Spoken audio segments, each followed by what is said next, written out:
doing this. Yep. There we go. There we go. There we go. We are up. Okay, awesome. We are up and at 'em. So, cool. Awesome. So, we are going to talk a bit about Genshin today. It's going to be good. It's actually going to be a good stream today. Oh my goodness. It is going to be a little bit of a frameage. Hope everyone's doing good today. We lost a match and now we're kicked out of the championship. Oh, that sucks. That sucks, man. I know. I just got off of Discord call with boyfriend today. Yeah. Come on. It's like being a little bitch right now. It's okay though. It's been doing this. It's okay. For Genshin, at least. Come on, Genshin. Come on up. Let's go. Ah, that sucks though. I'm sorry. Yeah, we have been, I don't know, it's been, there we go. There's the loading data thing. Yeah. No, it's, today it's been kind of lazy day for me. Lazy day, which was nice. I was very happy about the lazy day today. Let's see here. There we go. So, it's going to be interesting today. All right, today's the same as usual. Good. Yeah, so yeah, my boyfriend, he was telling me about his fam. Nice. He was telling me about his fam up in freaking in Canada. And he was just like, yeah, I feel like they just called me out on the whole congregation about me going to live with you because it's not the Catholic way. And it's just like, oh my God, really? It's like, really? So yeah, I know. So he's just like, yeah, it's a feeling. It's a feeling. It happens. I was just like, but I got sucked in on this drama on TikTok though. In the big 26, exactly, right? I mean, like, there's literally a Catholic Pope that's literally going and doing rapes. It's like the best thing ever. So, oh my goodness, I got likes. Okay. So yeah, welcome to the new area. So, I am going to talk to you about, you know, telling you to buy a nun outfit so you got everything covered. Exactly, right? I mean, my boyfriend already can kind of call his dad out on his non-Catholic behavior, so it's kind of funny as hell. Let's see here. There we go.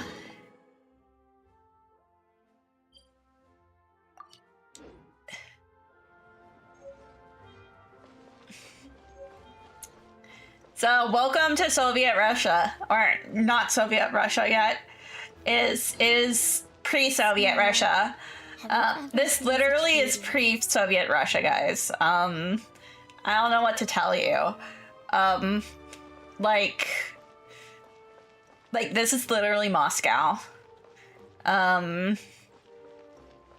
There's too much here for it to be not Moscow. Like,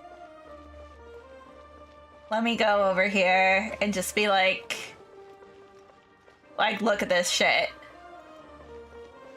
Like,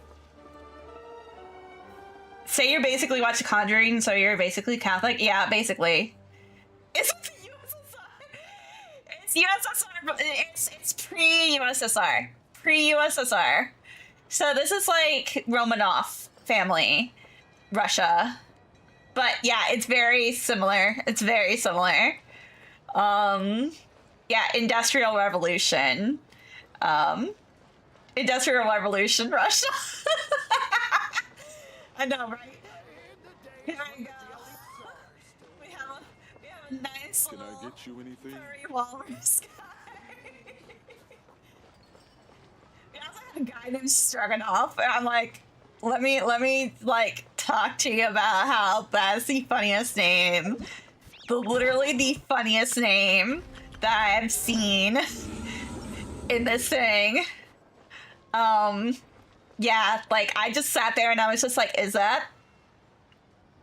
Oh no, there's bears. They call it the fog called firewater, which very accurate. Not gonna lie. No Siggies. There are bears though. Like there are bears. I can literally transport you to a place that has a bear. There's a guy who literally has trained the bear in this area, which I sat there and I was like, which I went, what? Walrus and not bear? No, well,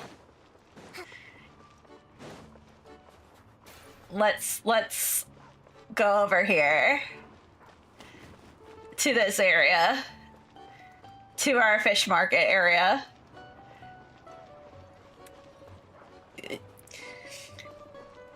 It's like, thank you, Soviet Russia. Okay, let's see here. Where's our bear guy? Our bear guy's over this way. I know our bear guy's over here. They have a giant squid tier too. Look at this giant ass squid. And the dogs are dog. But where's the bear guy? The bear guy made me laugh out loud because I was just like, what is this game even? Moose!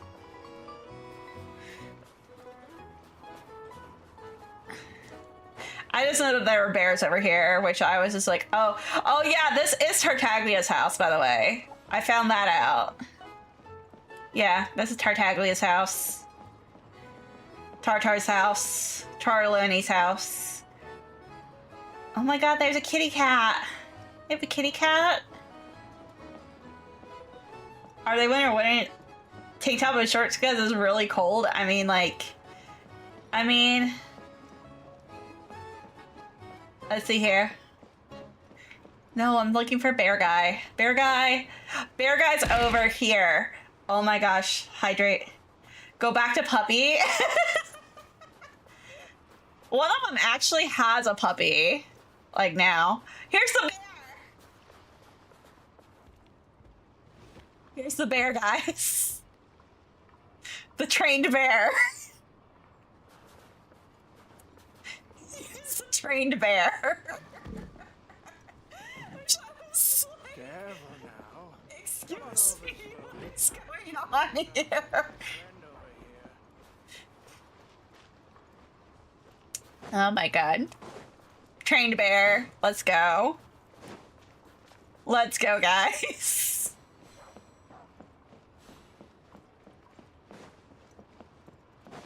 I'll go back to puppy, though. I know you like the puppy. I also like the puppies in this. There's lots of puppies. Like, look at this puppy. Look at this fucking puppy. Look at this.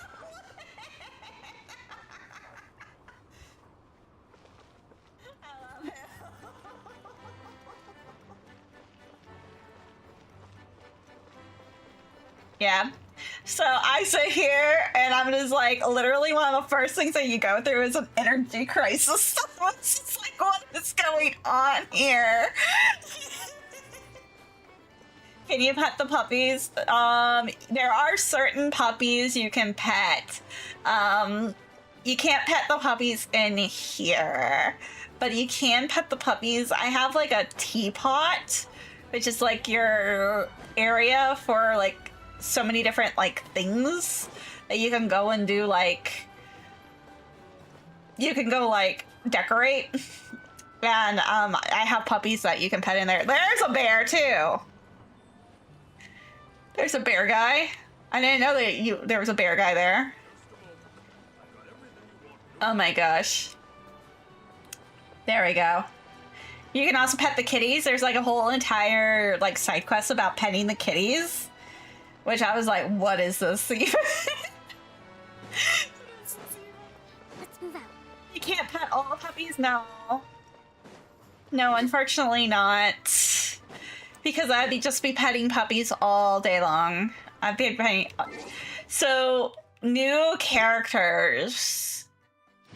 Oh my gosh, thank you, Navia. I forgot it was Navia's birthday. So there's new characters. This is a new character, and he has a puppy. Let me go in. Can you bring out your puppy for us? Can you bring out your puppy for us? We all want to see the puppy. We all want to see your puppy. We don't care about your gun. We want to see your puppy. It's so bad. There it is. There's the puppy. There's the puppy. There's the puppy. That bear person would be related to the train bear. Exactly. There's the puppy. Yeah, so the puppy is now in your kit. So yeah, puppy, so, very, very happy. You have a train now. So I'm about to say if you're very much, yeah, I'm about to say I love the puppy. I love the puppy so much. I need to go and do this. Oh, okay, assemble. Do we have? No. What about you? What about you? What are you? How about you? Well, look, Roof. Called Rufus. Oh my goodness. I literally am just like, it's just so, it just makes me so happy. The doggos. Doggos just make me so happy. So I know that there's this event that's going on that has been a building event. Let's see here. Thank you. But I haven't done much on it. I will admit I haven't done much on it.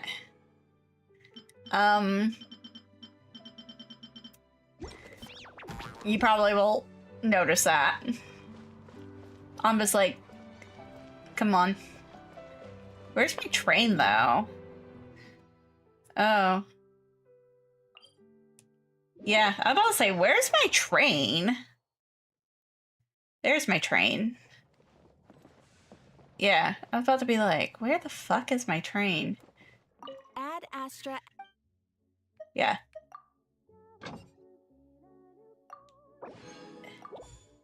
Yeah, so this is like one of the newest things that they have. Yes, it's a train. An actual train. Which I literally was like, we got trains in Genshin now, but I also sit here and I look at this and I go, this is very pre-Soviet Russia.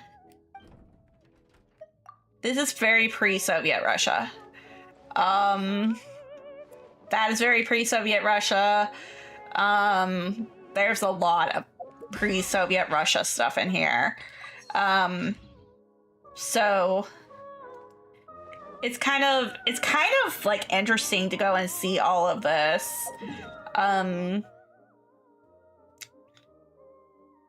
Now, yeah, this is our map right now that I have gone through. Oh, that's interesting. Yeah. So now, like, you go through that, and then you have this area here, which literally was closer to a... This is more closer to a, closer to the Irish areas. Like, let me see here. There we go. Like, it has a lot of Irish folklore. So, let me go and pop this over here. Irish and English folklore, and also Nordic. Literally, Shazaya is Russia. Is literally Russia. But this is more Irish, English folklore. Slavic folklore.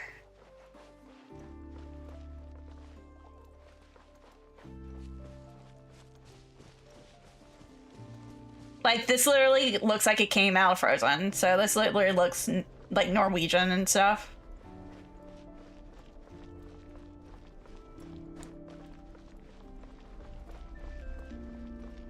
But yeah, this is very Druid. Like, very Druid.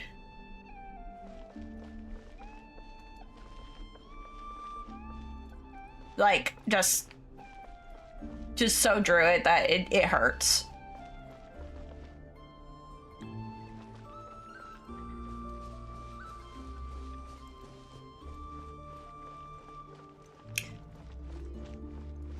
I actually really liked this area. Like, I actually really liked, like this area in general. Like, all of the areas here. Like, Notcry is probably, like, one of my favorite areas. Like, I was like, it's got some of the technology stuff, but I'm like, yeah, exactly. It's got the technology stuff. It's just like, I'm just like, I look at this and I'm just like, yeah.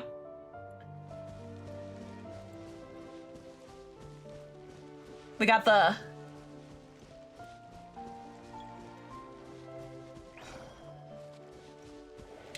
Yeah, this was like a fun area.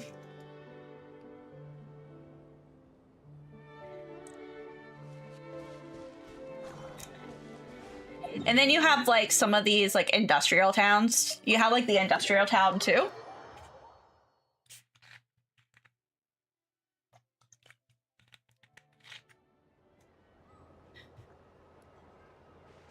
So you have some of like the industrialization stuff.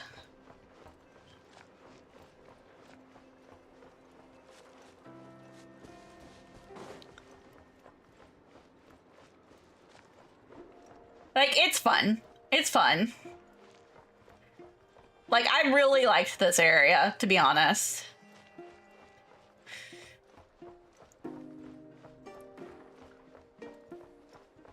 Water break.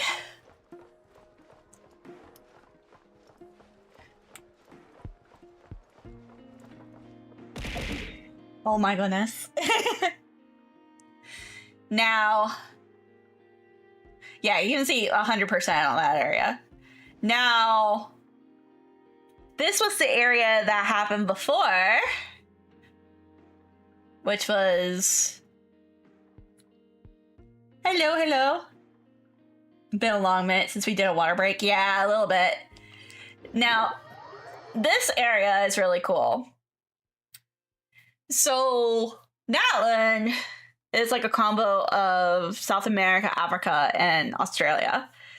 Just like a really big combos of those. And each tribe has like a different kind of feeling. So like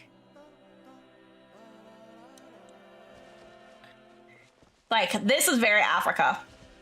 Like these trees already Africa. Like just look at those trees.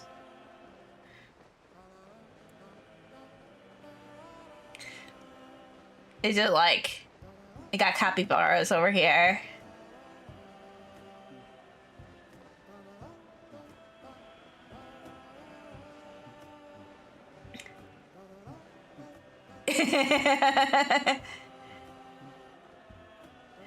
Yeah, I'll just say you're probably like, yep. Yep. I do like the paintings on the rocks. Those remind me of Australia a bit.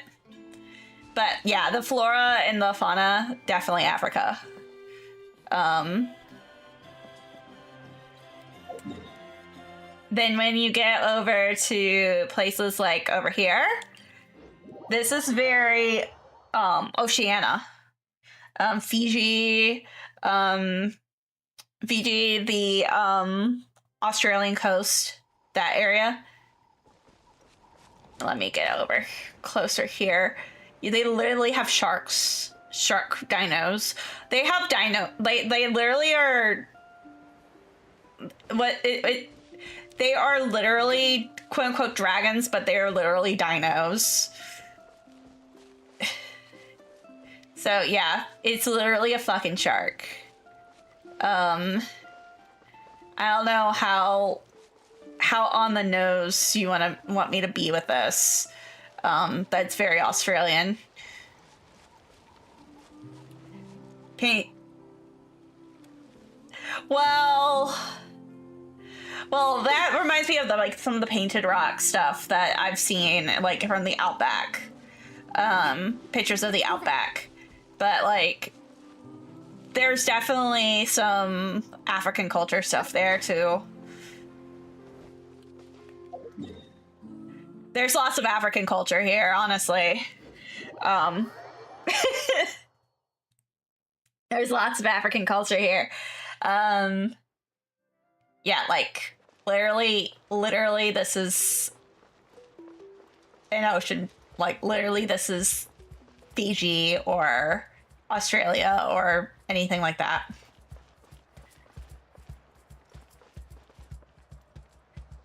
Like, I'm just like... Now...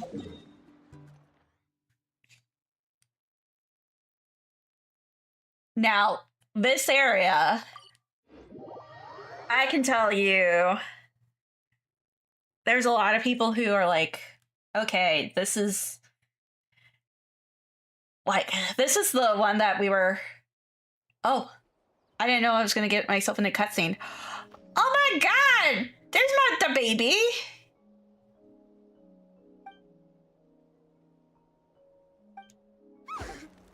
There's not the baby! So that's a place that has a rocks art, I know, right? Oh my gosh.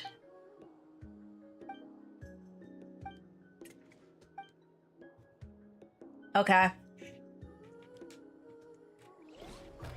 I didn't know I was gonna get myself into a cutscene.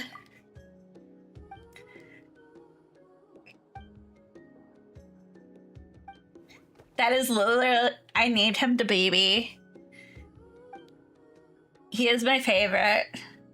Like literally that dino is like, that dragon dino is my favorite thing. I'm definitely not. I don't care about this one character, but I do care about my baby.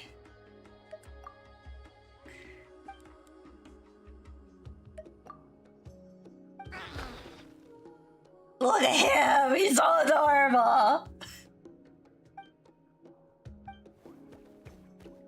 He's so adorable. I have no idea. That's why I'm like,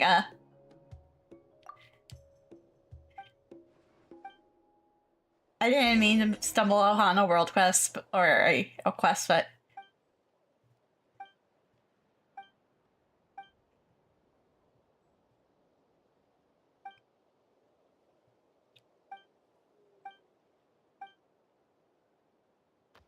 he's my favorite though. Look at him. He's just the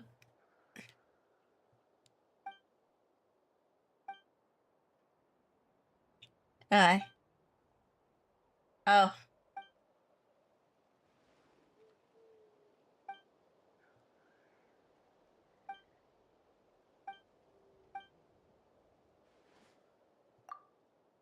Well.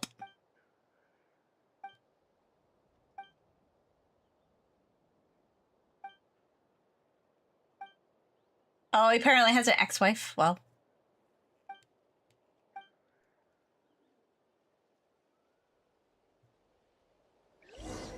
Well, since I'm here.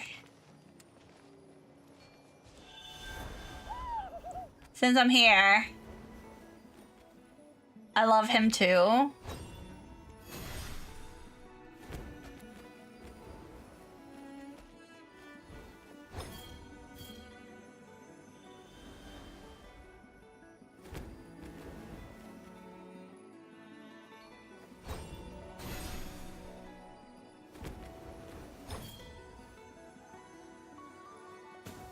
There you go. And where's the other one? Okay. He needs like a sheen.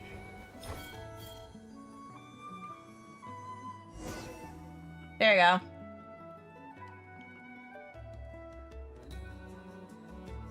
There you go. He's my baby.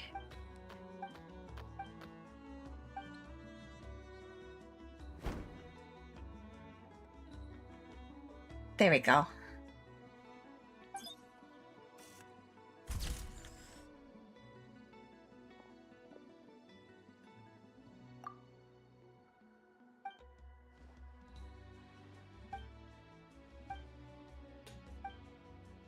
Well, I didn't mean to go and like do all that, but here we are.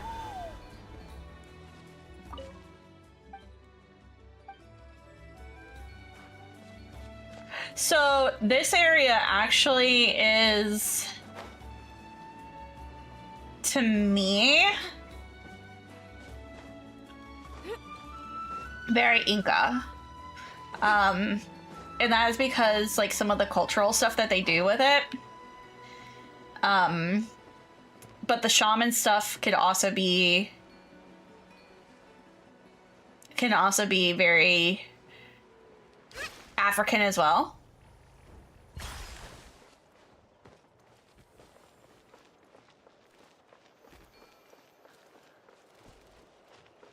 But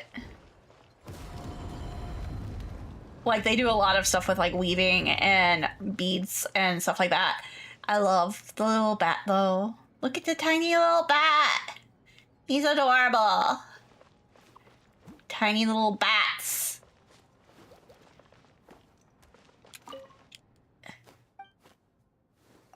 Oh yeah, he's got...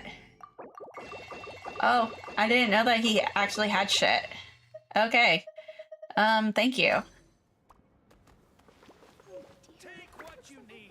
So what's this game mode even about? So this game mode, like you have all of, this one you can go and do a lot with, little dinos.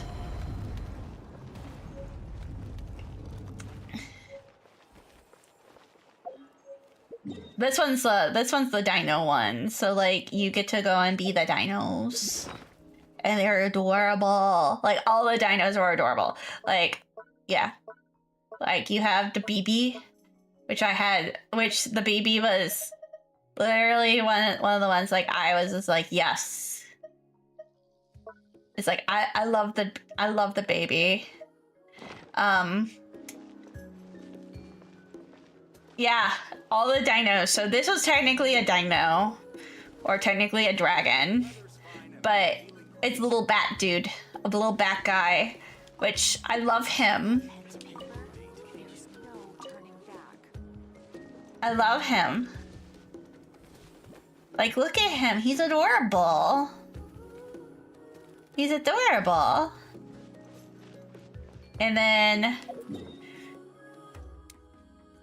I cast dinosaur. Exactly. So over here was like the baby one. Over here is like the shark one. Right here is the canopy one. Canopy one's really cool. Yeah, I'm literally like, this is Dino Land. Dino Land is cool. Those tiny feet, exactly. Like, look at these. So you have like, look at him. Look at them. Look at them. Yeah, this is definitely a...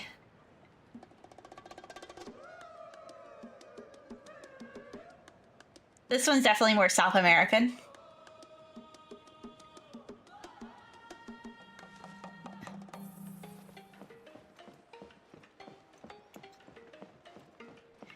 And each little, like the thing with Natlan I thought was really cool is each little area has a different kind of culture.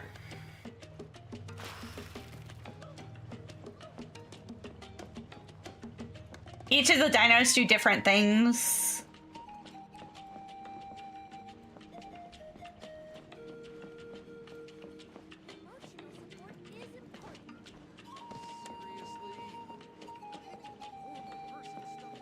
Like, let me get over to Children Echoes.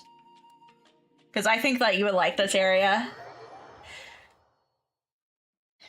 This one reminded me the most of, like, Africa and maybe some Brazilian.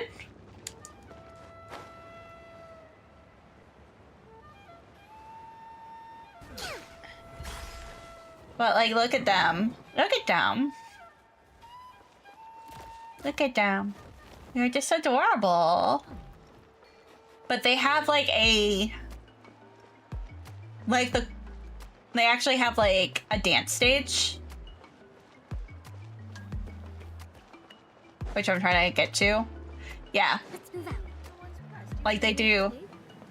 Like they actually are doing like, you know.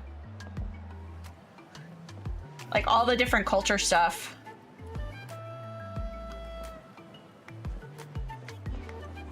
And each of the characters have like their own cultural stuff too. Like, why I'm saying like maybe Brazilian is because you have characters like in this area. Because I have these characters here. This character is from this area. Which literally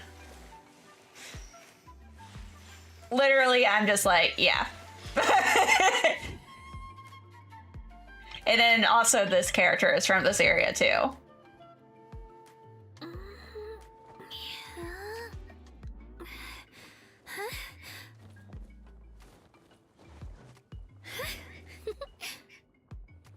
Yeah.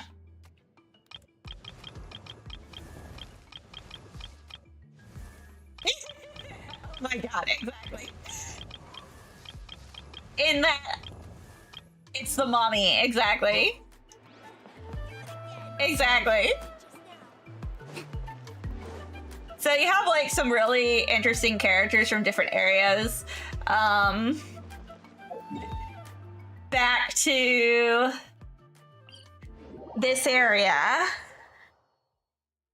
You have Kanish, who, let me go to character archive because I do not have him. You have him. Again.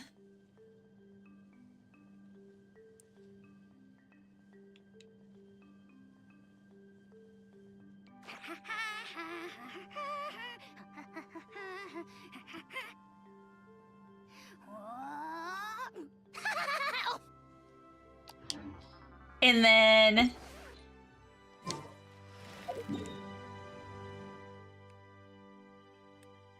between the people of the Springs,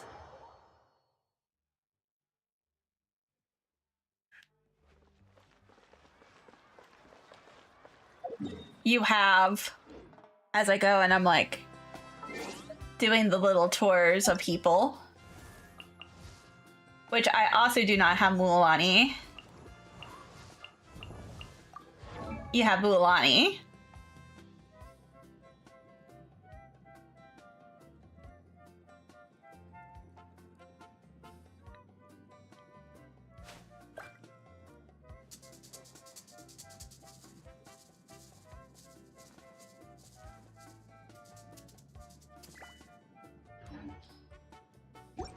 I know. It's just like, let's go. Now, Collective of Plenty is really interesting for me because a lot of people, I would say this has a lot of Mexican influence. I have a lot more stuff with, I have a lot more knowledge about Mexican influences and Spanish influences than a lot of people. This one really deals a lot with luchadors and that sort of thing.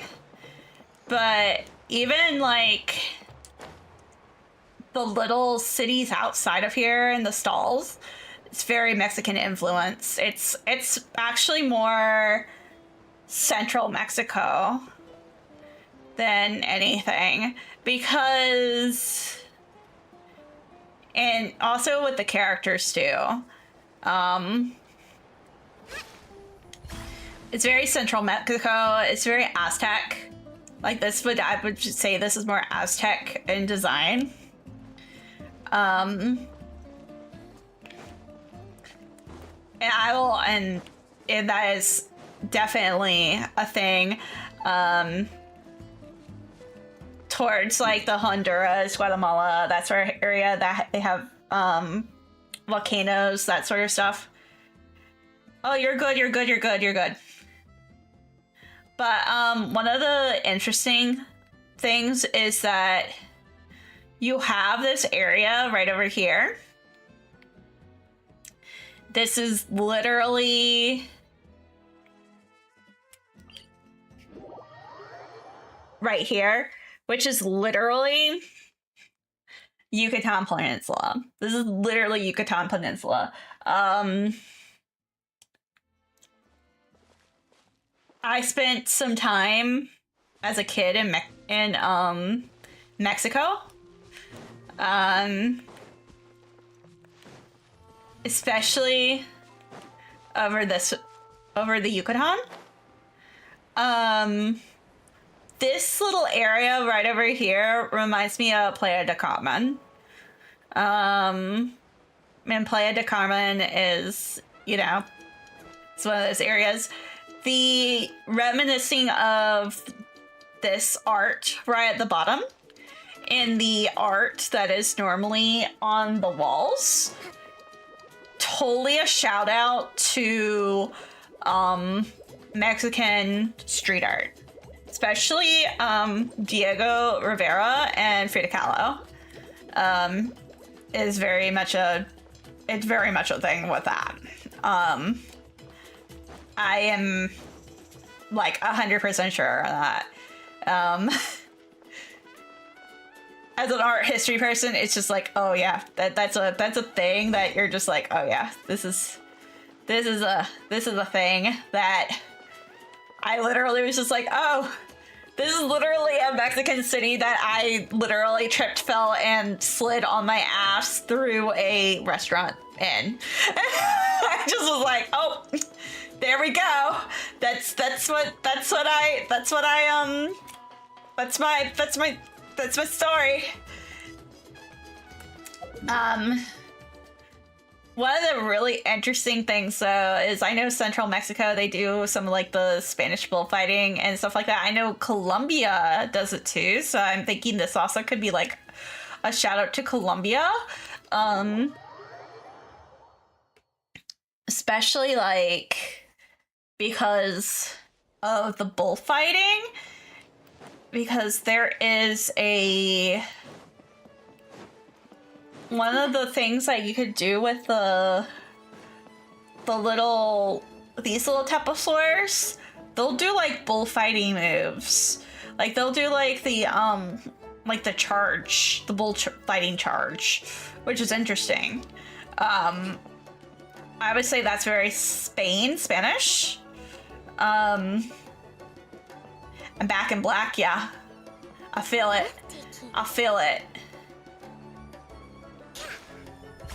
But you have like these little dudes right here, which are fucking adorable. And they do bullfighting moves. And these characters here, why I'm saying like it's probably over in like that Ring of Fire area. You have like the volcanoes, you also have bullfighting and stuff over that way too.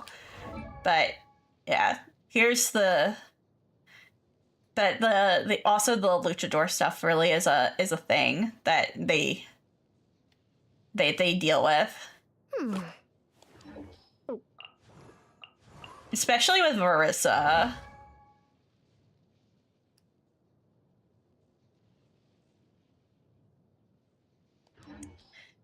But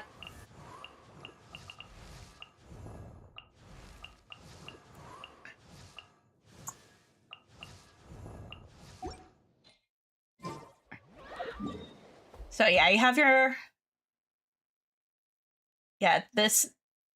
this area is literally reminds me of a Mayan bulk court. This area really reminds me very Mayan. This is very Mayan adjacent.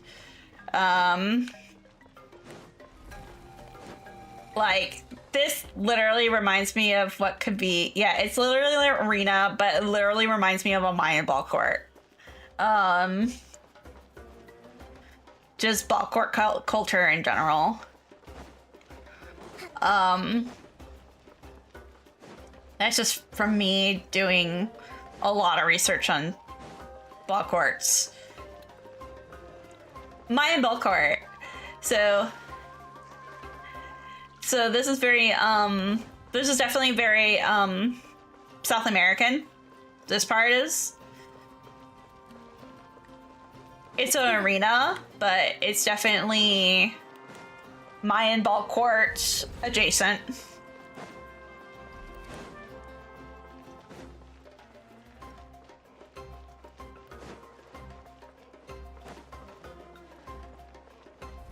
Like I can definitely see some human sacrifices happen.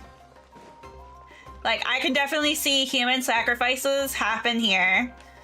So just FYI. Very, very Mayan. Very, very Mayan. And this is where Malvika it actually is. Like this is her turf. So let me go and find Malvika. Yeah, this is her turf. So there we go. Respect must be given to the will of every creature. Each fish in the ocean. Gotta love them human sacrifices, exactly. Nightwind, definitely. You have the African shamanism here, but you also have, I feel, you have a lot of Incan culture here too. Yeah, it's there's a lot to deal with tapestries and a lot of people about like the unknown about the tapestries. That is definitely very Incan because of the Incans had like an respecting everything. I know, right? So this is actually Sheet Lolly's area. So hello. So this is actually Sheet Lolly's area. And also why I'm saying African is definitely Oron, who is based on a Nigerian. His name is based off of a Nigerian god. So, yeah. He got the bat look.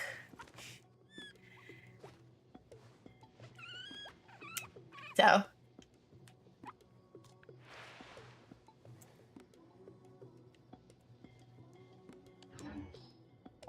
Now. To survive hardship, you must prepare.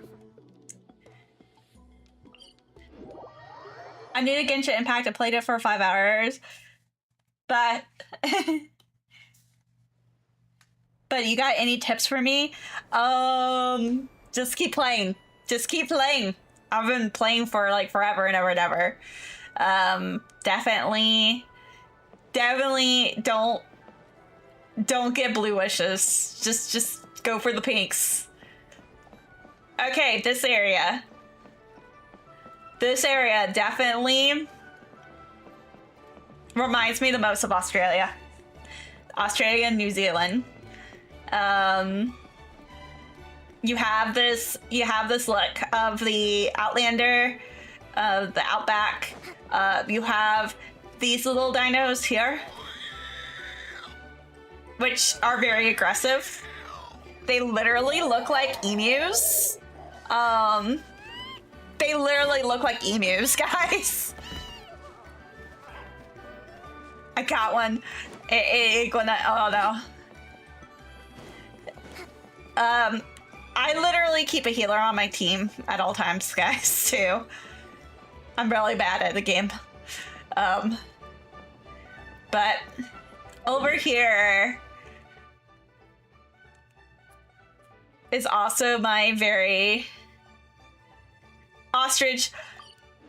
Emu is a lot scarier than ostrich, not gonna lie. I literally go to a petting zoo. That fucking emu scares the hell out of me every single time because it looks like a fucking demon. Let's move out. Who's my favorite character? So I'm a Kokomi fan and I'm also a Yamiko fan, but I also love Navia. And it's just like, oh my goodness. It's just like there's too many characters that I love. So you have this area now too, which I would say, let me go and dive here. Ruins wise and lore wise over here, I would say this area was very Mayan inspired. Very Mayan and Aztec inspired. Just everything about this level was very Mayan and Aztec inspired.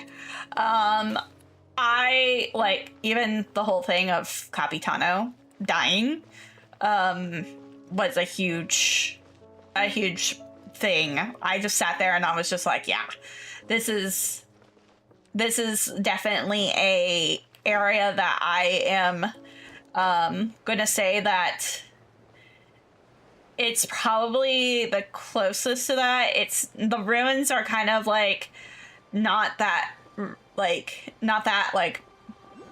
good, honestly, like with going and doing the direction, because it's if that was like the thing, but it was more of definitely I think this was like the dragon ruins, and I think the dragons were more definitely inspired off of those cultures. Some people are saying there's some Hinduism stuff going on too. Now, I went through the tribes here. I went through this. Let's go here, which is Sumeru. I got thoughts on Sumeru. Sumeru is literally India, Middle East, the Middle East, and in Egypt. Well, I'm looking around right now, and then I'm gonna get on to the story. Because the story's in Snezhnaya, which is the pre-Soviet Russia area, which literally you guys would probably be like, what? Yeah. India. Literally India. Let me change to Nahida for this one. Yeah. So, I mean, when you have characters that, like, literally look like... I have so many characters, guys. When you have characters that literally look like this that come from this area... Yeah, it's literally India. It's literally... That's literally Egypt. Let me see, where... Kale is, like... Yeah, and then Sino. They also have like a big like racial divide too, which is really an interesting thing in this area. It's literally like they basically were like dark skin, light skin, which I was like, whoa, which actually is a very big thing in the Indian caste system. Yeah, like this is actually, I know Nilu's stuff is based on Iranian culture. I know that for sure. Yeah, Dea's. But yeah, there's like a big thing with them dealing with skin color. And that's actually a huge thing in India of all the crazy things because of the caste system. Oh, the red area. If you have a area like I could probably say the only area that I have on the map like that is like this area right here. If you have an area like if it's like this, it's probably just a boundary. But if you have an area like right here that's not opened up yet, that just means it's not opened up yet. Yeah, so this. Yeah, so,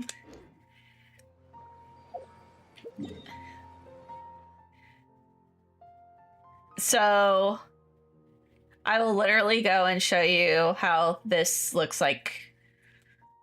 This is definitely just Egypt. This is definitely just Egypt. Oh, no worries. Yeah, this is definitely just Egypt, guys. This is just definitely the pyramids of Khufu. Because there's literally 3 pyramids here. 1, 2. Oh no, there's 4 pyramids. There's 4 pyramids. Yeah, there's 4 pyramids here. And then like one of these areas I think is like a mausoleum area. Which could possibly be a mausoleum. It's just like the were they sunsetted in real time? It just passed. They have like a little time thing. So it sometimes does a fast, like it's a little bit faster.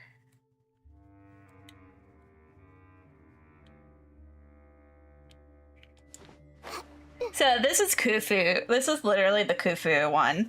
The mausoleum is more of the mausoleum stuff is more of a ones for oh gosh, Ramses, Hespenput, that sort of stuff area.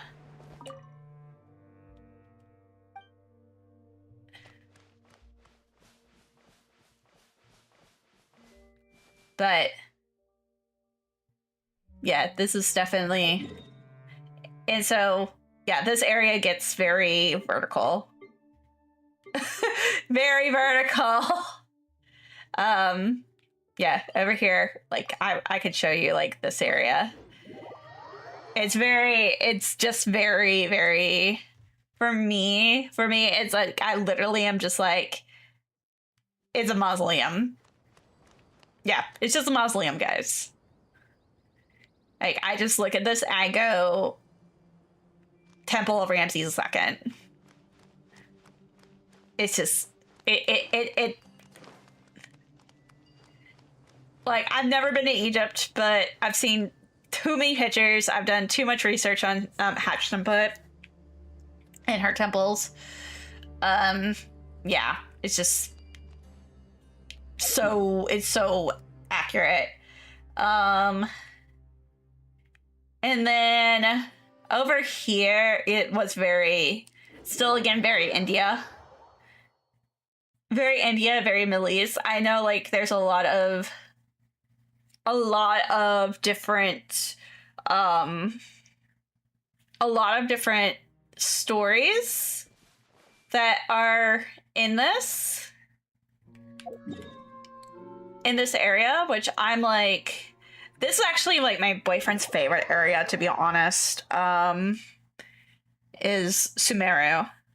Like, this is actually his favorite area. Yeah, the trees. Yeah, it's a tree. I think I'm having a headache. Oh no.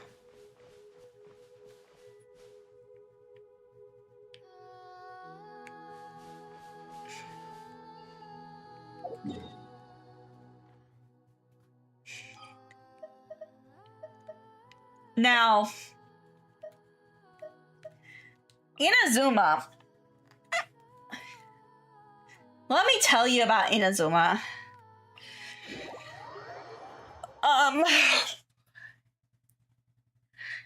Inazuma, I literally had a class in college that was all about Japanese architecture. Just let me go to Yaimiko. Japanese architecture. I did so much about Japanese history and Japanese architecture that, like, I pinpointed exactly what time period this actually is. I am confident to say this is the end of the Edo period, Meiji Revolution. Just from the storyline of Raiden Shogun, and also architecture. There's a lot of stuff going on with this that a lot of people are like, it's kind of, oh my goodness. There's a lot of stuff with this that it's just so reminiscent of it. That I sat there and I went, yeah, this is literally one of my favorite areas. Just because of how accurate it was. I did like all of this in The Sims. This is one of the things I did in The Sims. Like, literally, this area was literally just an island for the Dutch. In this area, this is literally the temple that will house the imperial treasures. This is going to be Tokyo, quote unquote Edo. Over here, it's more of an Okinawa. And then you have over here too, it's just kind of like you have like the 4 islands going downward. You have this area over here, which is kind of almost abandoned area. And then this area, which is abandoned. This one is more of, I would say, this one's probably the closest. Oh, I've been playing since 2020. I've been playing for a long time. It's way too long. Way too long. Way too long. Now.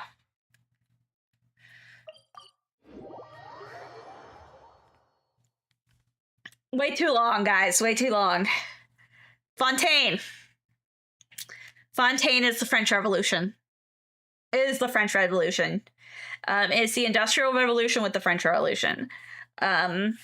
Literally, the story is Marie Antoinette and the Marquis Lafayette. It's very French, guys. It's like, if I go over here, this style of architecture right here is so 1900s French. It's not even funny. There are places in France that the houses look exactly like this. It's just, I just sat there and I was like, why is this France? It's so, I know, it's so French. It's so French, guys. But what's even funnier is when I go over here, because I know French, I go over here and I look over here in this area. It's named Poisson. Poisson is fish. Why is this place named fish? Why is this place named fish? Excuse me. This place is named Fish. The other thing. Yeah, you have the locks. Another one that I was laughing about too. Over here. Petrichor. Petrichor is not French. It's Italian. It's very Italian. Yes, I am. I do speak a little bit of French. I took French lessons for, I had French class in high school, and I still, I've kept it up, my French, for quite a bit. That's because it's funny because my French stuff was, kept up because my boyfriend's family is Haitian Creole. So, like, sometimes I, like, they talk, and I'm just like, oh, yeah, you're definitely talking shit. This is so Roman. This is so Roman, guys. Like, let me go to, like, one of the areas, and I was just like, this is, like, the most... No. I'm like, this area is like extremely Roman. Like, this entire storyline quest was very Roman. They literally have a thing named Remus and Romulus, which I was like, the monster is named Scylla, which is actually Greek though. Scylla is from the Odyssey. And if you guys have seen the Odyssey yet, or haven't seen the Odyssey yet, go do that. The Odyssey's great. Yeah, Odyssey's fantastic. I will say, like, that's a great little movie. Little, I mean, like, it's like 4 hours long, but it's been getting a lot of people into like stuff. Oh shit. Right here. Emerge. Right here. Hi. Hold the line. Hi, Roman guard. Hey. You're toast. Covenant of the deep. Yeah. I'm just like, hi, Roman guard, who... I only watched halfway. Yeah, so Scylla is the monster that is the one that is the one-eyed giant. Oh, yeah. Okay, so the Polytheus, that's the giant. That scene was so fucking loud. I was like, holy shit, when that scene happened. That was one of those scenes that I just was like, did they have to make it that loud? Apparently they did, but I was like, we went and watched it in IMAX. So we got to see it in IMAX when it came out. But holy crap, like it was just so loud. We're like, oh.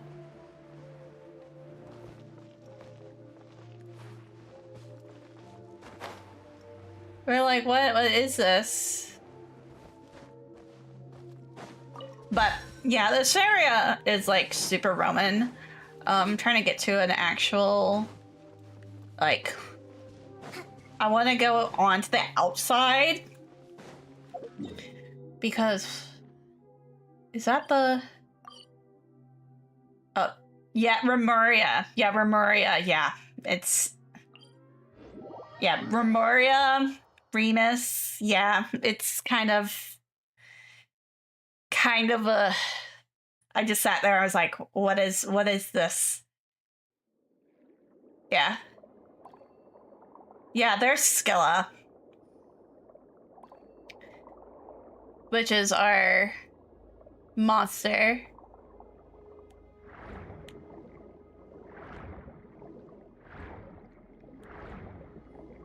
But let me see if I can find the location of the castle.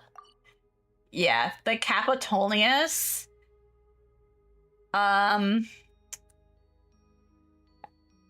huge, created for fun, obviously. Oh no. So, at Capitolium, yeah, I literally here it is. Here it is. Yeah. I sat there and I was like, oh, Capitolium, what? When I went over here, I was just like, right now, because I don't have a amount of beat challenge for the quest, I don't know what it is. I feel it. So, yeah. Capitolium. I know, fish. I am fish right now. Exactly. There we go.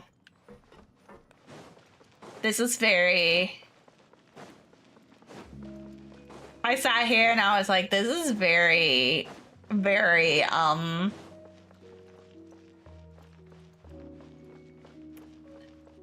was like, what in the Roman architecture is this? Because I'm like looking up and I'm like, okay, so where's the Oculus? There's the Oculus. I'm like, where in the fucking Roman architecture is this? It kind of looks like the Pantheon a little bit. Now I can say that because I've actually been to Rome. Guys. I actually stayed abroad in Italy.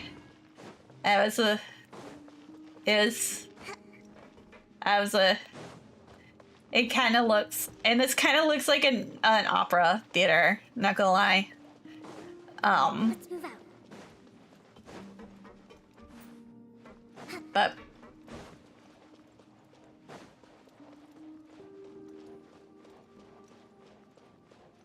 I do like how this also looks like pipe organs.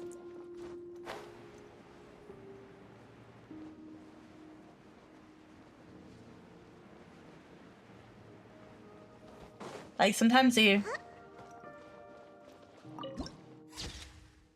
Yeah. How was Rome? I actually really liked Rome. A lot of people say that they are okay with it. I really liked Rome. I liked going to the Roman Forum. The Colosseum was cool, but you actually also get a ticket to the Roman Forum with it. I say definitely go to the Roman Forum, especially on a Sunday. The Roman Forum isn't timed. So Sunday morning is like really good to go and do that, especially like if you aren't religious. Just go do that, have a nice walk, enjoy no crowds for once, because a lot of places in Rome are crowded. The Roman Forum. Yeah, go on a Sunday. On a Sunday morning especially. Because no crowds is an amazing thing. Like, I am like your girly who does not like crowds. So I honestly like, I am the one person who's just like, yeah, I like going to those historic places. I don't like crowds. The Vatican City was awesome. I would do 2 days in Vatican City, actually. I would do 2 days in Vatican City. I actually want to go and do I want to go to Japan. My boyfriend and we are thinking about, this is what I think that we want to do for our honeymoon. I think we're going to go and backpack through Japan. We have thought about doing some stuff like, you know, Disney, things like that, but I think we really want to do backpacking through Japan, just because one of the things is that I don't want to just stay in Tokyo. Honestly, I want to go to Kyoto and Osaka more now as an adult. I do want to go to Akihabara and that kind of stuff, but I really want to go to Kyoto and Osaka. Because Osaka has is very much a foodie place. I am a foodie for sure. I am definitely the foodie girl. And I rather have good food than anything. I'm like, heck yeah. So Osaka is like the place for food. So I'd rather go there, and I'd rather go to Kyoto because Kyoto is more historic. I've done a lot of research on the buildings over in Kyoto, so I would probably enjoy it more. Tokyo sometimes is a little too much. I would think it might be too much for me. It might be too crowded.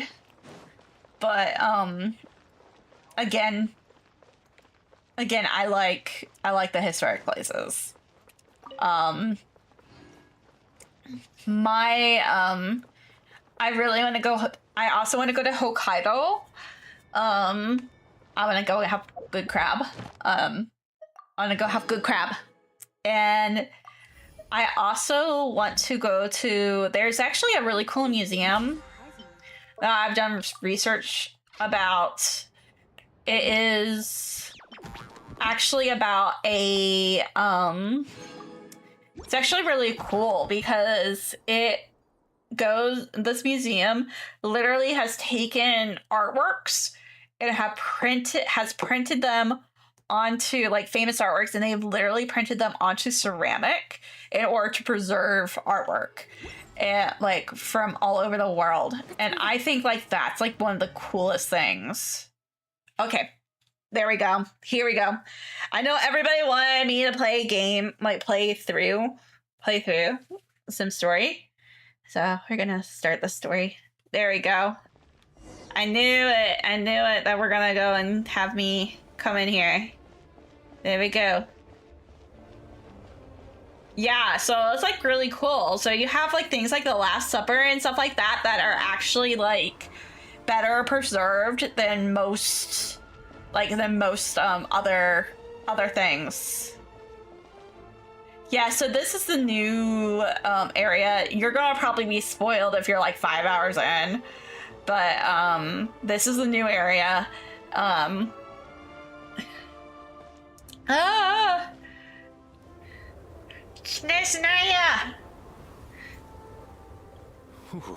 This is sure is cold so today. free. much This heavier is the so food's gonna Romanoff.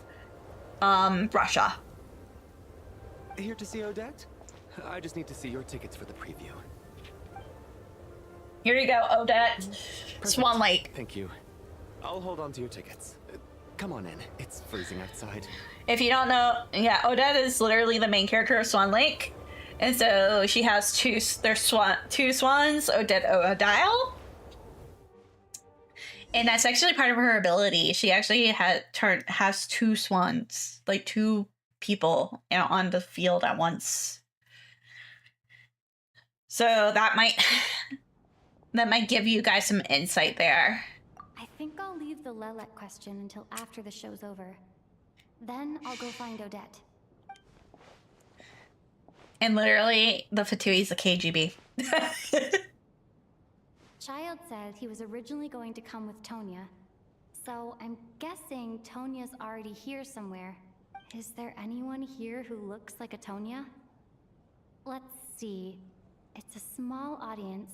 Makes There's sense for a preview. media. But wait, I do see some familiar faces. Mr. Chuganov's back again by the looks of it. Oh, and is that Mitya? And that Fatui officer, Valeri. Guess he must be playing cat and mouse with Mitya again. Oh no, it looks like the show's starting, and I still haven't found Tonya. Never mind. I'll just have to take a seat for now and see if I can catch her afterwards. Oh my gosh.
Hello, members of the audience. I'm a staff member here at the theater. Today's performance was a very special one for us, as it marks the first attempt in a long time to revive the classic Snezhnayan ballet, Spirit Seeker. To commemorate this occasion, we would love to take a group photo of the cast, crew, and audience members present today. Could I kindly ask the audience to please come up onto the stage?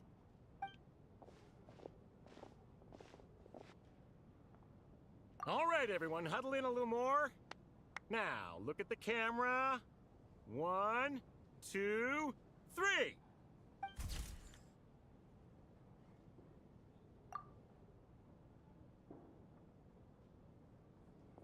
Are you quite satisfied, Mr. Energy Scientist?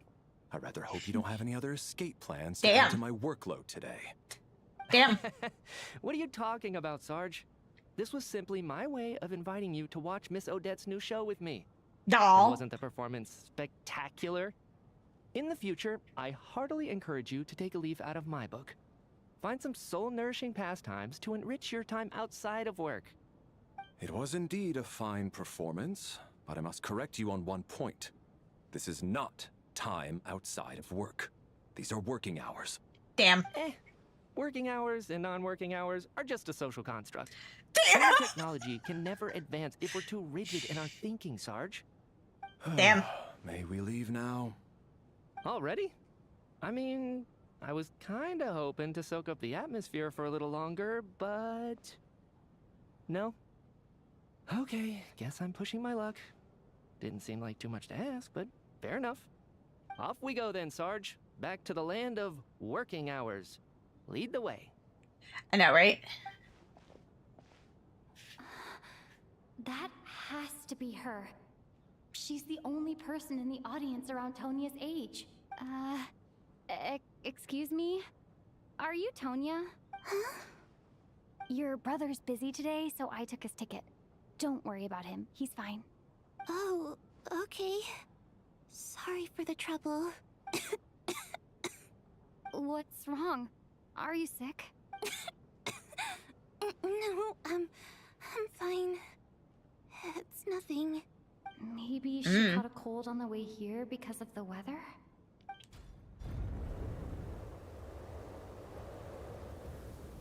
I haven't seen snow like this in a long, long time.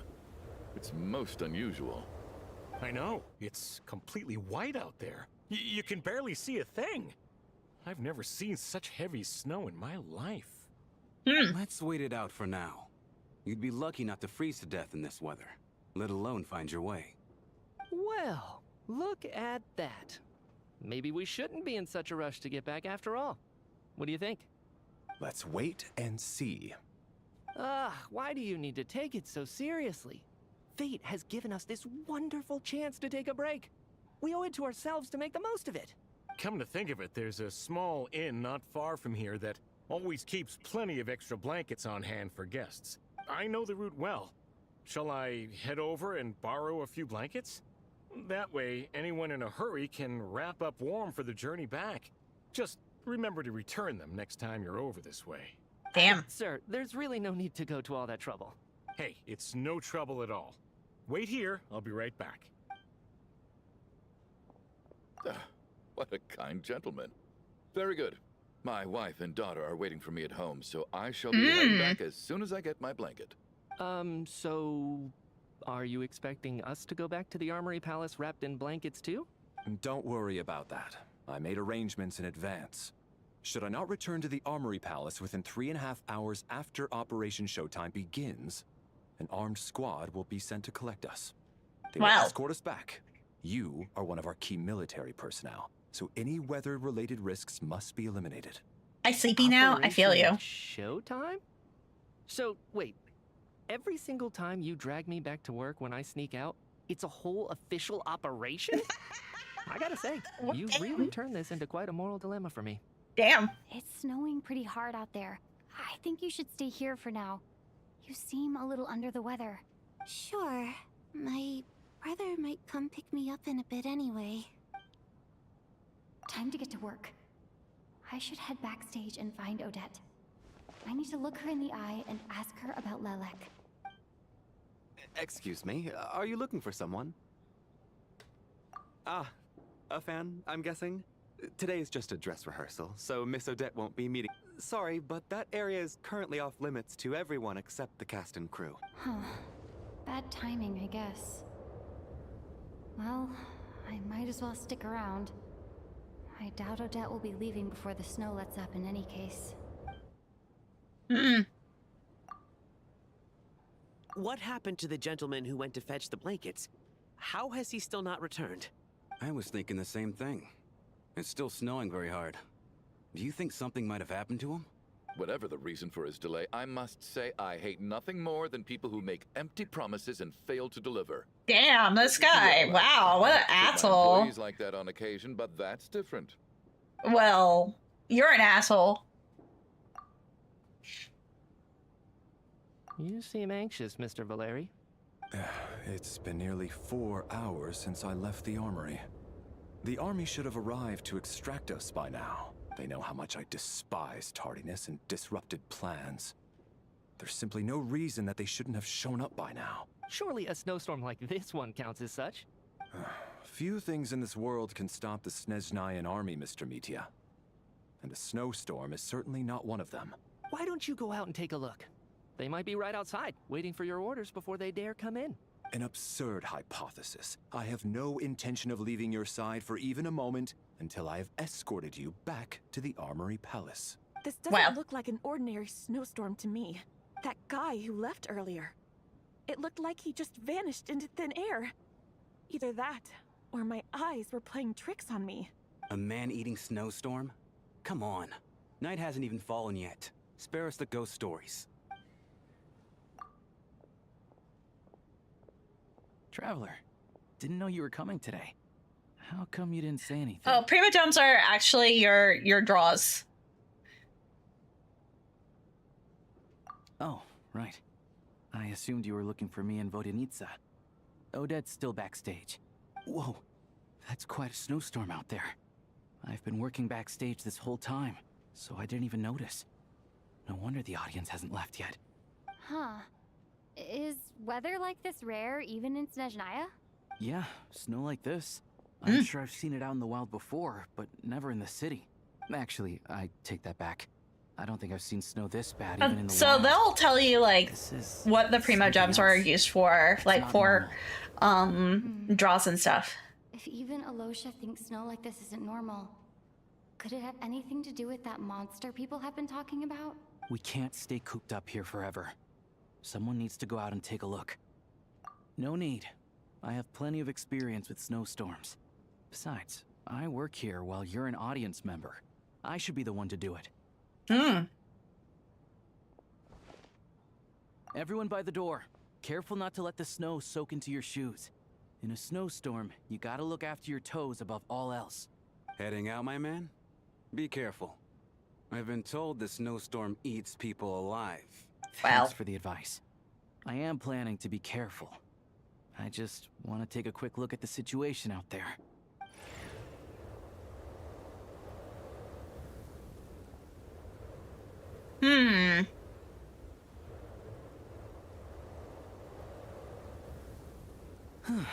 He's back! He's back! How was it?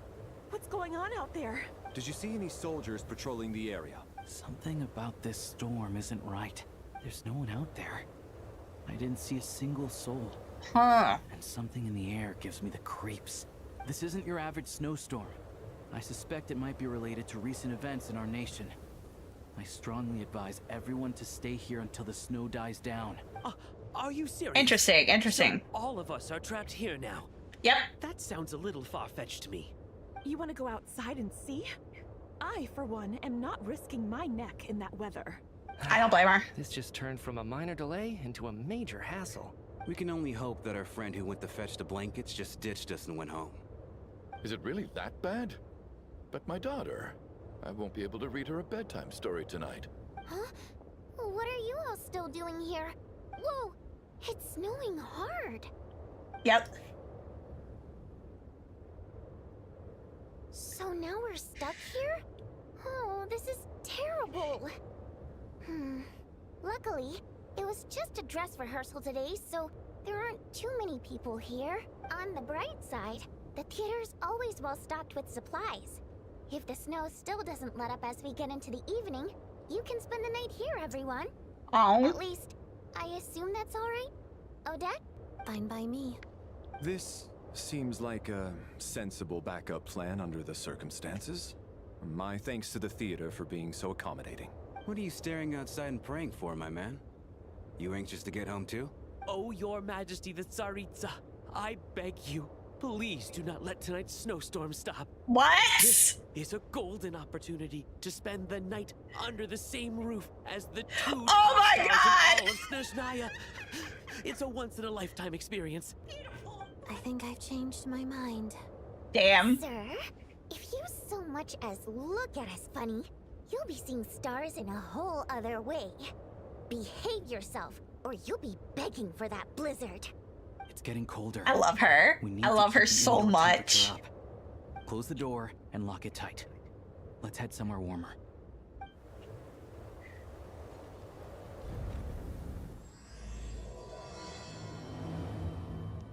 Oh my god, I love them so much.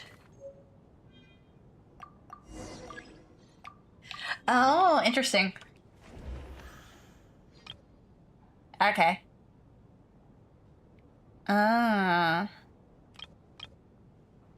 details yet? Yeah, we got that.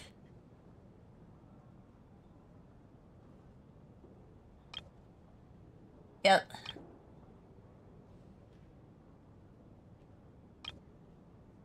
Oh, this is interesting.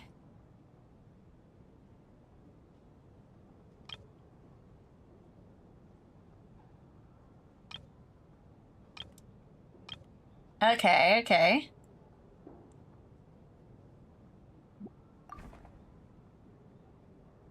Okay, that's interesting. How do I keep my...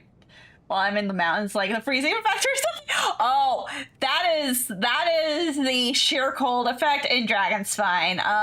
You are too... If you're in the 5-hour mark of Genshin, just don't go over Dragon Spine.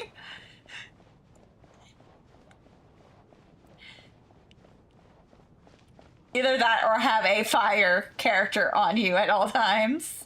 It is just like, yeah.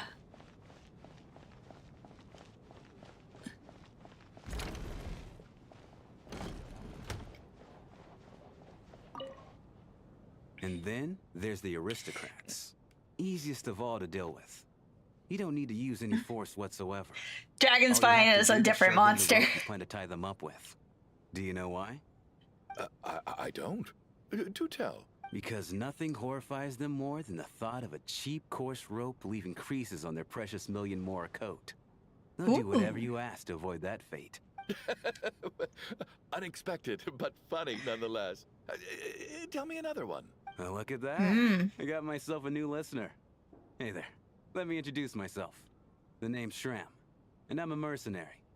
The kind that gets paid to do odd jobs for rich folks. And I am Chuganov, an entrepreneur.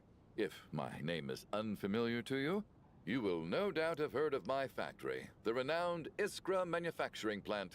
Are you really that famous, Mr. Chuganov? How come I've never heard your name before? Oh. Excuse me? Is that a joke? Or are you being serious? Oh, I'll have to ask my rope later. He's probably tied up more entrepreneurs than I've ever heard of. Damn.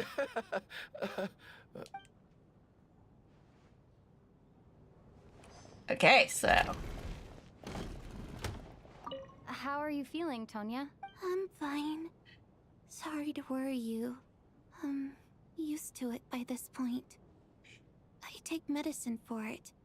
My brother usually helps to get it ready for me. Child must take great care of his sister. He's never mentioned Tonya's illness, though. You know, I actually find this whole thing kind of exciting. Stuck in a strange place thanks to a snowstorm. Having to spend the night with a bunch of interesting characters. It's pretty cool, don't you think? Yeah, interesting. Exactly. It's like one of those stories where an ordinary school trip turns into a magical adventure. I've always wanted something like that to happen in real life.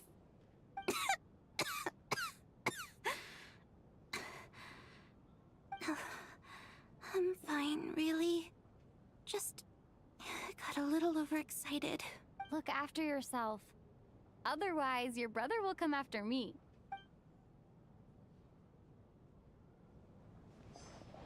Well, that's interesting. My husband has major trust issues. To him, I doubt even this snowstorm is a good enough excuse for me to stay out all night. Whoa! That's the price of marrying into wealth. You'll get used to it. I'm not about to stop you if you want to leave, but don't drag me along. Damn. Hello? Can I help you? I didn't know about your marital issues. Okay, I got some tea that I didn't think I was gonna get tea for, but okay. This is highly irregular. A delay of over an hour during an operation like this theoretically warrants a Harbinger-level response.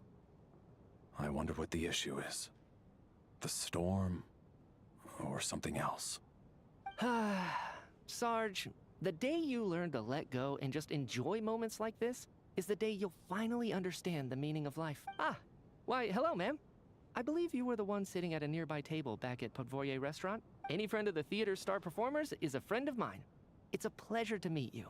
I'm Mitya from the Energy Commission. Greetings. Major Valeri, head of the Special Assignments Battalion. Okay. Armory Palace Royal Grenadier Guards, 1st Regiment. I am here to ensure Mr. Mitya's personal safety. Please let me know if I can be of any assistance. Miss Traveler, I cannot help but notice that Miss Odette is stealing glances at me. Any idea what that could be about? I've racked my brains, but I can't think of anything I might have done to offend her. Perhaps she noticed me spacing out during her performance? What? You mean I really did do something to upset her? Well, thanks for letting me know. Damn. So, Mr. Mitya, is your work related to Project Suja? Yes, that's right. The higher-ups in the Fatui transferred me from the Energy Commission to the Armory Palace because they wanted me to... Damn. Really? I can't even talk about that? Pretty sure it counts as part of my private life. All right. Damn. I won't say anything. Sorry, traveler. As you can see, I'm afraid this pleasant chat will have to end here.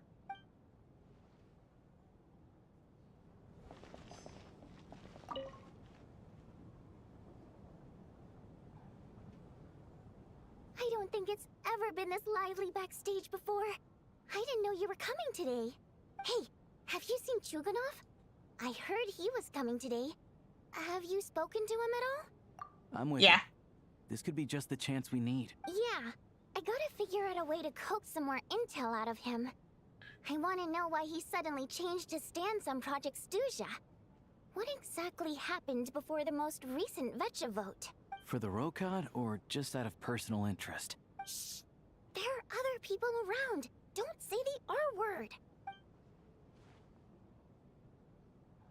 Okay. Going I over have to here? say, even though today was a rehearsal and there were some hiccups along the way, Miss Odette's performance was one of the best I've ever seen, even compared to an actual show.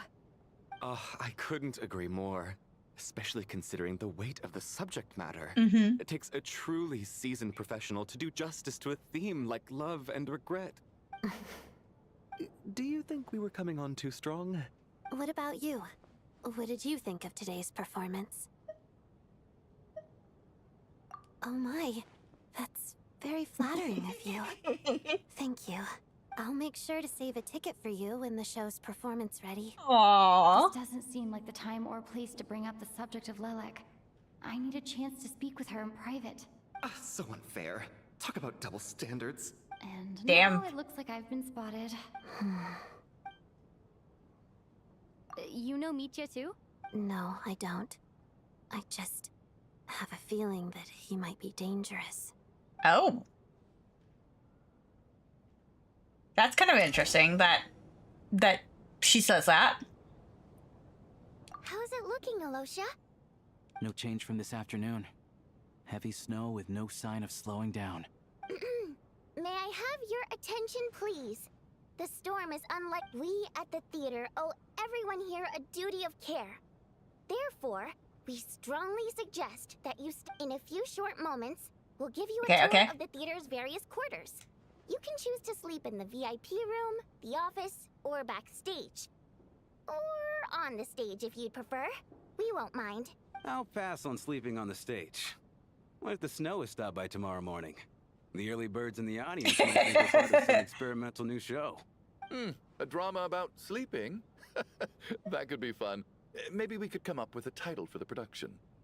What? Yeah. Gotta admit, I didn't get that one. Anyone who doesn't wish to sleep on the stage, please follow me. I'll show you to the rooms. I guess I'll call it a night. Though, I feel like I won't sleep very well without Paimon here. No. I'm sure she'll be worried that I haven't made it back yet. But as long as she looks out the window, she'll probably realize what's holding me up. I wonder if she's feeling any better yet? At least she hasn't been getting any worse. Still, I should try and get back first thing tomorrow morning.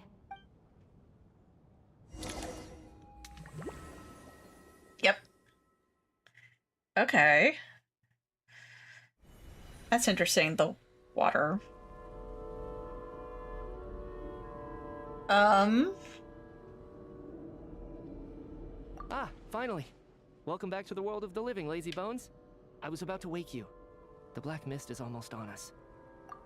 What? Still waking up, huh? You know, the black mist. It's been chasing us from below ever since we were born.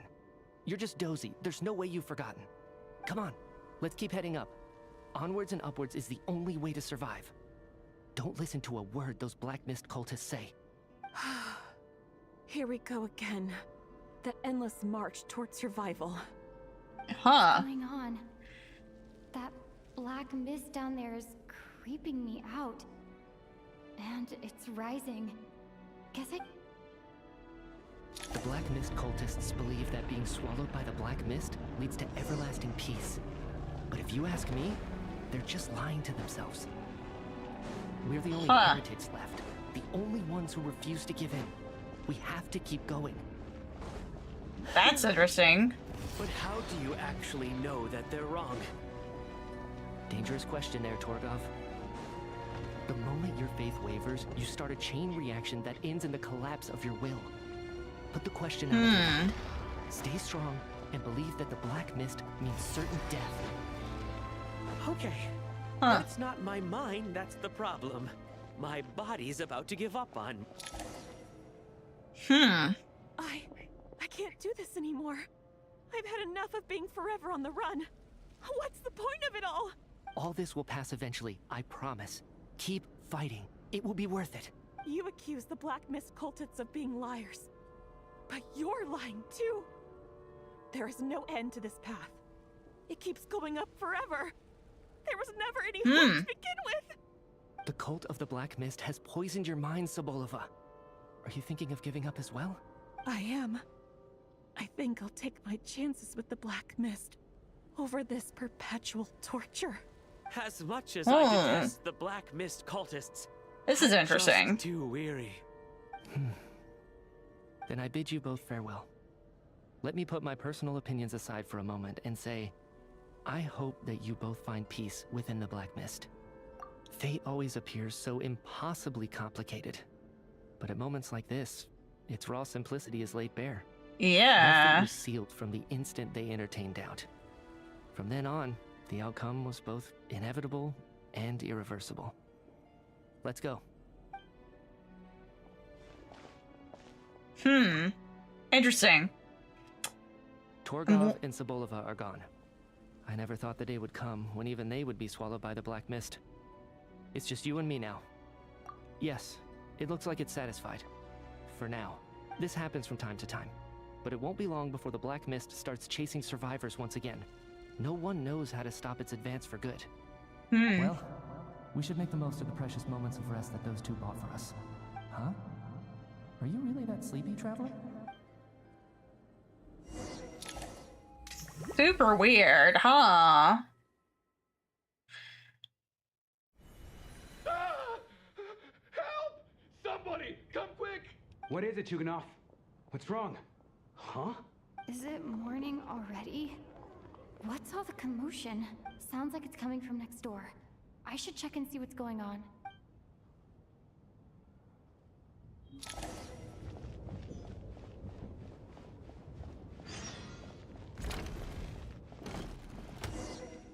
Okay. Okay, so these are...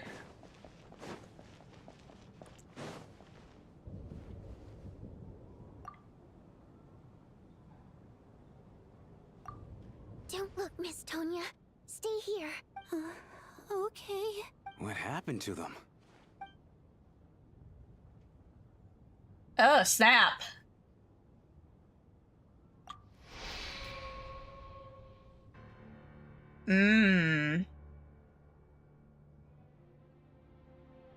These two people have passed away. And the strange thing is that somehow I knew this was going to happen. Interesting. To die. Have I seen this moment before? Or did I have some kind of premonition? I can't remember what it was. Let me take a look. Yep. No vital signs in either of them. They're dead. The cause of death, however, remains unclear. No wounds on the bodies, no signs of a struggle, and no skin discoloration caused by the buildup of toxins. But just last night, they were chatting and joking away. This is so sudden. Could they have had pre-existing medical conditions? Even then, the odds of them both dying of sudden complications on the same night are extremely low. It's hard to believe that they died of natural causes, nor does this appear to be a suicide. Yeah. Who was the first to discover the bodies? It was me. But these deaths have nothing to do with me, officer. I got up early because I wanted to see if the snow had stopped. Then I noticed that the door to this room was open, and it looked like there was a man and woman inside. I just went over to see what was going on. I had no idea they were... I can corroborate this. I was doing my morning exercises near the stage. When I saw Mr. Chuganov heading this way, I followed him. I can also confirm that I didn't see a single person approach that room before him. The snowstorm was raging all night, and it's still going now. There's no way someone could have come in from outside, correct? You mean an intruder? No, not possible. I slept by the door last night as a precaution. There's no way I wouldn't have noticed if anyone had tried to open it. Everyone, split into pairs and search the theater for anyone in hiding or any signs of suspicious activity. I'll follow up with a full search of my own shortly. Go. There is no time to waste. Interesting.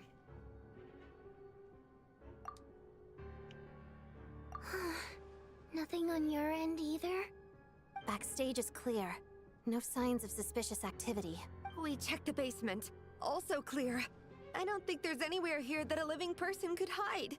Are we certain that the theater doesn't have a back door? Or any tunnel or passageway wide enough for a person to fit through? No, there's nothing like that. If people were sneaking in through some secret tunnel to avoid buying a ticket, we'd have sealed it off ages ago.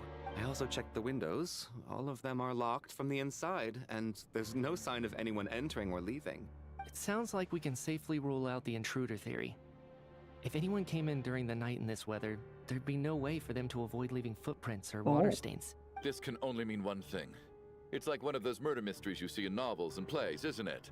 The ones where the killer is one of us.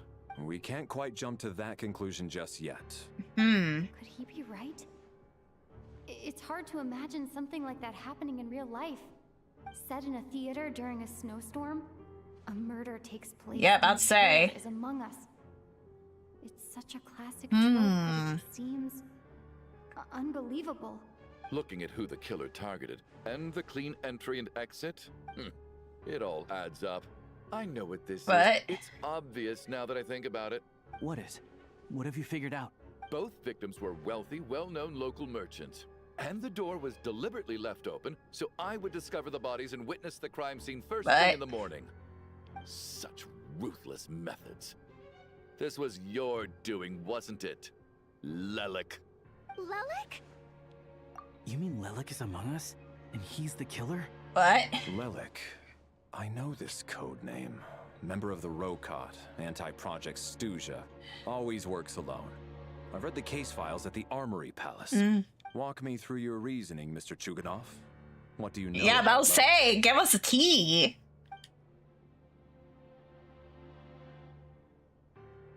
What now, huh? What now, Lelik? What more do you want from me? I already voted against Project Stuja at the Snezhnograd Venture. Yep, there we go. You snuck into my house the other day while I was asleep. Left a threatening letter. And I did all that you asked. Okay. But Project Stuja cannot be so easily shaken. Not with the rooster in charge. So he really was threatened by Lelik. That makes sense. And now you're resorting to murder to threaten me. Isn't that right? I knew it. The Rokot despises the rich. The lives of the wealthy are but refuse in your eyes. Well, you know, the Bolsheviks and the yeah. Tell me, I'll do whatever you want. Just stop playing these mind games. Was this really Lelek's doing? Would Odette really do something like this? If Odette really is Lelek, this seems out of character. But then again, how well do I really know her? I'm probably the only one here with a compelling theory about Lelek's true identity. But if I reveal it now, yeah, about to say, I'll be putting Odette in the line of fire. Yeah. What should I do? I don't think it's likely that Lelik killed anyone. At least from the stories I've heard, he's never killed anyone before. And his name has never come up in connection with any murder cases. Besides, even if Lelik did want to threaten you, why resort to such an extreme and roundabout method? It's not his style at all. Yep. Vodianitsa doesn't know that Lelek might be Odette, but her assessment is pretty much identical to mine. Miss Vodianitsa, why do you suddenly feel the need to speak in Lelek's defense? Defense? Oh, no. It's just... I'm worried that we're jumping to conclusions here, so I wanted to share my point of view. Also, I don't think the Rokot is as bad as you're making it out to be. Well, if you think I'm so wrong, what's your theory then, Why don't you tell us who the killer is? Oh my god, the case this is still guy. Evolving, Mr. Chuganov. Please do not prevent others from expressing their opinions so early on in the discussion. Exactly. Even so, there's no denying that the recent threat received by Mr. Chuganov may well be an important clue. It's like, oh my gosh. So there's still a good chance that Lelek is right here among us. So Bolshevik in the pre-USSR. Still snowing outside. I have to get out of here. Wow. Whoa, take a beat. We all know it's far too dangerous out there. Exactly, dude. Go out that door, and you might not live to tell the tale. And whoever this Lelek is, they're surely not going to murder anyone in broad daylight. Yeah, exactly. Sensible, my man. It's like, bruh, you're gonna be fine. As much as I regret having to say this, I'd like everyone to cooperate and refrain from exiting the premises until further notice. Yeah, about to say, Because as Valeri. things stand, every one of us is now a suspect. Yep. Unless anyone has further information to share, let's adjourn for now. Feel free to keep searching for clues, but make sure you don't go off alone. I know, right? It's like, huh, interesting. So, yeah, about to say.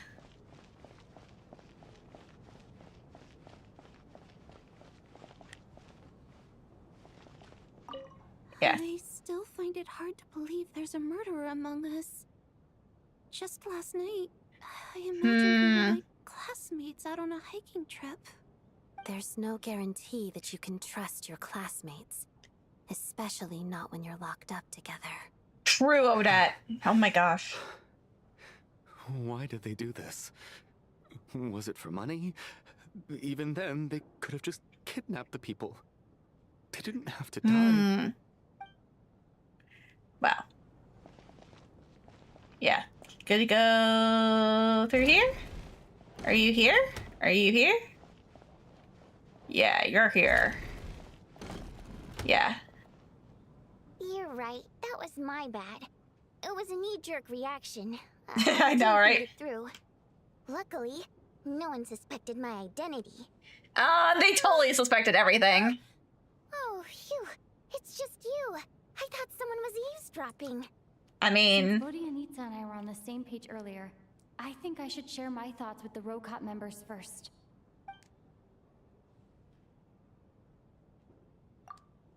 Yep. Whoa. Are you serious? I don't know if this counts as gossip, but it's definitely on track to be the juiciest this whole year. I love her. Odette? Really? Odette? Oh god, how dumb does this make me look? Lelek has been right under my nose this whole time, and I didn't notice a thing. Actually, it's exactly what you'd expect. Yep. Sometimes, hiding in plain sight is the best strategy. And now that you mention it, the more I think about it, the more sense it seems to make. What are we up to now? 1, 2, 3, 4... Odette's identities. She's my coworker, specifically a ballerina, and also a Fatous, a member of the Rokot. Now, Lelek. It must be so exhausting.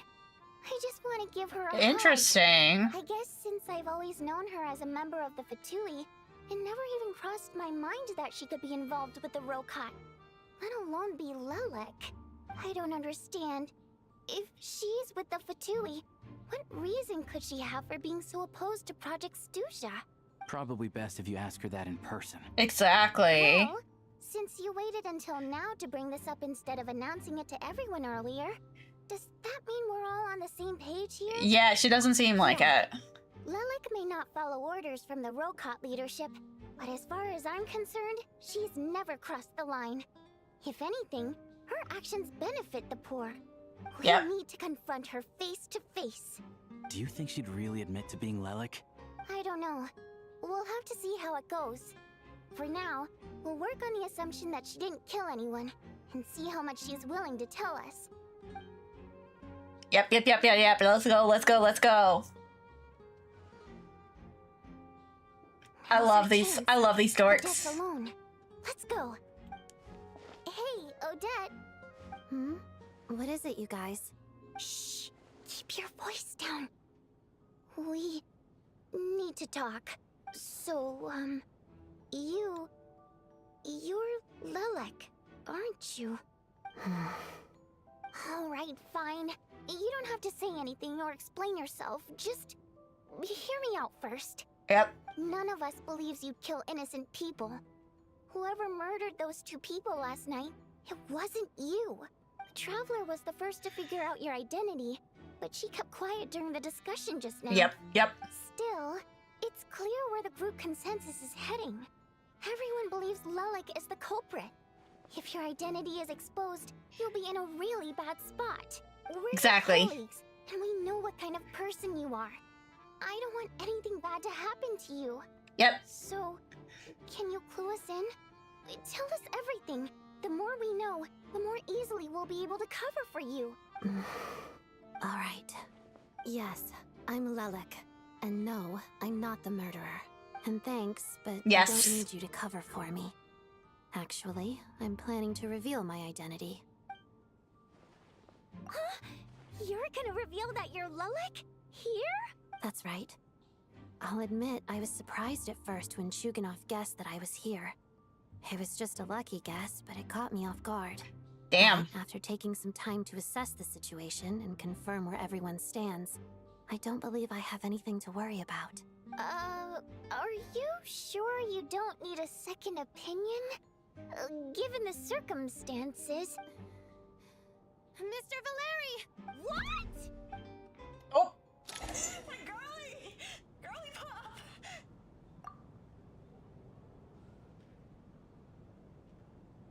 So...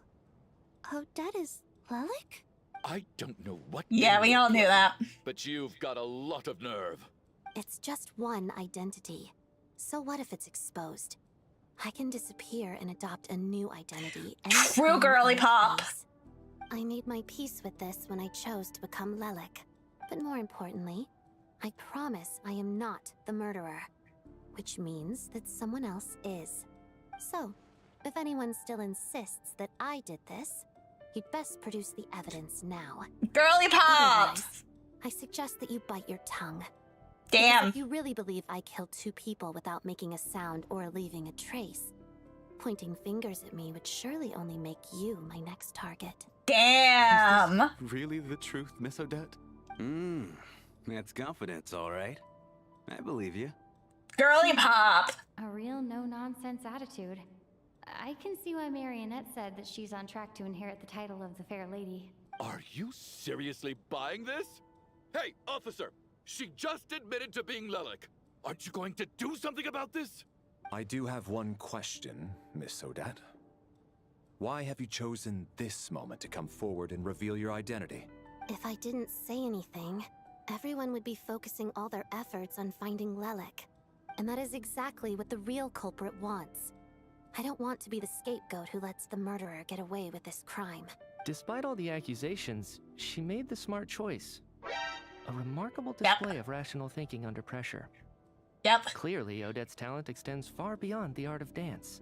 She thought so far ahead. Why do I always feel like I'm one step behind her in everything? You've convinced me.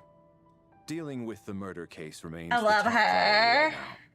Let's put the name Lelik and all related incidents aside until further notice. Yep. Nevertheless, the group still considers you the prime suspect. I assume you have no quarrel with that, Miss Odette? I understand. You're welcome to keep an eye on me around the clock. I have no objections. Mr. Chuganov? For my wife and daughter's sake, I'll let you off the hook for now. But don't think you're forgiven for breaking into my house and threatening me. Just wait till we get out of here, Lelik. Damn. We'll settle the score then.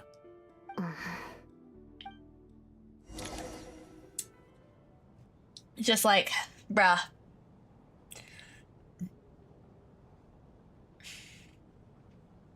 Good work, Lilac Guard team. And Lilac too. Here, have some hot water. Turns out Valeri knew about my exploits, so now I've been told I have to guard Lelek with him. Shouldn't you be facing my way if you're guarding me? At the moment, it looks more like you're my bodyguards. If the true culprit is indeed still at large, as you have claimed, we must keep our guard up against them also. Don't worry, Tonya. We'll get through this. Once the snow stops, the officials will step in. The investigation will get easier, and then we'll be safe. But once the snow stops, won't everyone just The grind to try to pull it Odette after seeing this girl slay. Yeah, I feel that. Well, some of us work at the theater, so we'll still be here. I'll even give you a special backstage pass. I love Voidia so much. Voidia Nitsa, I'm going to work on. Aw, you're so cute, Tonya. All right, let's swear to it. I promise to give you the pass, and you promise to never change your mind about being my fan. Promise. Don't indulge her, Tonya. You don't have to swear an oath over things like that. You really do get carried away sometimes, don't you, Miss Vodianitsa? Hey, mind your own business. I love her. Don't be nervous, Miss Water Imp. Everyone's here. Water There's Imp? nothing to be I would afraid of. fight somebody about that. Excuse me? Do I look nervous? Don't be ridiculous. Oh, I'd fight somebody about Water Imp. No. You sound nervous, lass. Oh. Wait, but how... Okay, plenty of people know that I'm a water imp, but still... How come you understand our primary mode of expression? Primary mode of expression. I've not come across that concept before. Do enlighten me, Vodyanitsa. Well, it's just... We water imps tend to communicate our emotions to each other by singing, rather than facial expressions. The emotions we convey through song take precedence over our facial expressions. So, we think of it as our primary mode of expression. I'm impressed, Shram. I didn't take you for a man of culture, but you're clearly rather learned. It's not about being cultured or not. The thing is, this mode of expression can usually only be understood by other water imps. It's not a simple case of a song sounding happy or sad. And yet, you're clearly human, Mr. Shram. Ooh. It's really not the big deal you're making it out to be. I think I just have a knack for it. Plus, I have a... very close friend who's a water imp. A delightful lady. But keep that a secret. Oh! Anyway, we spent so much time together that before I knew it, I noticed I could understand her expressions. Ooh. Oh, I guess that makes sense. Still, the fact that you have a water imp friend is even more surprising. I'd better watch what I'm singing when I'm around you from now on. Hey, what are you implying? You're not secretly insulting the audience in your songs, are you? Heavens, why would I do a thing like that? Interesting. It's getting late. We should discuss our sleeping arrangements for tonight. To guard against the killer, someone needs to keep watch. I suggest that we don't sleep in separate quarters tonight. It will be safer if we all stay together.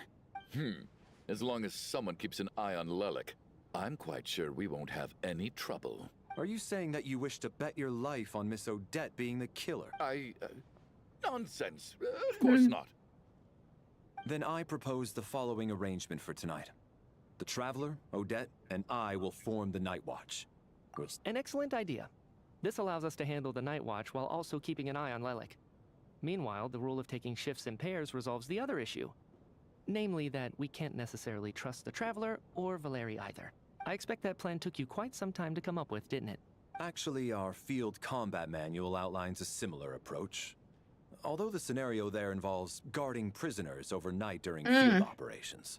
That being said, I must clarify that I harbor no disrespect towards you personally, Miss Odette. In fact, Lelic's numerous covert operations make fine textbook examples for military agents. I care less about respect and more about the fact that you just robbed me of 2/3 of my sleep tonight. I'm calling dibs on being the first to rest. Good night. Damn! Love her. Yeah, now we get sassy Odette. I'm like, okay, girl.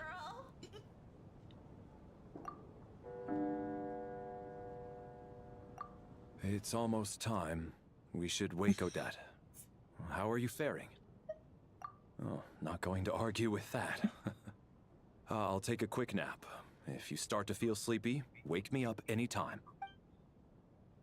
It's finally time for Odette and I to share the night watch.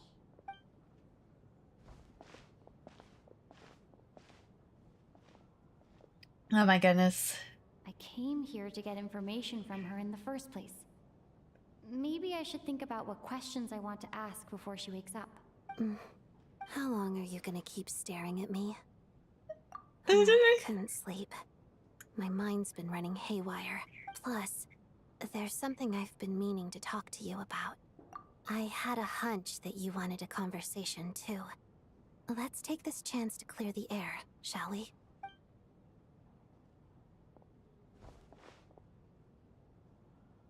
I just had a simple question for you, really.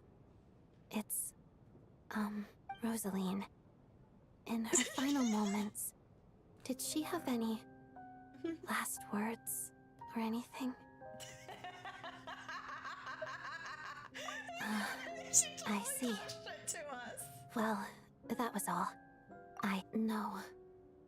Oh. She was utterly ruthless in pursuing her goals. That kind of person should be hard to miss. Oh. And yet, even though I never approved of her methods, and she was an abrasive person, the fact remains that I am indebted to her. Oh, she told you. I guess that makes sense. Yeah. I think she and Rosaline were on pretty good terms. Yes. Rosaline wasn't the kind to gossip about this sort of thing. Not that it's any huge secret to me, though. When I was a child, I had to join the Fatui for the sake of my mother and me. I trained under Rosaline. It was extremely grueling, and it didn't exactly come naturally to me. All I could do was try to ignore the biting cold and practice, practice, practice. I was a newcomer who'd managed to make a good first impression on a harbinger. There was pressure to live up to her expectations. Damn. To be worthy of the fair lady's reputation. Every day was a struggle against the cold, pain, and fatigue. And most nights, I struggled to fall asleep. After enduring all that, Damn. I've become almost immune to the sensation of pain. I suppose that was the cost of survival. Surely, any child who had to experience that would grow to hate her lot in life. Don't you think? So, I put an equal amount of effort into my ballet. Because in my young mind, that was the only way to defy my fate. It was my way of telling her, the Fatui's demands and your expectations of me are not what I wish for. One day, I will leave. I think she probably blamed my poor performance in training on my passion for ballet. Damn. She knew my heart wasn't in it. One time, when I was secretly practicing a dance at night, she suddenly showed up. I knew she was there to catch me red-handed. I told her, you don't deserve to watch the dance I learned from my mother. She looked stunned. I guess she was surprised that I lashed out first, before she had the chance. Damn. Strangely enough, on that occasion, she wasn't fierce with me like she was during training. Instead, she fell silent for a moment, and then left. Damn. After that, she never interfered with my dancing or asked me how it was going. She never came to watch me dance again either. Not even once. Yeah. She was. But even now, whenever I take out this core Ignis, I can't help but think of that night. Of the look on her face. Sort of. Although gift might be too kind a term. This is her flame sealed within ice.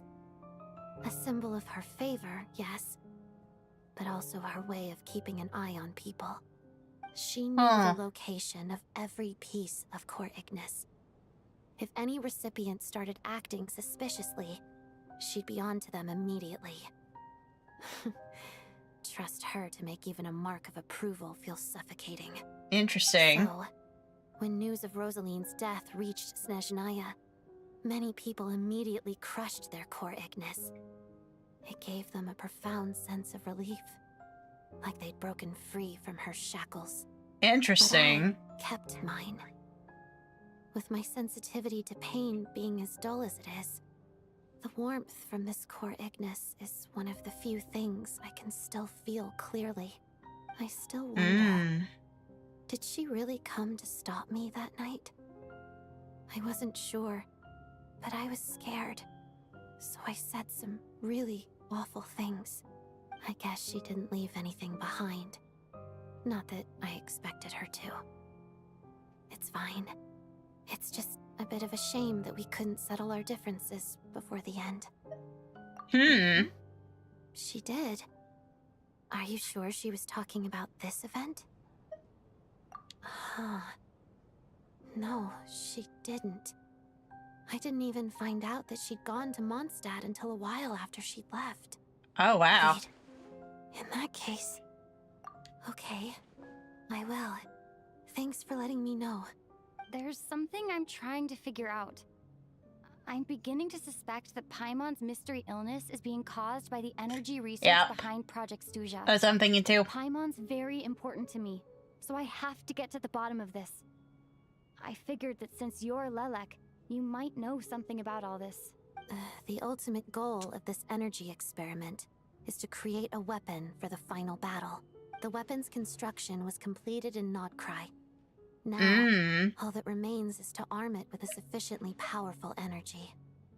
Yes, the weapon's development and all the related experiments are overseen by Lord Piero, the Jester, and the lab is located deep within the Armory Palace.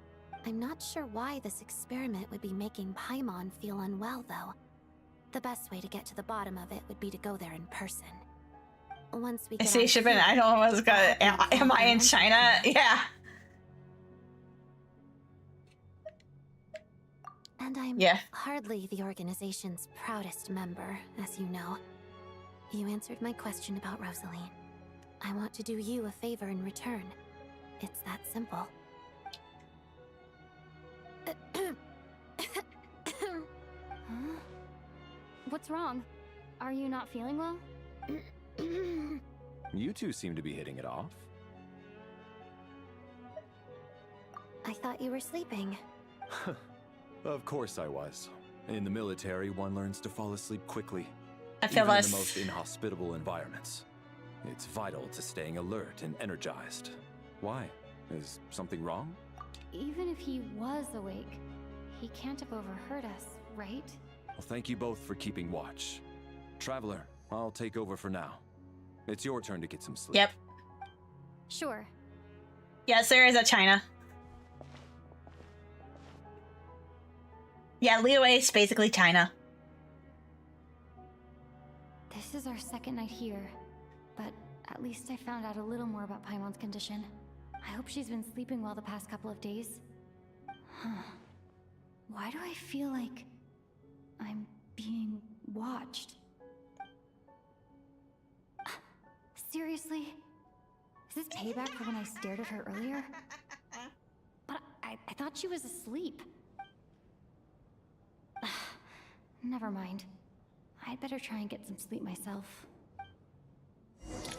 She's literally staring at her.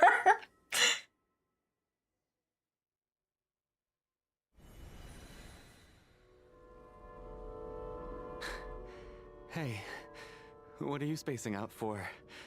Are you reaching your limit too? How long have we been walking for? Mm. Do you remember? Time's lost all meaning. Ever since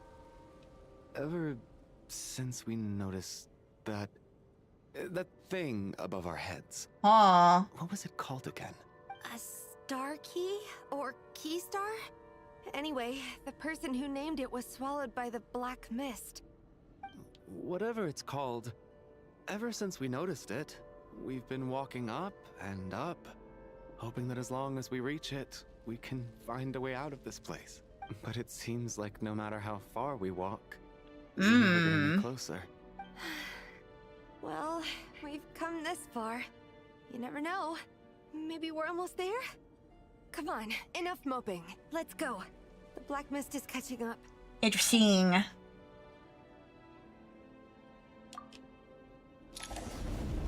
Time to go.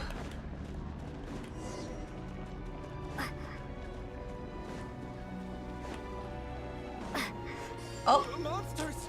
Watch out! Not again! I've lost count of how many times we run into them. Be careful.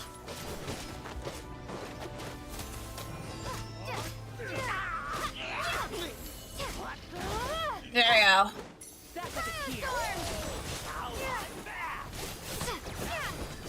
Alright, we're gone.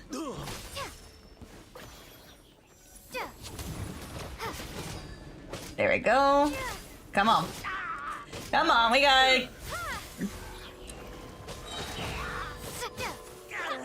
Nah, he's actually based off of India. He's a Sumeru.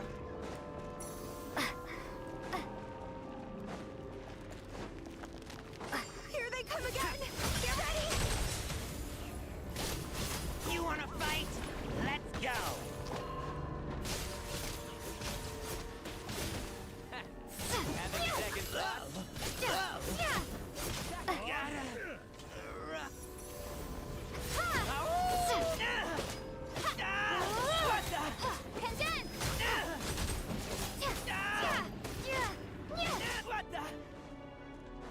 Okay. Go on, up, up, up. Up, up, up. Let's go, let's go, let's go.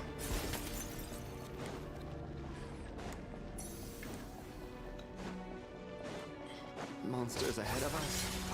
The black mist behind us. It feels like there's no escape. Fine.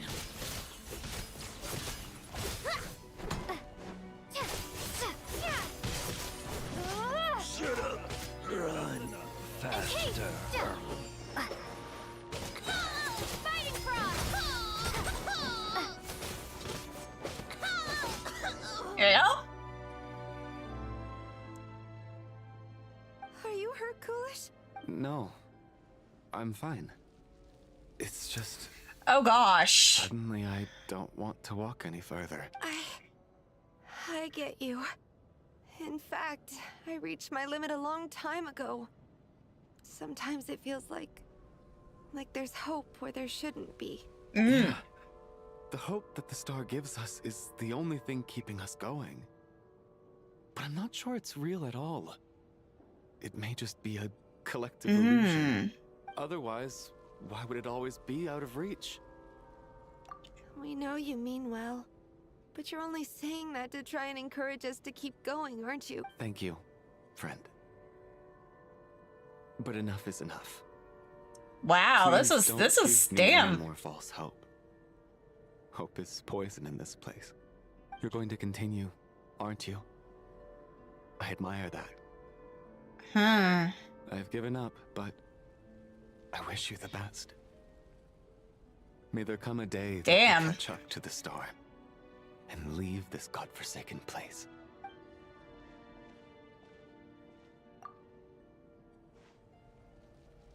It's not an illusion.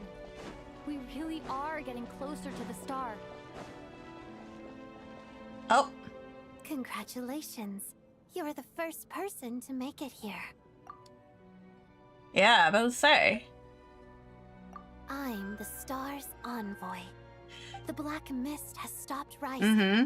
Its hunger is satisfied for now, having devoured your two companions.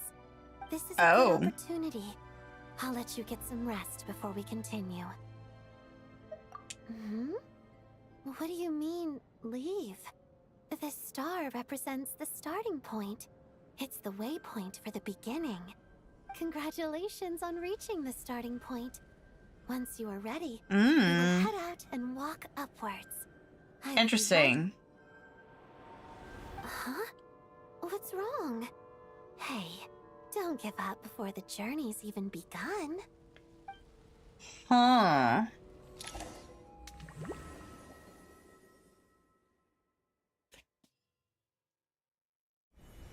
That's interesting. Is that Vodyanitsa's voice? What happened? Coolish, wake up! Please wake up! Yep.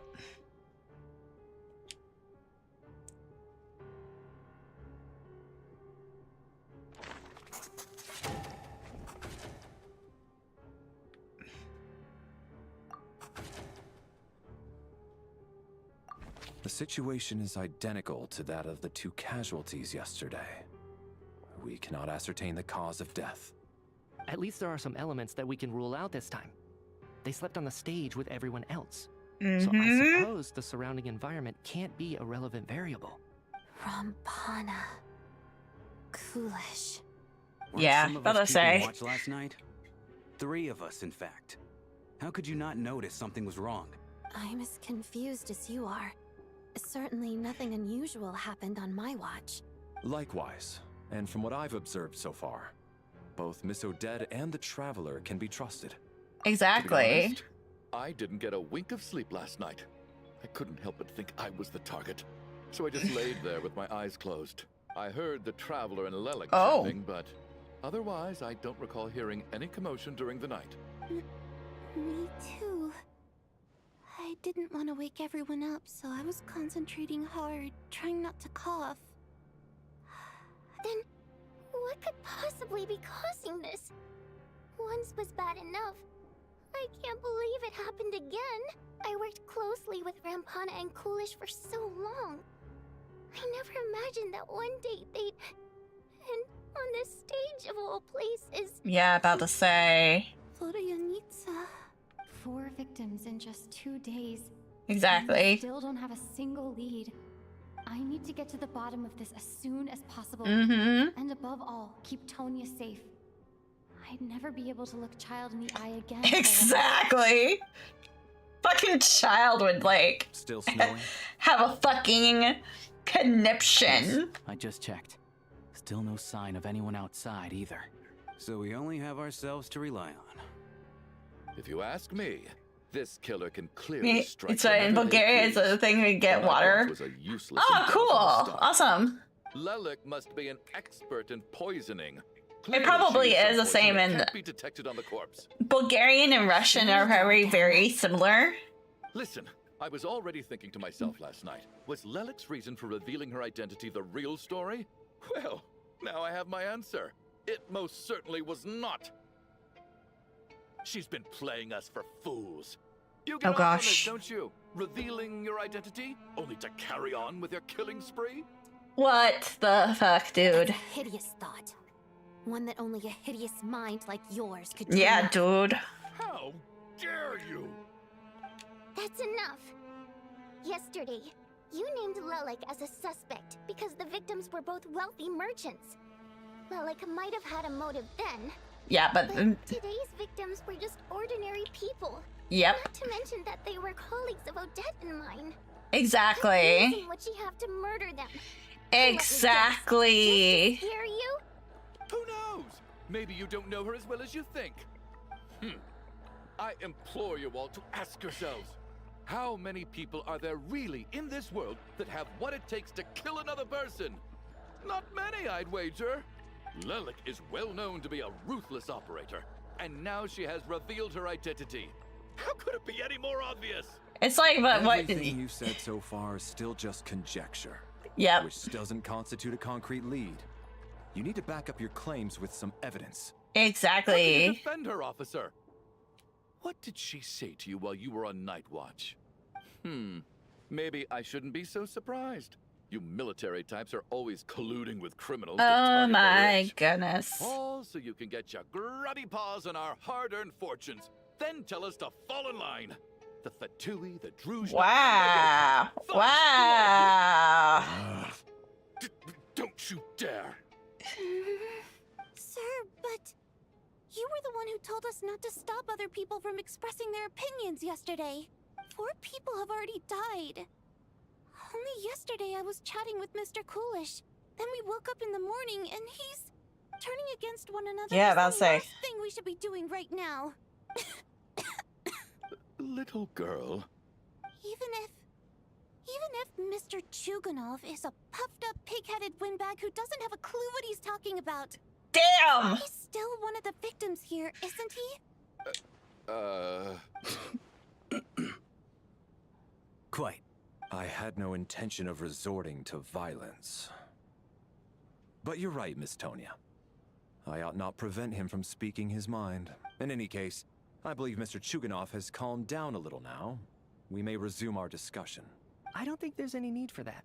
What is there to discuss? Nothing about this situation is normal. Agreed. Do you have an idea, Mitya? You're the brainiac here, right? Come on, clue us in. I've been mulling something over. All the leads we have so far concern things from outside the theater. Miss Odette's alter ego, the threats Mr. Chuganov received.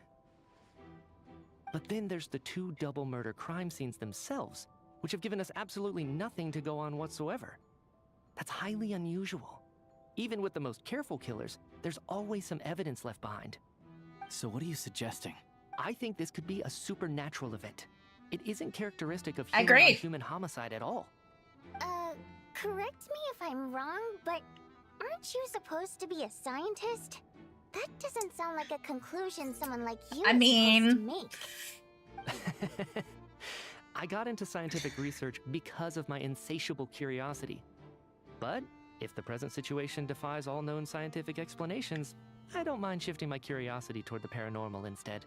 Now that you mention it, I remember when I first came to the theater. I heard rumors about this place being haunted. Haunted?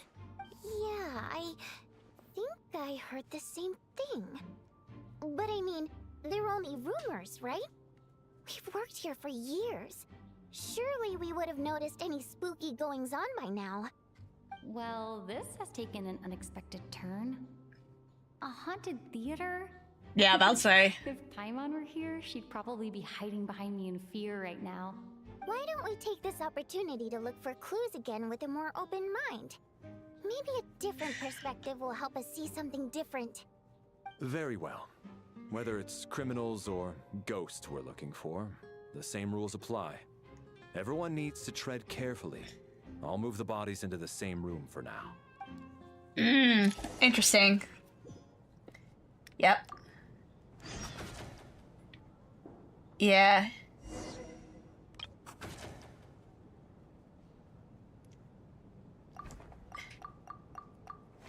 Yeah, I was about to say, we got some interesting stuff here.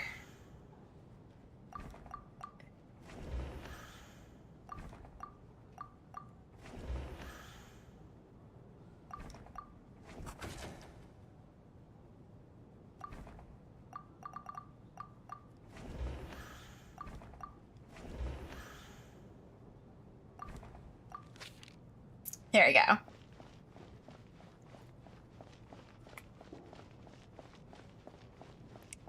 So we're gonna investigate the theater. Investigate the little parts of the theater. I need to think very hard about whether there's anything that ever needed hiding. Let's see here.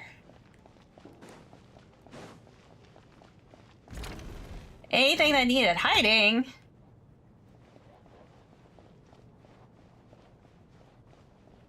Let's look over here. Valeri, come take a look at this. You too, Traveler. Some sort of notebook. What is it for? It's the on-duty logbook for the theater. Oh. Coolish was the main person to use Yeah, it. I'm about to say that works. He mostly used it to record any unusual incidents during a show, audience numbers, exit times, and so on. Yes, he'd always have this logbook with him when he checked tickets at the entrance. Okay. This should confirm a lot of key details about the recent show. So, you find anything unusual? Yes. The number of people. I've checked and double-checked, but the numbers just don't match what's recorded in the logbook. Apparently, We have an extra person among us. Are you certain that logbook is accurate? Could someone have sneaked in without buying a ticket or something? Unlikely. Coolish took his duties very seriously. I've rarely seen any errors in his work. Not to mention that this was a dress rehearsal, meaning smaller audience numbers and tighter ticket restrictions than usual. Everything would have been well within his control. We no longer have our tickets with us, do we? They got collected on entry. I assume there's no way we can check them again. Unfortunately not. The theater recycles tickets. Once people are in the door, they don't tend to leave until the show ends. So we collect the tickets at the point of entry. Still, I'm inclined to believe that this discrepancy in the head count is significant somehow. Did an extra person just materialize out of thin air? You're back. We murder mysterying it right now. 4 people are dead. Couldn't sleep again? I feel.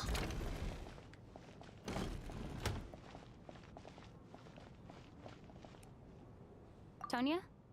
Did you find anything? Not yet. Still looking. So... Are we supposed to be looking for something paranormal? Uh-oh. I think I'd prefer teaming up with you than... There's a Catherine monster. Yep. This looks like People died. Cool. Yep. Shall we read it together? You'll find out about Catherine. Well, it doesn't look scary Uh-oh. or anything. So I guess it should be fine. Alright, let's read it together. Uh-oh.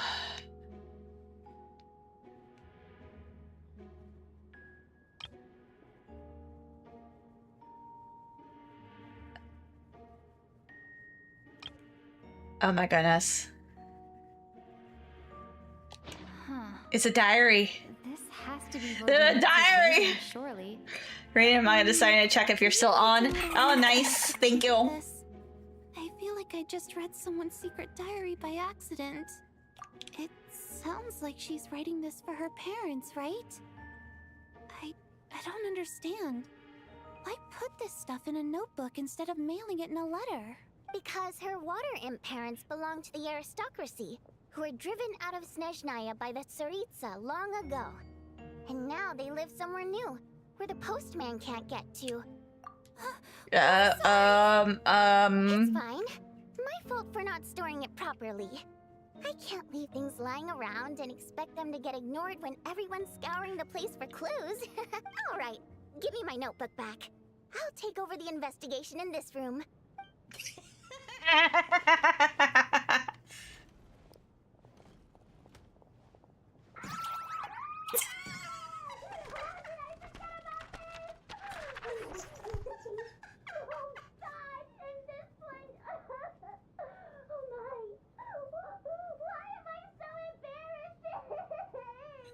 Feel that, girlfriend? I feel that, girlfriend? Me too. I'm also embarrassing. I'm also super embarrassing. I look at my stuff from when I was in middle school and holy shit, it's embarrassing. Ah, Traveler. Since you're here, come take a look at this. Alosha found it. We're both curious to hear your perspective. It appears to be an investigation report. And the focus of the investigation was the rumors of haunting we heard about earlier. Uh-oh. Okay.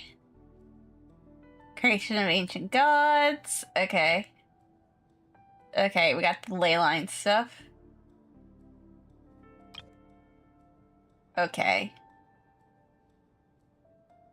An investigation report, huh? Looks quite old. Oh. Sumeru. This person's name looks to be of Sumeru origin to me. Was the investigator from Sumeru? The theater manager must have hired an investigator once specifically to look into this issue. But it doesn't look like anyone ever looked at the report. Presumably, the manager wanted to know if the supposed haunting was dangerous, while also being fearful of word getting out in case it affected the theater's business. Anyway, the bottom line is, the haunting is actually real after all. It's caused by an obstruction in the ley lines. Is there any chance this is the key to finally making some progress with the murder cases? Interesting. Ley line problems are pretty unexceptional to me by this point. And while it certainly offers an explanation for the ghosts, it's hard to imagine what connection it could have to these two murder cases. Some of the language that appears at the very end of the report caught my eye. Angel civilization, ley line renovation? All right, well, have a good sleep. So it's completely outside of my wheelhouse. Have a good sleep. Huh? A piece of paper just fell out from the report. It landed right by your feet. I will not. I actually am going to be working tomorrow, so I'll be putting out my schedule soon. Oh, that's pretty ominous, yeah? It was tucked inside the report, so it must be a note left by the author. Death is near. Is that supposed to be what's going on here? With us in the theater? Oh. But if so, how did the author foresee it? Could he predict the future somehow? Maybe. Yeah, I'll have a schedule up though. No, wait a At second. least so If people we take know. the report and the See note you. at face value, they completely contradict one another. The report definitively concludes that the hauntings in the theater are harmless and cannot affect the real world. But the note seems to be warning of potential danger. The question is, what exactly does the note mean by death?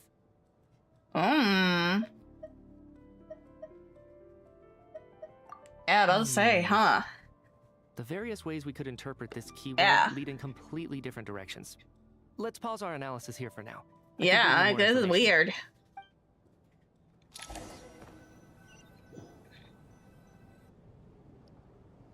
If we take all this together, it's not impossible, is it?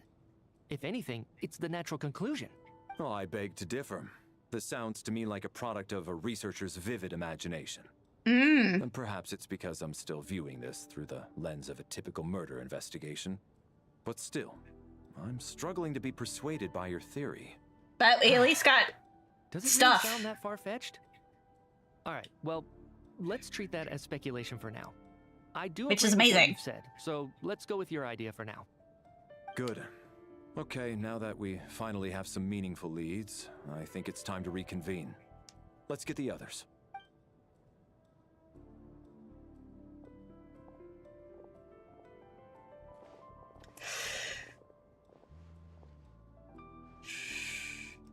So, that's about everything we've discovered so far. I'll share my theory first. Based on what we've learned from the logbook, I believe the extra person among us is most likely the killer. If the killer had simply bought a ticket, it would have greatly increased the risk of their identity being exposed. I expect he or she either hid in the theater ahead of time, or found a way to slip past the ticket inspection.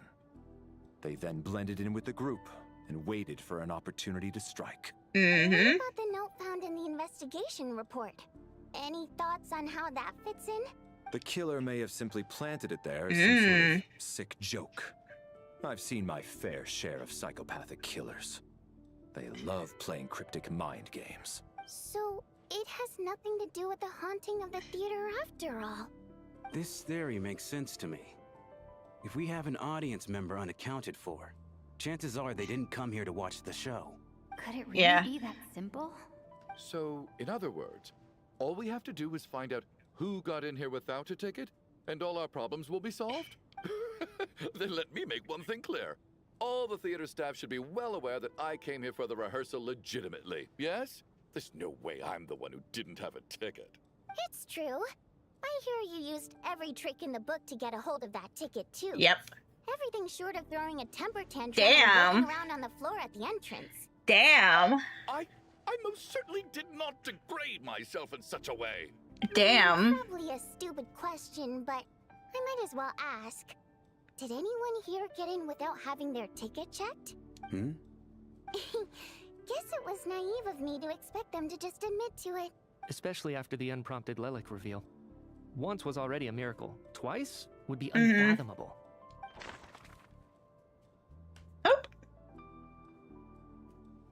I have...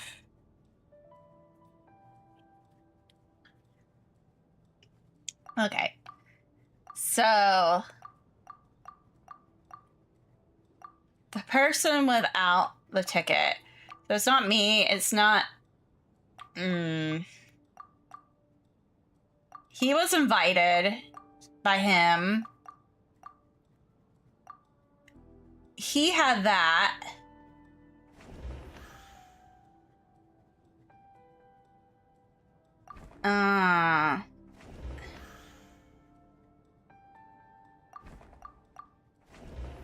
We're gonna do that. I don't believe any of us here knew Shram before all this. Yep. If no one can verify Shram's identity... Yep. Mr. Shram, did you really go through the ticket inspection to get in here? Huh? Me? Why am I being singled out, my friend? Do I seem that suspicious? It's not that you stand out as suspicious, more that everyone else has been ruled out as trustworthy. Okay. Well, we spent the best part of 2 days together now, so I'm sure you can all tell what kind of person I am. I'm a true gentleman. I never dream of doing something like sneaking to the theater without a ticket. Yeah, I have no doubt that you're a good person. But the problem Yeah, is... exactly. none of us here actually know you, so no one can say for sure that you are who you claim to be. Although, actually, what was it you said last night?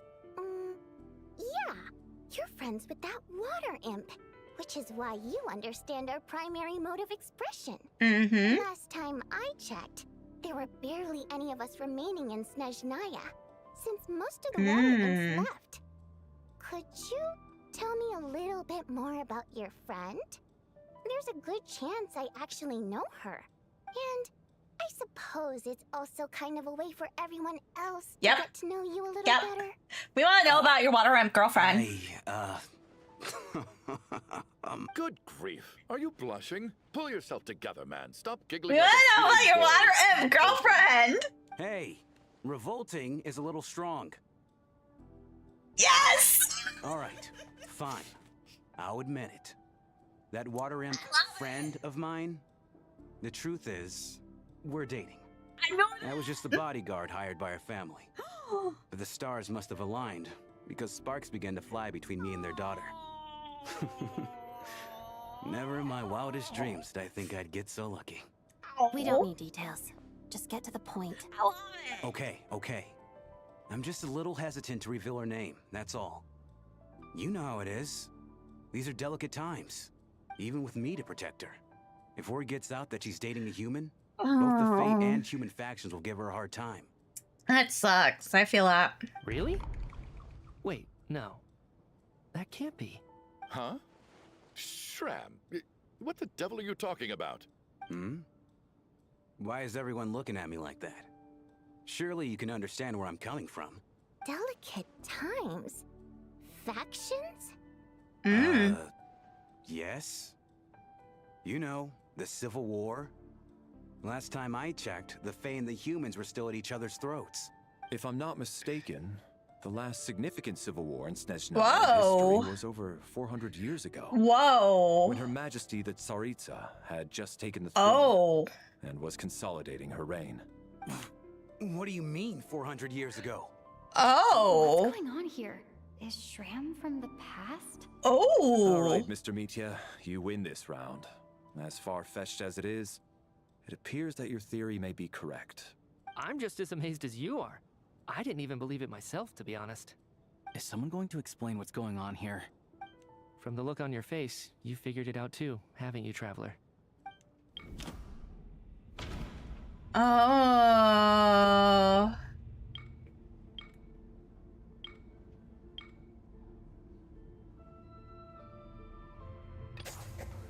theater's ley lines have been modified Modified. to prevent souls within its grounds from returning to them. Yep. Some souls can even wander this place forever. Mr. Shram's statement proves he's from hundreds of years ago. And according to the investigation report on the theater hauntings, Mr. Shram is very likely a lost soul wandering the theater. Oh my gosh.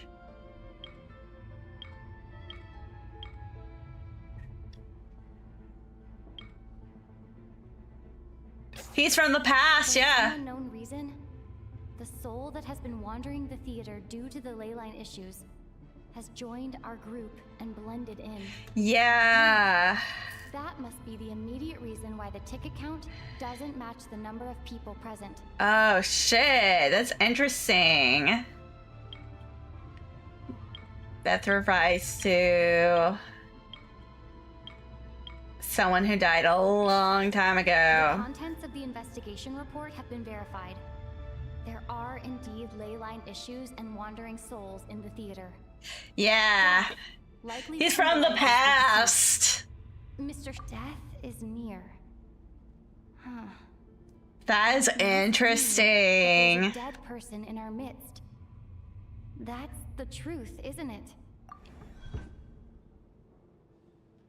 Yeah, the logic is clear now. The investigation report said that there would be souls stuck wandering around the theater because the ley lines were cut off. Mr. Shram must be one such soul who died in the theater a long time ago. Oh, In which shit. case, that also makes him our extra person. So when the note said death is near, it must have been referring to death as in the deceased, people who died a long time ago. Someone who died a long time ago. In short, Yeah. there's a dead person among us. The extra person we've been searching for is a ghost from the past.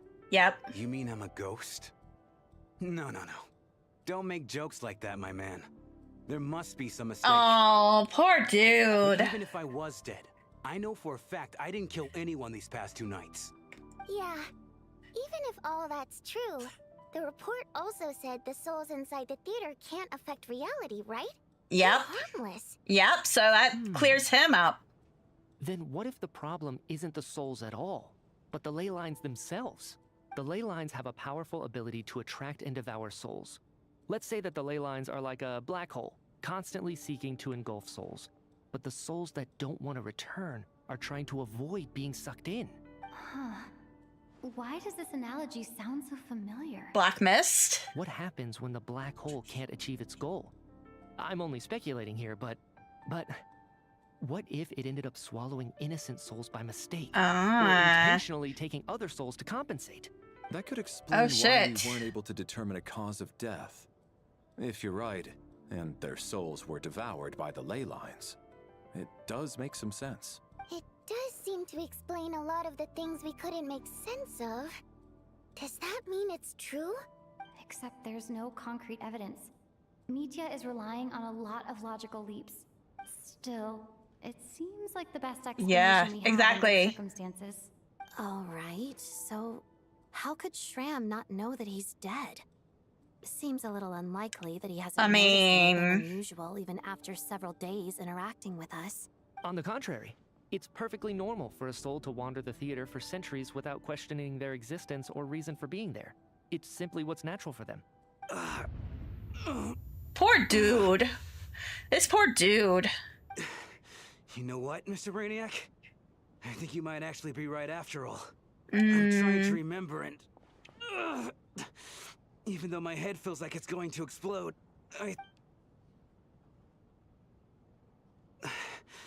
I was the one who didn't want to remember my own death.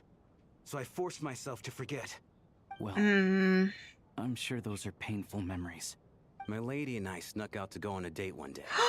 We bought tickets for the theater. It wasn't really my thing, but I was just happy to be together. Aww. All of a sudden, a group of people burst into the theater, shouting for all the water imps to get out. Performers and audience members included. It was clear the conflict between humans and Fae had reached a boiling point.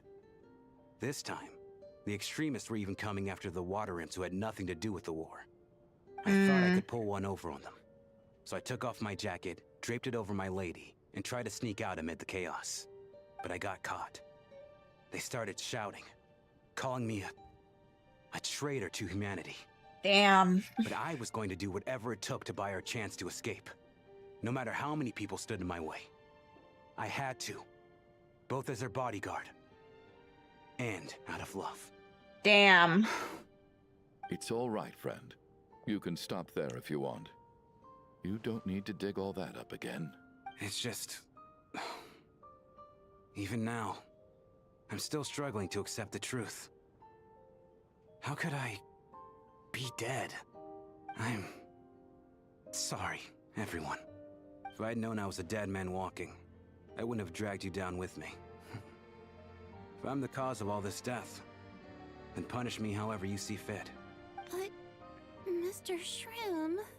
No. Damn. I refuse to be a burden. I know what I have to do.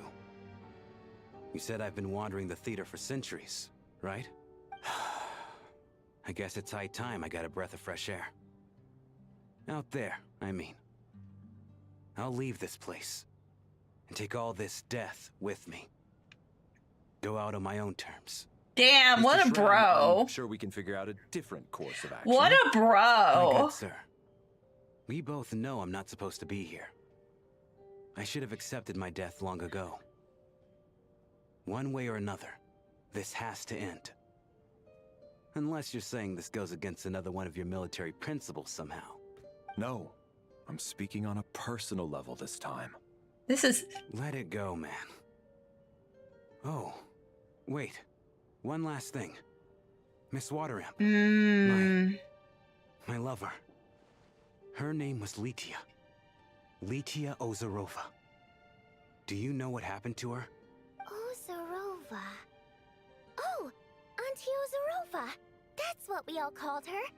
I remember her as a very kind elder. She had a bunch of kids, too. I'm so glad she survived. And she had lots of kids? Good. No, no.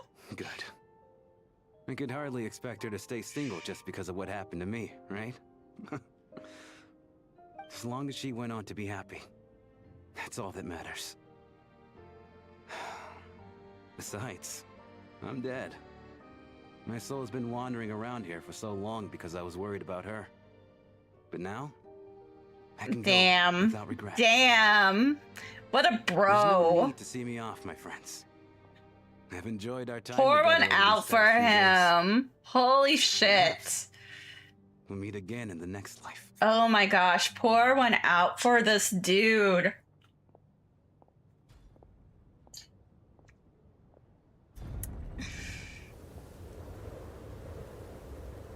Take care, my man. I knew Mr. Shrim was already dead, but... I still feel so sad. Death is cruel, no matter how we might try to make sense of it. So, was the conflict between Fae and humans really that bad back then? I was only little, so I don't remember much. It's terrible to think that so many innocent people had their lives turned upside down. Even the historical records about that time period don't say much about it. All people know is that the Tsaritsa founded the Fatui, drove out most of the Fae aristocracy without explanation, then used her terrifying power to suppress the humans. It seems to me like the Tsaritsa chose to make herself the enemy. She downplayed the conflict, directing whatever animosity both sides had for each other at herself instead. That's also why, despite how brutal the conflict was at the time, there hasn't been much lingering tension between humans and Fae since. Things have been fairly harmonious for the past few centuries. So, the Tsaritsa banished the Fae to protect the Fae living in the city? She offered herself up to be hated in exchange for peace. Maybe it's not quite as bad as it sounds. I don't think Her Majesty is too concerned if mortals hate her or not. Damn. And besides, there are very few who truly do. All this time, I had no idea. All right. If Mitia's theory is correct, then I think we can consider this matter settled. Let's all take a break. Yeah. Ugh, if only this blasted storm wasn't still raging on. Damn. Pour one out.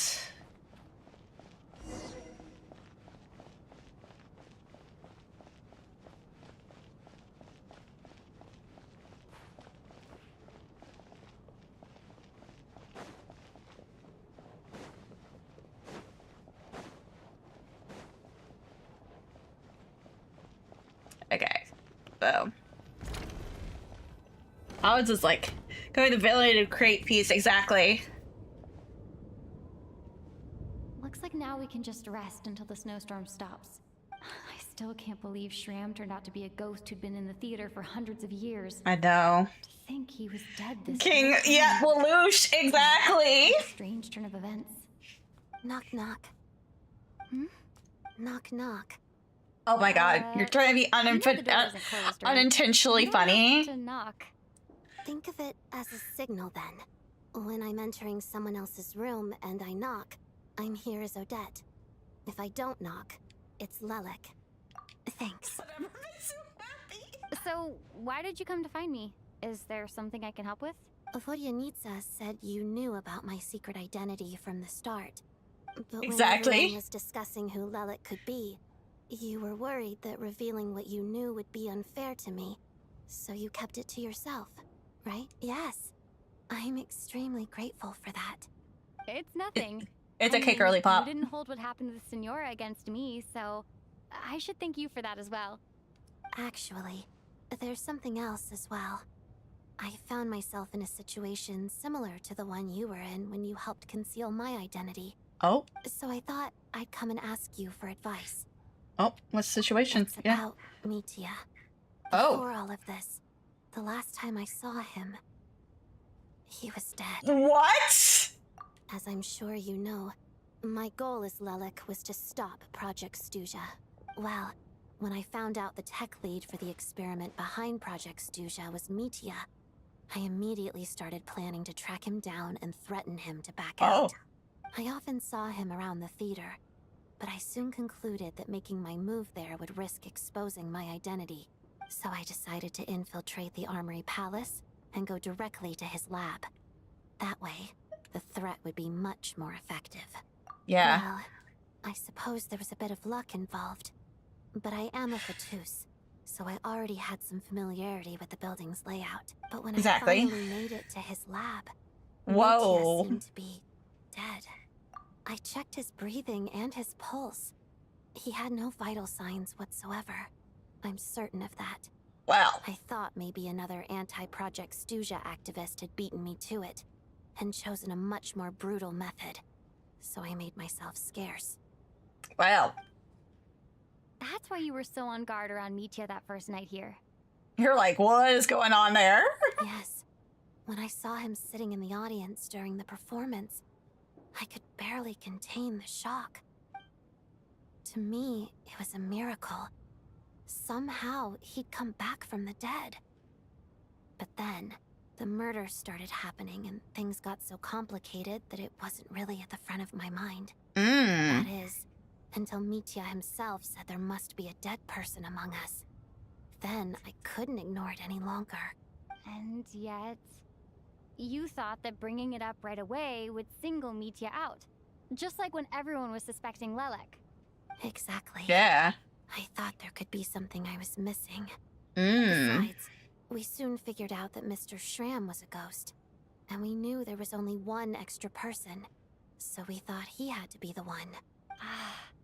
But now it seems like there's another candidate. I understand why you kept it to yourself. There was so much information being thrown around during that discussion. Yeah, about to say. Bringing up Mitya would have just introduced more confusion. So, what do you think we should do? Let me confirm one thing first. When was it that you found Mitya dead? Around a week ago. Sometime in the afternoon. A week ago? That's earlier than I thought. I saw him just a few days ago at a restaurant. That definitely would have been after you found him dead. He seemed completely normal. Yeah, about to say, exactly. Chatting with Vodyanitsa, trying to avoid Valeri. Yep. So he was definitely alive on that day. Huh. Well, all I can say is I know what I saw. Here's a thought. The reason we even suspected a dead person could be among us was because of the problem with the theater's ley lines. But Mitya's death happened inside the Armory Palace. The ley line issue affecting the theater. Yeah, about to say, shouldn't affect that. Yeah. You're right. I guess he doesn't fit the profile of the person we were searching for. I think the chances of it being him are very low. Surely he can't have died for real in the Armory Palace. Unless what? Unless he really did come back from the dead. You're right. Do you think we need to disclose this to the others? Huh, what's this? A private meet and greet? Oh my gosh! Where do I line up? That's not what's going on here. Well, I was just making the rounds. Thought I'd try to lighten the mood a bit. Vodyanitsa's handing out food if you're hungry. Oh my gosh, this is dark. You look great for a dead person. That would be me. You look great for a dead person. I mean, he's such an asshole.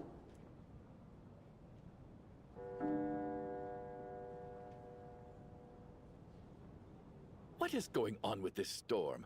Could it be connected to that monster that just arrived in Maybe. Snezhnaya? I almost hope it is. Her Majesty the Tsaritsa left to vanquish that beast herself. We just need to wait for her triumphant return. Do you think people still feel the cold after they die? I'm wondering about Shram. Oh, maybe we should have given him a coat before he went out there. Death itself is cold, isn't it? I'm sure the storm will embrace him. Well, I hope he has a safe journey. I'm going to I miss know. him, I think.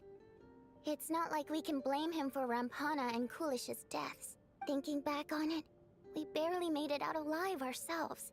Once we get out of here, how are we going to explain what happened to their families? Yeah. Because, you know, what do you know? You're dead, exactly.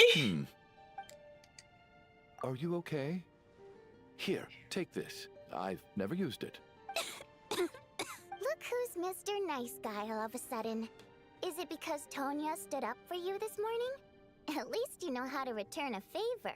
No. Without Tonya, who knows how badly he would have been hurt. I told you already, I never intended to resort to violence. Duh, bunch of rascals. Little girl? I was rather surprised when you spoke up for me this morning. I didn't think I had many admirers here, so, thank you. Oh, no need to thank me. I said some bad stuff. She won't let you hit, bro. Exactly. I've been, too embarrassed to admit it, but, you remind me a lot of my daughter. So kind to everyone, but never lets her old man off the hook. Unless my wife and I are having a fight, then she's always on my side. Especially when she was little. Every time I took her out. All right, easy now. How long have you had that cough, Tonya? I don't know. Okay, get a groom. Exactly. I'm cringing. I'm fine. Are you taking anything for it? I know, right? Yeah. I'll be fine once I see my brother. He's gonna pick some frost fairy flower leaves and brew a tonic for me. I'll feel much better once I drink that. His daughter's not, but that's weird because... That's good to hear then. We should probably discuss arrangements for tonight. That's Now weird that the deceased has because... left our midst. There shouldn't be any Because, However, Child's not doing that. I'll keep watch. Shouldn't we take shifts? I can take one if needed. No need. I managed to get a nap in earlier, so I have plenty of energy right now. After all the tension... We got cough, girl, drink some water, get some fresh air, you'll live. I mean, they kind of can't get fresh air. It's kind of a blizzard out there. What a long day. This whole situation turned out to be way more complicated than I expected. But Valeri's right. I should just try to calm down and get some rest. The last thing I want is to give myself nightmares. Yeah, I'm like... She's awake. She's awake! Get over here, you big lug, and take a look! If you must call me something, Oh. call me Mr. Door. The Black Mist is coming. You need to go. Are you all right? Can you walk? That's not the point, I know, On our right? way up. That Mr. Door fellow protected us. He just seemed to come out of nowhere. Not much of a talker, but when it comes to taking down monsters, that man doesn't hold back. He might actually die. Well, this is gonna be interesting. The black mist is catching up to us. We need to keep going. Mr. Door, I don't believe Oh, I got Valeri as well? Oh. There's no need to try to get to know me. I'm just Mr. Door. Mr. Door! Looking for trouble? I can just push these ones off. Oh, well, anyway, we're lucky to have you here. Thanks for sitting, sir. No need. There's a door, exactly. This is where my duty lies.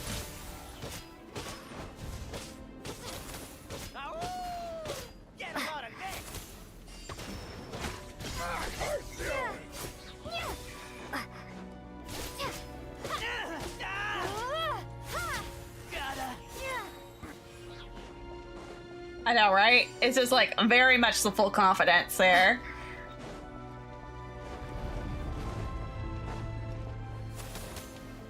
So we're doing this the hard way.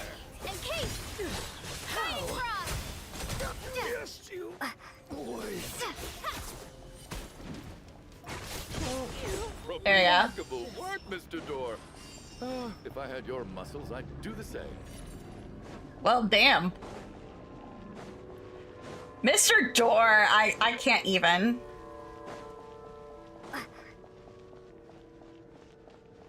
Are none of these doors the one you're looking for? No. Wow.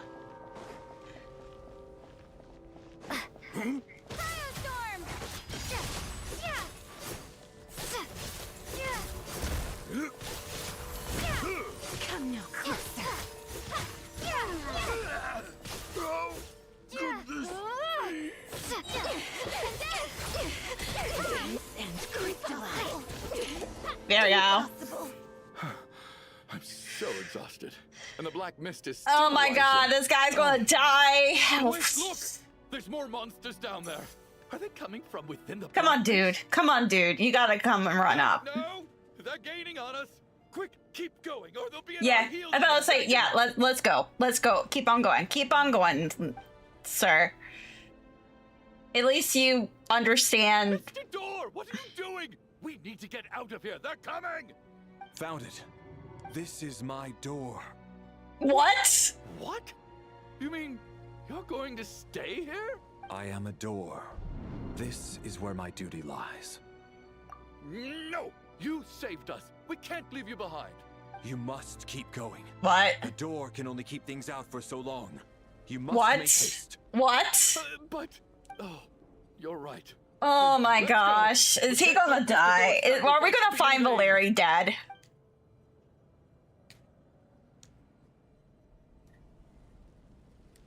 The black mist isn't moving anymore. Looks like both the monsters and Mr. Door are gone. Oh my god. I didn't just imagine all that, did I? Surely I wasn't so scared out of my mind that I hallucinated. Oh, okay, good. There's no way we both hallucinated the same What the thing. fuck is no? Getting sleepy? Well, looks like we're safe for now. Go ahead. Let's get some rest. I know, right? I'm like, what the fuck? Are we gonna see Valeri dead? What time is it? Is it morning? I think I had a nightmare. Oh, I guess What? everyone's still asleep. These past 2 days have been exhausting. Valeri's keeping watch though, so he's probably He's gonna the be only one around. dead! Valeri? Oh no, oh no, oh no. Bruh. Bruh, this guy's gonna be dead. Doors on the front we made along the way. Wake up! Everyone needs to wake up! Ah, shit. Damn. Just like the last 2 nights. No clear cause of death. Damn. I've been a real thorn in your side, haven't I, Mr. Valeri? Now you Oh. can rest in peace. Bruh. And for me, life will be all the duller for not having to run away from you, my friend. How's Tonya? Is she okay? I just checked on her, and it doesn't seem like anything serious. She's just exhausted from the past couple of days, and she's still recovering from her illness. We should let her sleep a bit longer. That means Valeri was the only one who died last night. If Valeri was awake and keeping watch, it would have been impossible to kill him without waking everyone else up. That much is certain. Exactly. This is so frustrating. Why has nothing changed since yesterday? I thought we already dealt with the dead person causing all this. Actually, one thing has changed. There's only one victim this time, not two. Does that mean... Even in death, bro aura farms, exactly.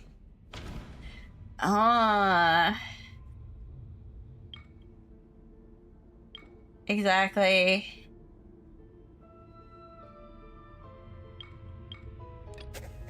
But Mr. Shram was already... Yeah, they'll say...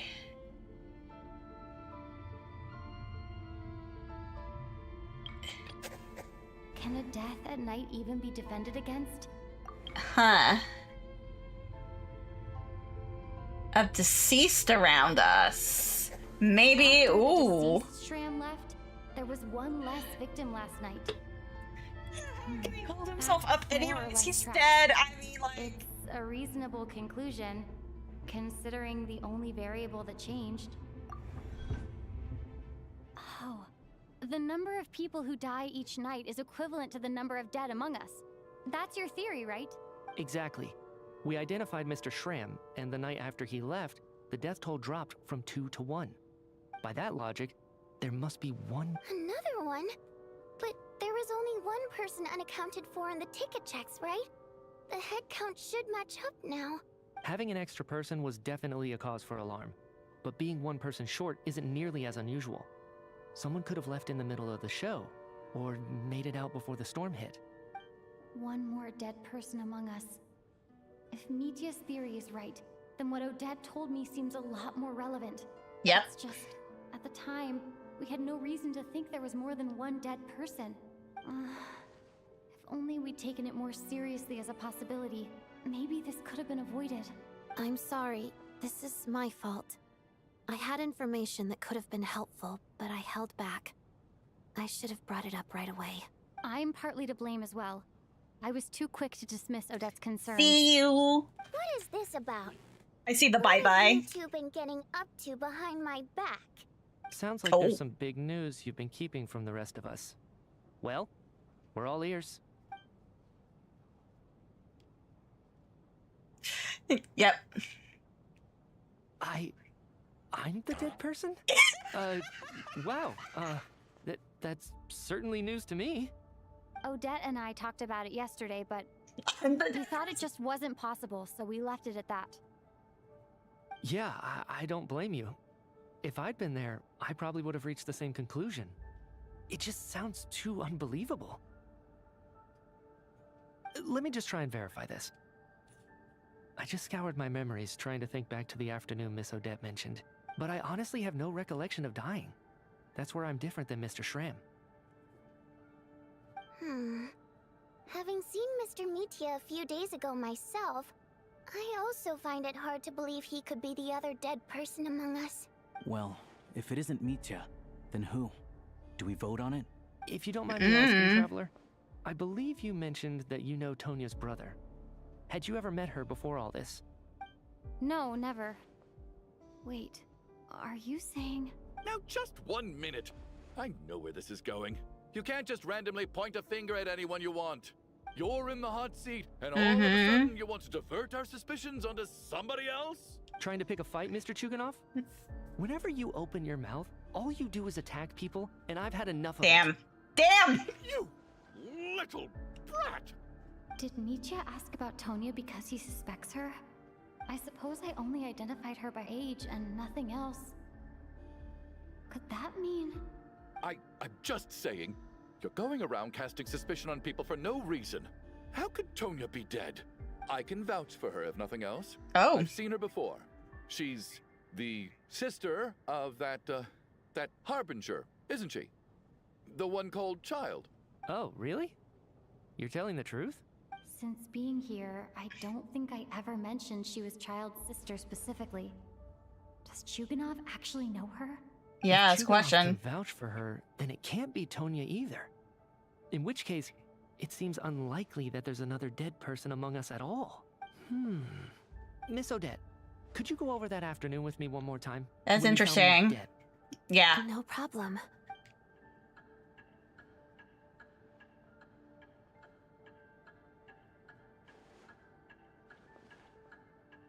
Yeah, he's like trying to think. Is like, what? Huh. No matter how hard I try, I just can't remember anything about dying. But I do remember something else. Miss Vojanitsa, during our last meal together, I told you how some of the researchers were suffering from temporary memory loss. Do you remember that? Oh, yeah.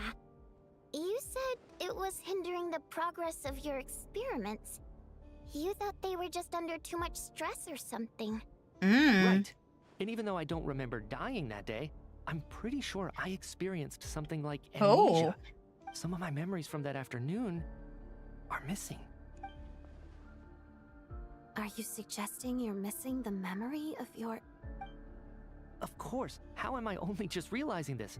Humans aren't necessarily aware of their own death. You mean being silently assassinated? Or dying in your sleep? Situations like that? The researcher's amnesia. Suddenly it all makes sense. I must thank you, Odette. I think your perspective just helped me reach a breakthrough on a series of issues that have been troubling me for quite some time. All right. It's decided then. I'll be the one to leave today. Oh, leave? Hey, wait a minute. Aren't you rushing into this? What if you're wrong? You'll pay with your life. Come on, kid.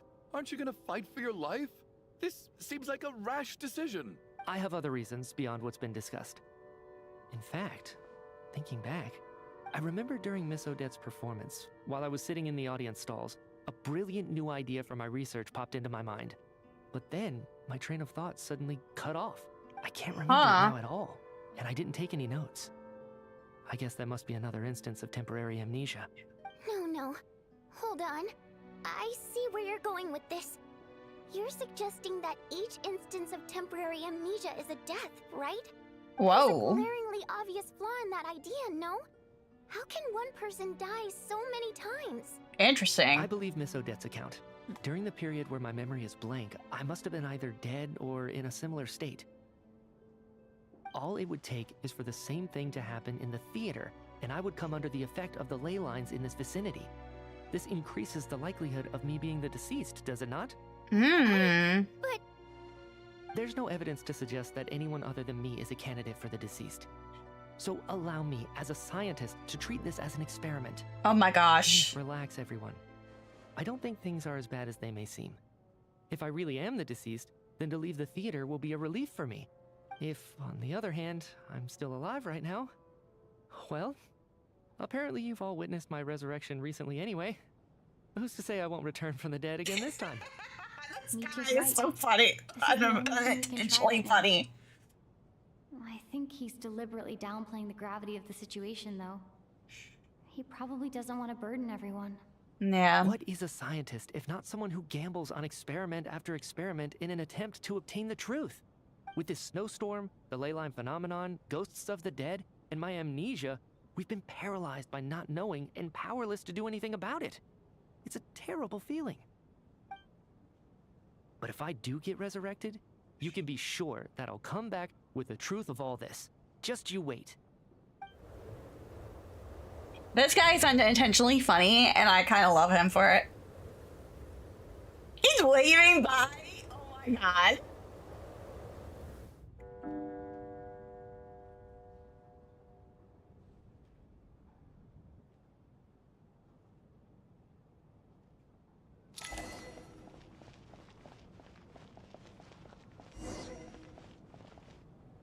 Yeah, Bunny Nietzsche. This is. I didn't even get to see him one last time. Maybe it's a good thing that you weren't there to see it. It was a hard thing to watch. Yeah, Bunny Nietzsche. This is. Hate goodbyes. Why does it feel like everyone around me is slowly disappearing? Not just in here, I mean. In the outside world, too. Maybe it's the realization that, at the end of life, everyone has to face it alone. Come to think of it, the main reason we're still alive right now is pure luck. Each morning here, for every one of us, there's the chance that we might not wake up. You could take it a step further and say that the same is true outside, too.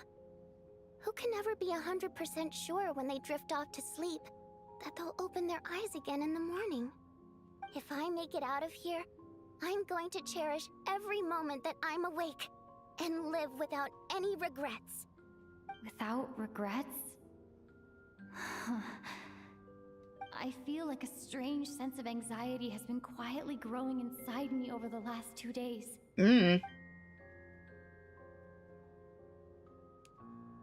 Are you okay? You look really glum. If something's bugging you, let's talk about it. There's only a few of us left here now. After everything we've been through, what's the point in keeping things bottled up? I have a travel companion named Paimon. Alosha and Odette have met her before. She's been feeling unwell recently. You're worried about her, aren't you? That makes sense. We've been trapped in here for days. To be honest, I used to feel like I was just a spectator in this world, watching everything that happens from the sidelines. Maybe it's because I'm a descender? A descender? But with Paimon by my side, over time, I slowly felt my connection to this world growing stronger. She loves eating, sleeping, and having fun, but she's also a great guide. It's her authenticity that makes this whole world feel more real for me. Over the last few days that we've been apart, I've often caught myself wondering, what would Paimon say if she were here right now? Oh. A baby girl. By the time I snap out of it, the conversation has already moved on and I'm still in my own little world. I'm trying to overcome this sense of detachment, but I really miss Paimon. I guess, in a way, she means the whole world to me. Damn. I bet she misses you when you're not there as well. Maybe you're her entire world too.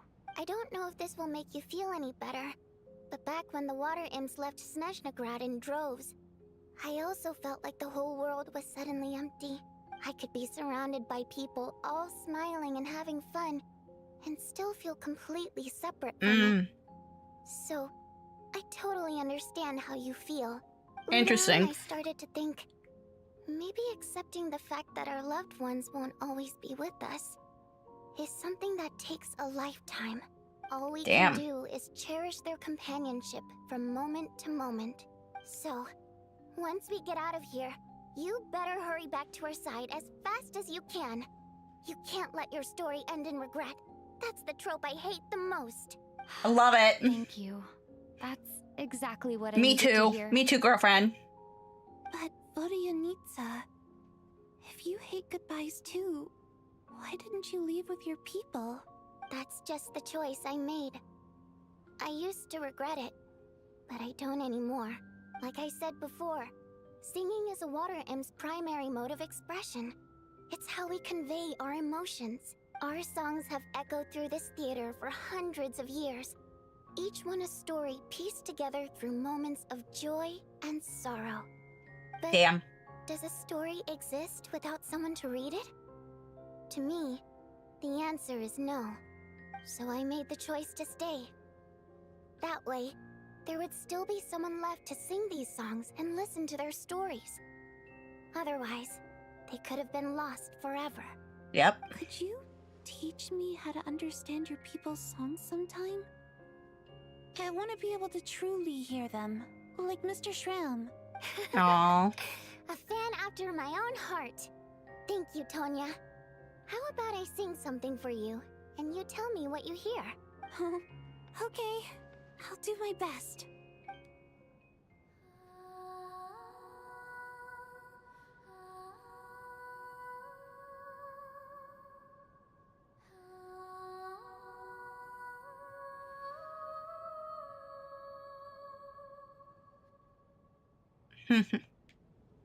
I've never heard that one before. I feel like I can hear a sense of longing somehow.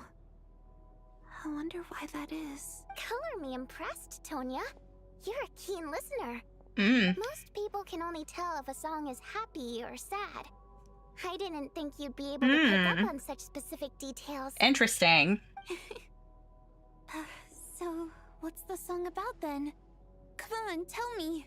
I've actually never performed this song in the theater before, because it has more of a ceremonial purpose for our people. It's not meant for the stage. It means something like, "May those we have lost watch over us, and follow this song back home in the night, so that we might be reunited once more." That's I awesome. wonder I could hear that sense of longing. You sing it for loved ones who have passed away. I love it. I hope it reaches them. It's getting late, Tonya, and you're not well. We should all turn in early. I suppose there's no reason to keep watch tonight. Okay. But, before I go to bed, could you sing that song a couple more times for me, Bonniecdraws? Of course. Anything for my #1 fan.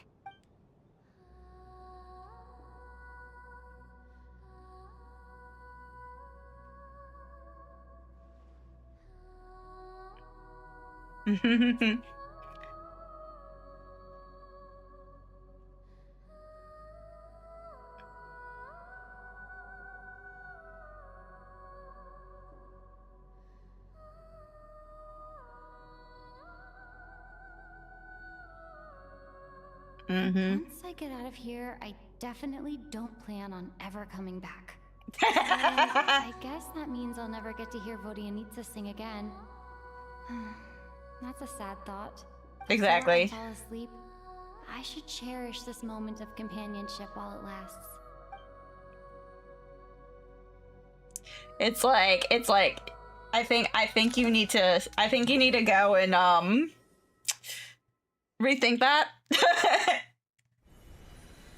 It's like, I can't see Odette dance or Bonnie needs to sing. Oh.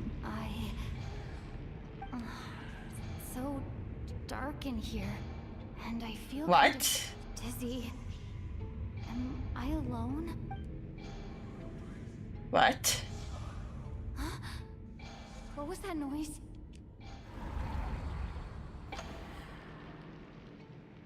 What?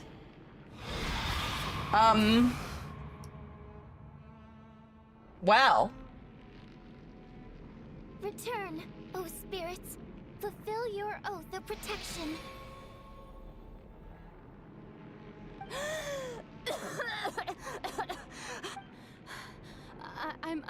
I'm alive? What just happened? No time for questions. Quick, over here. Turn on the switch. We need to bring back the light.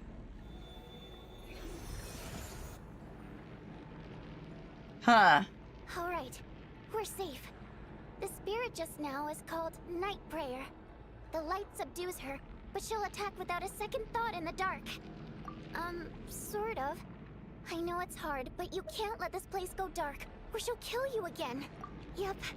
Luckily, I was here to resurrect you. Otherwise, that'd have been a real bummer. Yep. A bit more than a bummer, I'd say. Wait, so you have the ability to resurrect people? Sure I do. I'm your guardian spirit after all. I specialize in soul recall. Oh, it's nice to meet you, by the way. Oh, thanks. It's nice to meet you too. All right, there's no time to waste. The black mist is already catching up. Okay, okay, let's go. Prayer at all costs. Come on, let's go. We need to reach the next switch before the place gets too dark. If we bring the light back, Night Prayer won't be able to get to us. Sweet, sweet light! It's back! Shh! It's Night Prayer. We need to move quick, but don't let her notice you.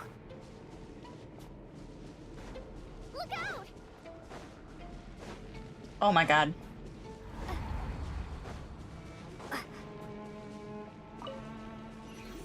It's like that freaking thing in Final Fantasy 13-2 that area on 32 where literally it's just all...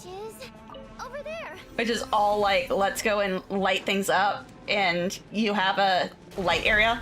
Aw shit, aw shit, aw shit. Hey.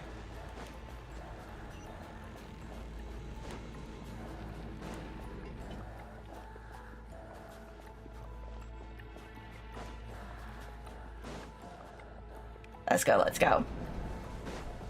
Trains!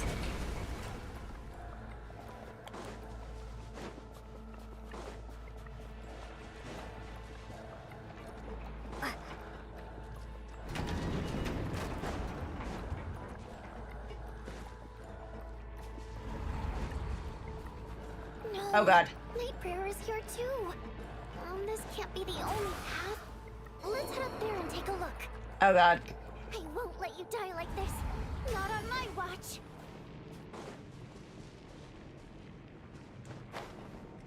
I'm going this way. The switch is just up ahead. Hurry! I'm like, I'm going that way. It's too dark. We're not gonna make it. Come I'm on, going up and over, dudes.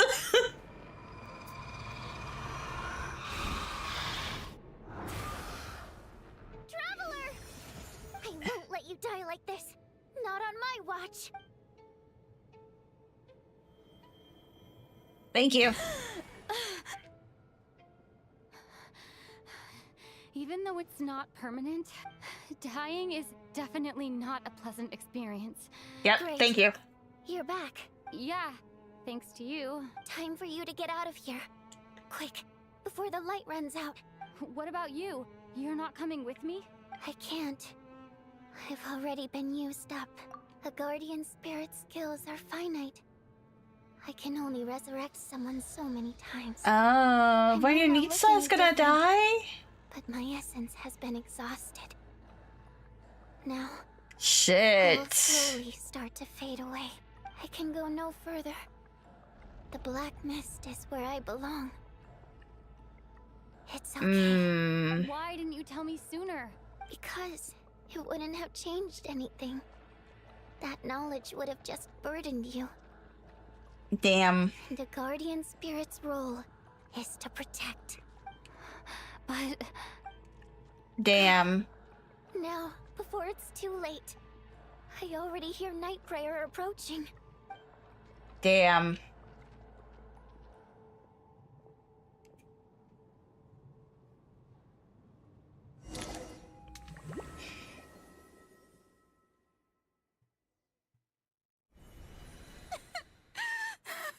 Yeah, Bonniecdraws.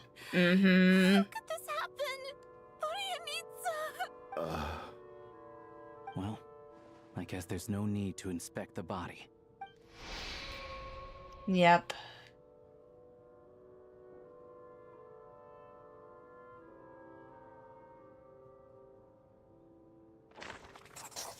Yep.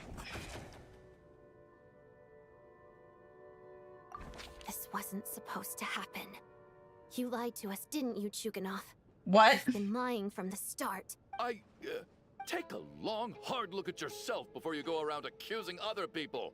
I suspected you on day one, Lelik, and now look where we are. By some strange coincidence, you've Excuse never been me, targeted. that's You just happen to have girlfriend. survived this long?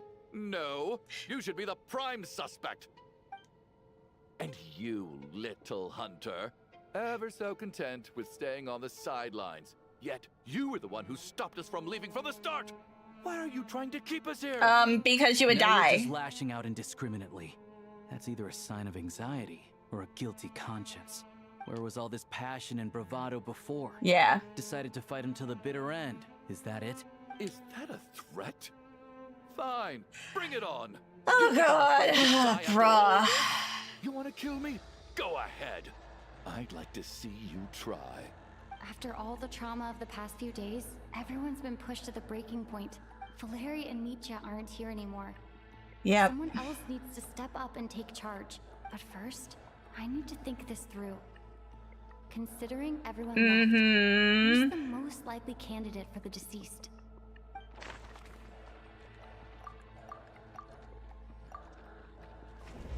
Yep. Of those who remain, the only person we've never met before is Tonya. There is room to doubt her true identity. Exactly. People are easily misled by first impressions.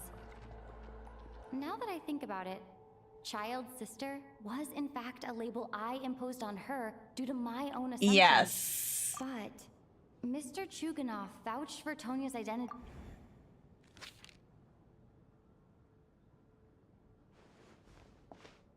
Tonya, how's Tusser been lately?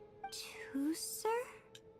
Your brother Ajax must have mentioned me in his letters home, right? Did he say anything about a blonde traveler? No. And my brother's name is Razik, not Ajax. Bringing up the girlfriend shit. Chuganov, looks like it's your turn to do some explaining. Yesterday you said you could vouch for Tonya. Bringing out the girlfriend shit. I knew you were behind this, Chuganov. You've been lying through your teeth from the start. Everything about you is fake, down to the wife and daughter you're always talking about. Your entire family. Oh shit! Oh shit! Oh shit! That night, when I infiltrated your place as Lelik, I noticed you were home alone. Didn't think much of it at the time. Oh just thought everyone fuck! else was out. But thinking back on it now, that doesn't seem very likely. My guess is you live alone, don't you? Oh, we have this, and then we have the other one. That was a lie? But why would he lie about having a family? Curses!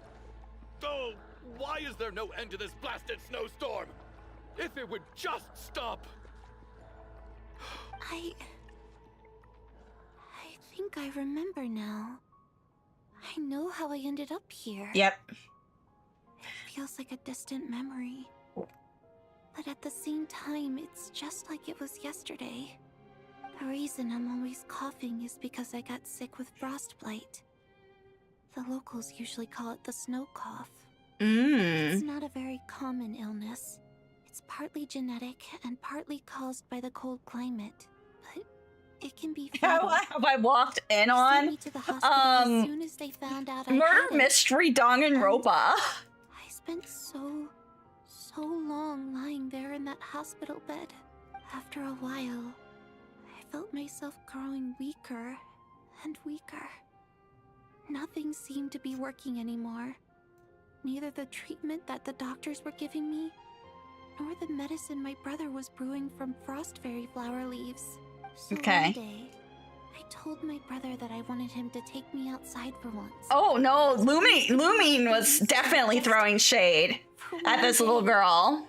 I wanted to meet loads of friends, experience new things. Yeah, no, she pulled out the girlfriend card. He snuck me out of the hospital, and we escaped. We got to the theater, bought tickets, and went inside. It was all so exciting. I remember the show very clearly. It was amazing. But I found myself getting sleepier and sleepier. Yep. Tonya. When I woke up, I couldn't find my brother anywhere. So I guessed he'd already left. But there's no way he'd leave me behind.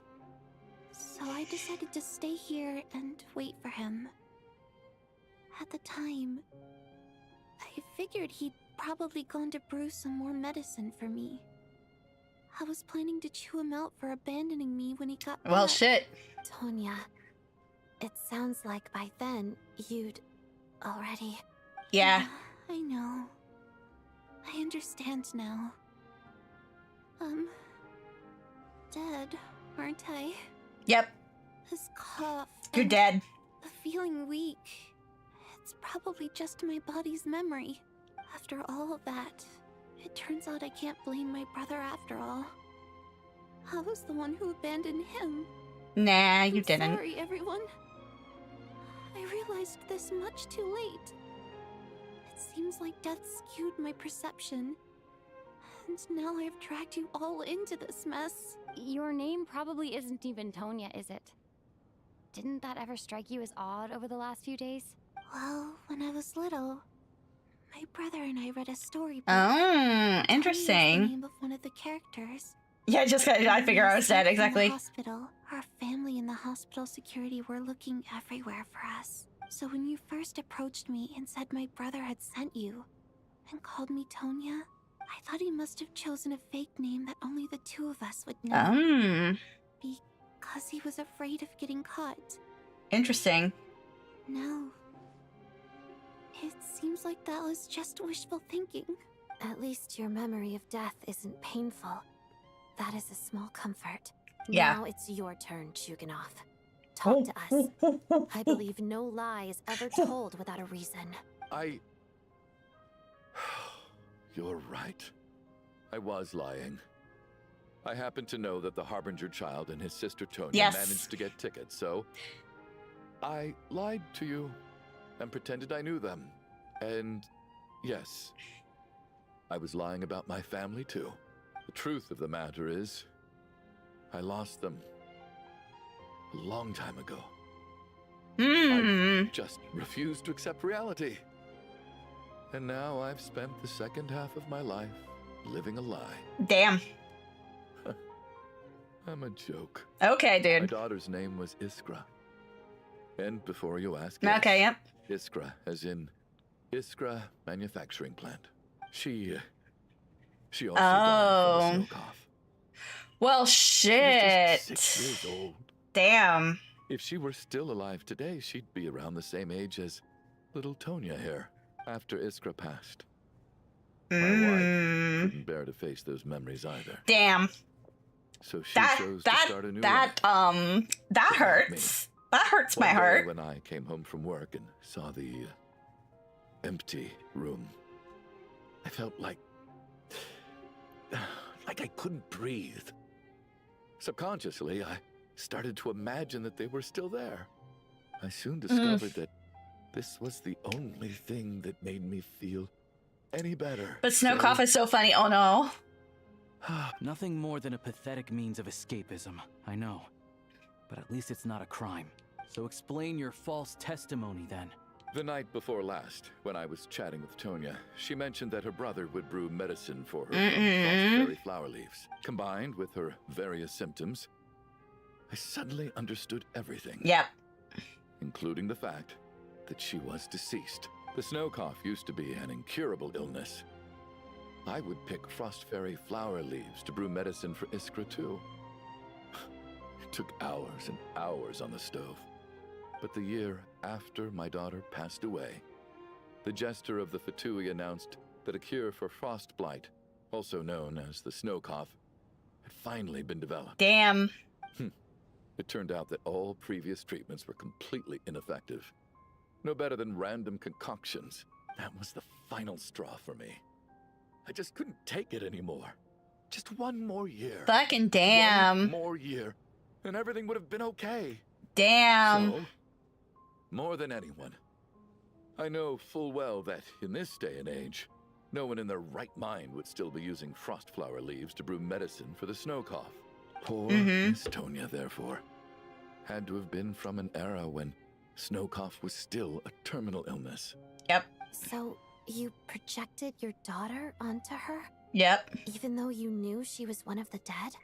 That doesn't make any sense. You knew she was already dead. What did you hope to achieve by protecting her? I just don't believe in your crackpot theories. Nor do I approve of your actions. How can you just declare a living person dead and throw them out into that snowstorm? Nitia's gone. My good buddy Shram's gone. And now it's Tonya's turn, isn't it? The others I can make my peace with. But little Miss Tonya, here she is, standing right in front of us, alive and breathing, and fighting her own battles. I want to slap this guy. She's dead. I just want her to live. Once this snowstorm is over, the very moment it stops, I'm going to march out that door and find someone who can fetch the delusional. Let's throw him out. Let you cast her out into the snowstorm. Can we throw him out instead? Not again. Not this time. Not when the cure is right within our grasp. I'd never be able to forgive myself. Mr. Chuganov, stop. I can't. Oh, this guy's going through it. Tonya. I the sounds of it, you've known I was dead since the night before last, right? I really liked Mr. Valeri, Mr. Mitya, and Miss Bonnie. And now they're all dead because of me. I'm not happy about that. The reality is, you've been trying to fight your own demons for me. But all you've really done is trap me inside my delusion along with Oh me. my fucking god. No. Listen to me. I want to save you. I do. Fucking. I want to punch this guy. I'm sure that I'm dead. I don't need to be saved. The time I got to spend with all of you is more than enough for me. Despite all the bad things that kept happening, I got to meet so many interesting Sharam people. was awesome. He went out like a fucking bro. Since the day I escaped that hospital until now, this has been an adventure I never even Mitya is unintentionally funny. I'm very fond of you all. But Sharam, oh my god, that hurt. He went out like a bro. Pour one out for him. Like this. And that's why I'm not fond of you at all, Mr. Chuganov.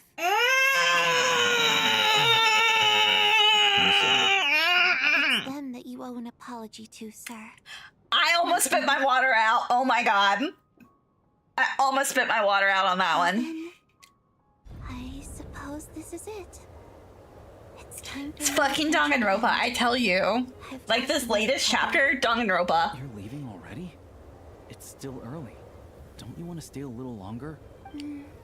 No, thank you. Oh, and by the way, my name is Patashka. Patashka, okay. Nice meeting you all. Nice meeting you, Patashka. Feels You were a good girl. Only being properly introduced now that it's time to say goodbye. Has a Phoenix Wright style breakdown, exactly. Oh my gosh, is he? He is literally going to! He is going to have the Phoenix Wright style breakdown! He is going to have I can't keep lying to myself anymore. She is. In your dreams. Don't think you're getting off that easy when you had a hand in the deaths of so many people.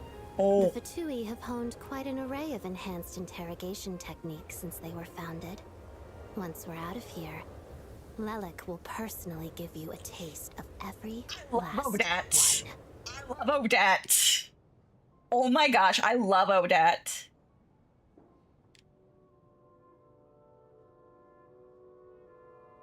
I think we should leave. I doubt this snowstorm is ever going to stop. For all we know, Maybe this is the heat death of the year. all of Snezhnaya by now. Maybe. Wait, we finally solved the mystery of the haunted theater today. Maybe let's at least try to enjoy tonight? Fair enough. I don't particularly feel like dying in Chuganov's company anyway.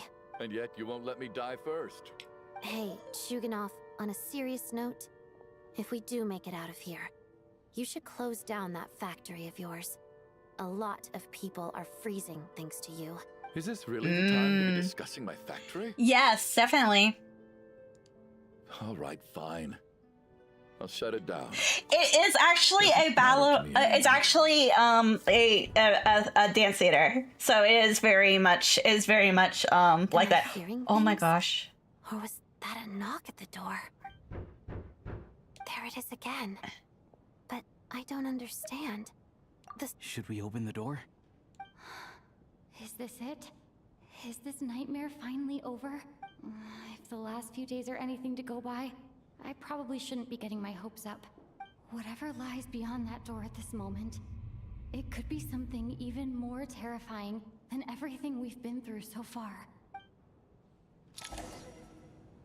Yeah, so they actually have based on the ballerina theaters in Russia. So very, very similar architecture. Very similar architecture.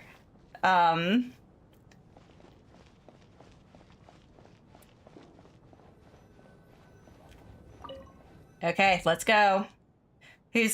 Oh my gosh, this man is unintentionally funny. Holy crap. Mitya's back.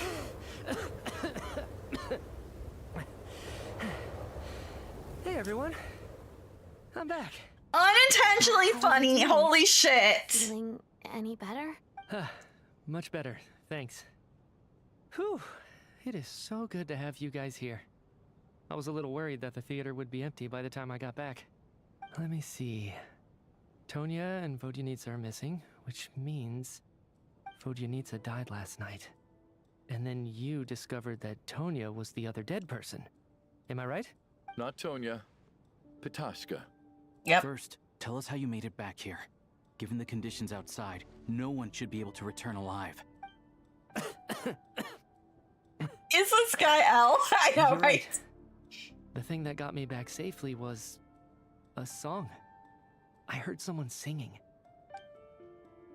After Oh. walking into the snowstorm, my mind grew hazy. I don't know how long I walked through the storm before my mind completely slipped away. Oh my god. He Then heard his suddenly, I heard girlfriend. the sound of singing. The voice instantly brought me back to my senses, and I regained consciousness. So I followed the voice, searching for the source of the singing. I searched and searched, until finally, just a few moments ago, Oh my there was god, the he entrance to heard the his theater, dead right in front of me. girlfriend. Holy shit. Couple goals. I've actually never performed this song in the theater before, because it has more of a ceremonial purpose for our people. It's not meant for the stage. Oh my means something gosh. May those we have lost watch over us, and follow this song back home in the night, so that we might be reunited once more. That must have been Fuck! Vodyanitsa's Requiem. Who knew it actually worked? That song is meant to guide the souls of the dead. Mitya, that must mean that you... Huh. No kidding. Huh, seemed like I guessed right then. This is what I've been so desperate to tell you about. When I first stepped out of the theater, I was still quite lucid. My memory of it is still pretty intact. I remember the outside world being completely different than what I'd expected. Damn. It was like this was a world where only the snowstorm existed. Oh. There wasn't a trace of any humans or buildings ever having been there. I don't know how else to describe it, except to say that it just didn't seem like the real world. And as for the Requiem, if I was guided here by Vodyanitsa's song, it can only mean that I must already be dead. And this is my soul, I not know. my body. But I didn't experience a clear moment of death while I was out there. Nor do I feel any different now than before I walked into the snowstorm. Yeah. You don't seem any different to me either. In fact, this is something I've been wondering about for a while now.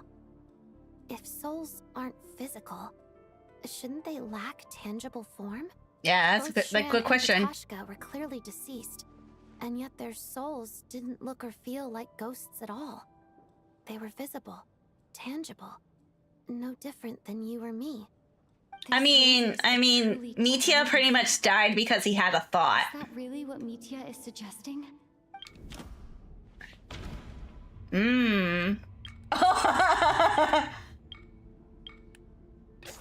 We're all dead. Was summoned back by the Requiem, confirming that he is indeed already dead. And yet, he looks no different from us. Of course, if even the long deceased like Mr. Shram can blend in with us undetected, then maybe we've all been dead from the very start. And all of us are now souls wandering the theater. We are all dead.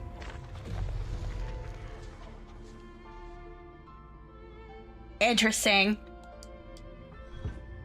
Yes. I think that this is probably the It's afterlife. lost. It's literally lost. We are playing through Lost. You heard me. We died in the theater. All of us did. But due to an obstruction in the theater's ley lines, our souls are trapped here, while an endless, infinite snowstorm rages outside. Yep. It's ironic, really. All that time, we were working so hard to figure out who the deceased among us were, when the truth was, we were all deceased. The only difference being some of us died more recently than others. Do you remember that note, "Death is near"? Seems like we misunderstood what it meant after all. Death was nearer than we wanted to think all along. The note simply meant that all of us were already dead. So all our attempts to survive, Our search for the deceased. It was all for nothing? Damn. Hard to say. At the very least, we hope 2 lost souls find clarity and go to where they Exactly. belong.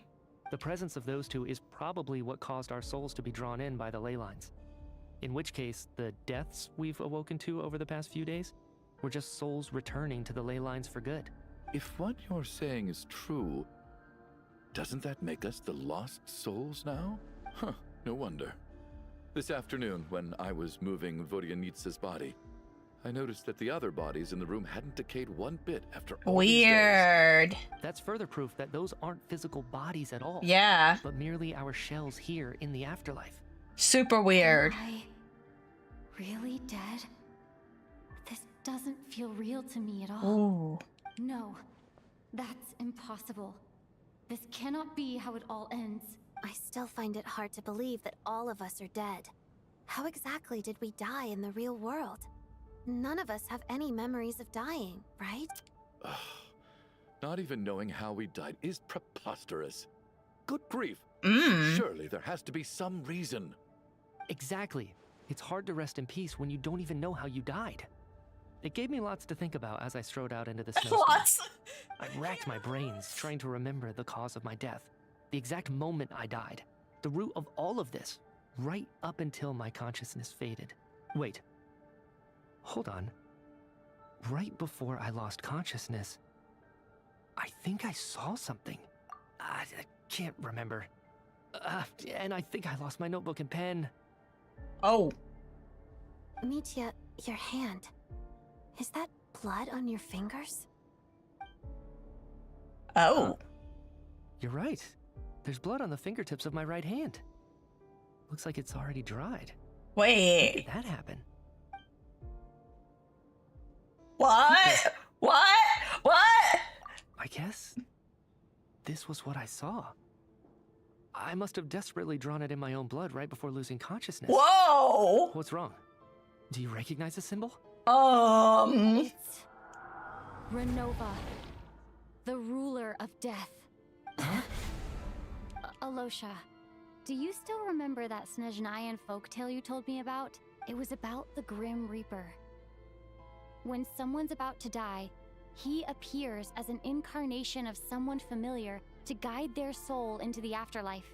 And as soon as you recognize his face, your life is over. I heard a similar tale when I was little.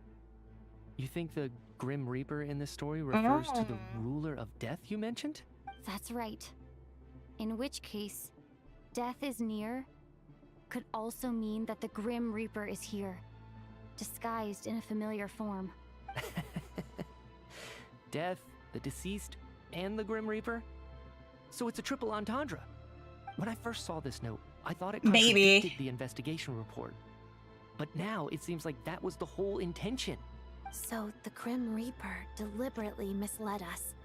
Then, we started suspecting each other and searched for the deceased while they hid in plain sight. By that logic, the one person most likely to be the Grim Reaper incarnate is... Sorry, Alosha. I'm thinking it's you. No doubt about it. Because you haven't done shit! Looking back at how everyone has acted over the past few days, Alosha is most likely the Grim Reaper lurking among us. Yep. Sorry, Alosha, you haven't done shit! Is it you, Alosha? You were the first to discover the investigation report, and you had plenty of time to slip the note inside to mislead us. So? Surely you can't suspect me based on that alone. What if someone else found Where's the your investigation dog? report first? Where's Slip the your note fucking inside, dog? And then put it back without telling anyone. There's no denying it. The note could easily Where have is been your slipped in dog? much earlier than it was discovered. That's not all. I've also noticed that, although on the surface, Mitya and sometimes I were the ones taking charge of the situation, looking back now, even though you didn't say much, you were always subtly guiding everyone from the sidelines. What do you mean? You were the one who emphasized how dangerous it was outside and insisted we all stay here. It was also you who suggested that we all sleep in the same place. And earlier today, You tried to convince Patoshka to stay. I don't understand why, but it was out of character. So, you didn't understand my intentions, and now you're assuming Where's the your worst. fucking dog?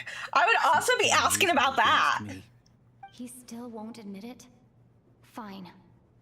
Let's see how he responds to the most damning evidence of all. The biggest question I have right now is, if the Grim Reaper is impersonating Alosha, then where's the real Alosha? When did they switch? Yep.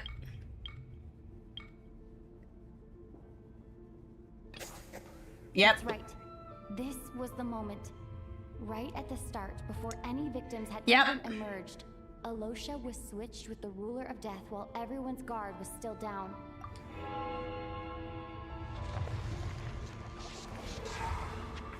Because he left.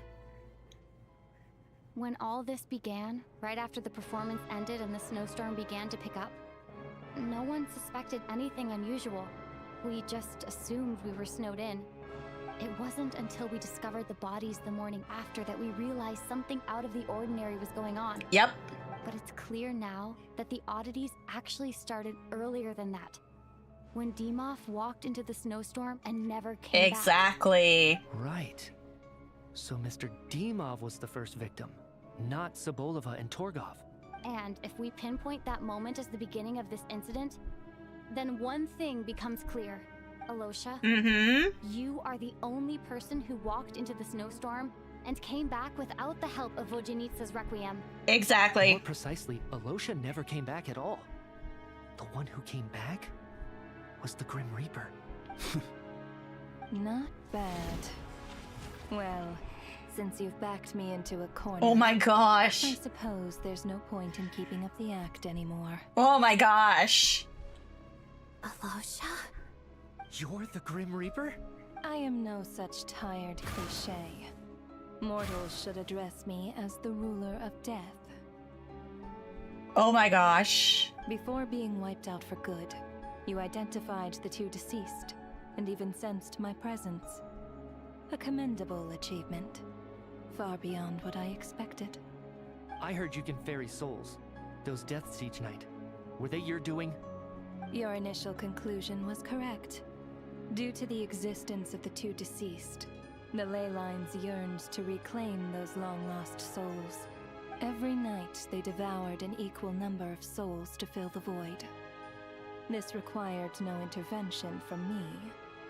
Though, of course, ferrying souls is indeed my authority. Here. Oh my gosh. What? What are you doing? That takes care of today's two. What? Don't get so worked Yes, up. homeboy was. You are already dead, and your souls must return to the ley lines. I know we're already dead. You murdered us, didn't you? Murdered? No. Murder is when mortals usurp my authority. Death is my jurisdiction. If I require someone to die, I need not resort to such laborious methods as murder. Oh my gosh. You simply met the criteria to trigger my curse of death. What? I know about the curse of immortality. So there's another death-related curse too? You cursed us? When? And why would you do such a thing?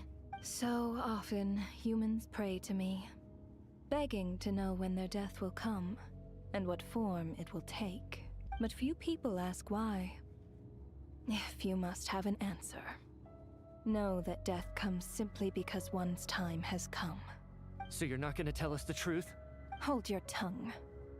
By all rights, you shouldn't even be allowed to speak with me. Those angels from the past are to blame for the reckless renovation of the ley lines here. Oh. It's made my work on this occasion infuriatingly complicated. Work? So trapping us here, making us watch our friends die, that's just another day at work for you? Oh shit. You clearly have a lot of questions. Fine. As a reward for your remarkable accomplishments over the past few days, I shall answer a few of your inquiries. After the physical body dies, the soul must return to the ley lines for that person's death to be considered complete. My work encompasses the entire process of death, including, naturally, the guiding of souls into the ley lines, with which you are now so familiar.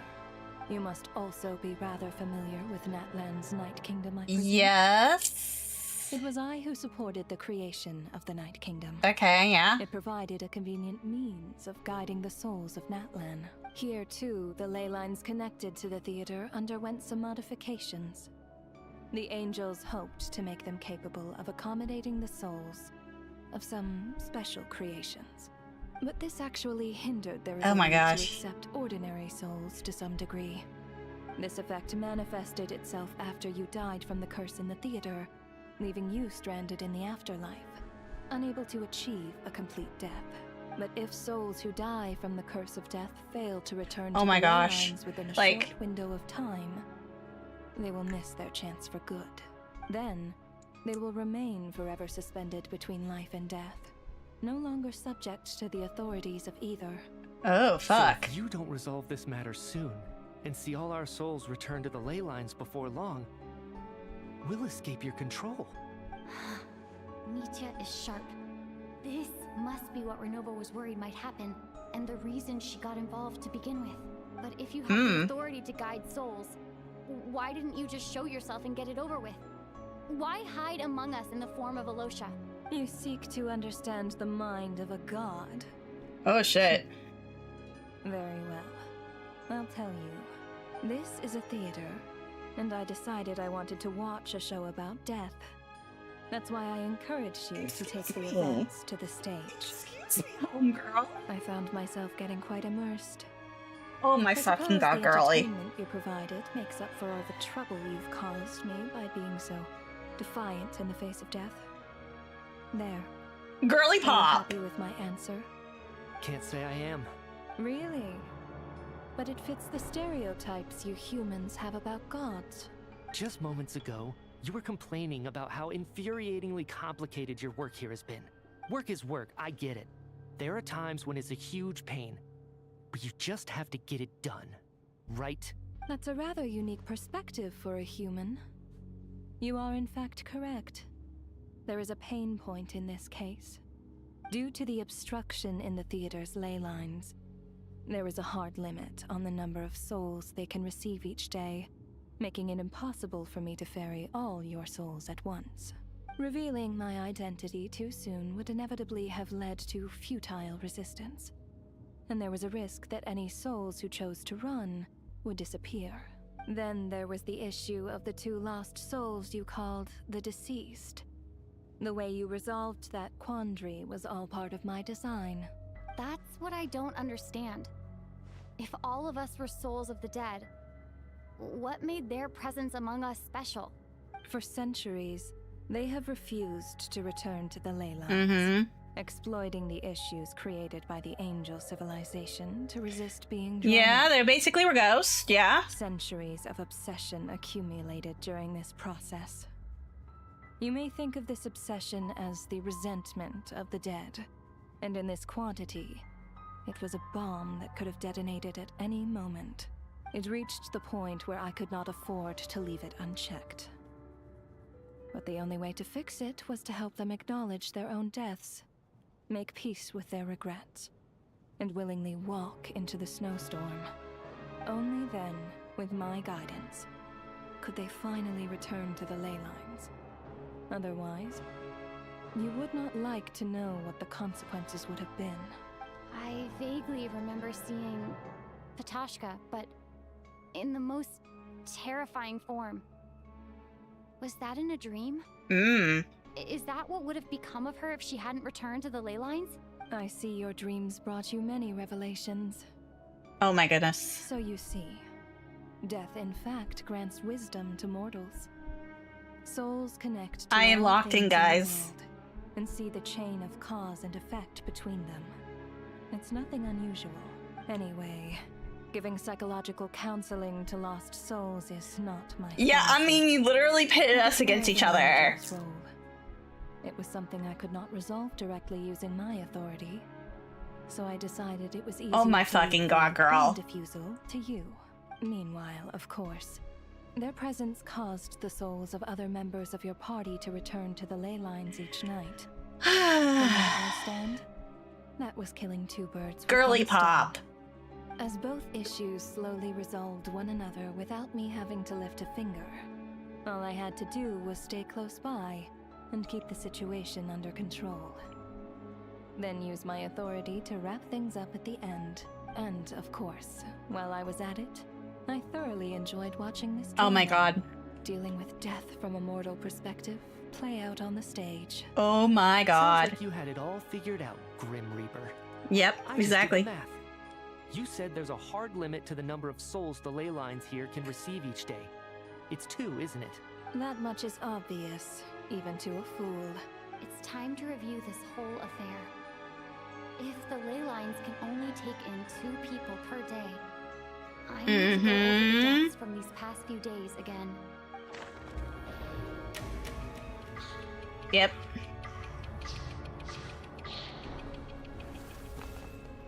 Like, each stays deceased in order. Looking back now, none of us had the faintest idea at the time. Uh-huh. From the moment the staff member named Demoff walked into the Demoff. snowstorm, the incident had already begun.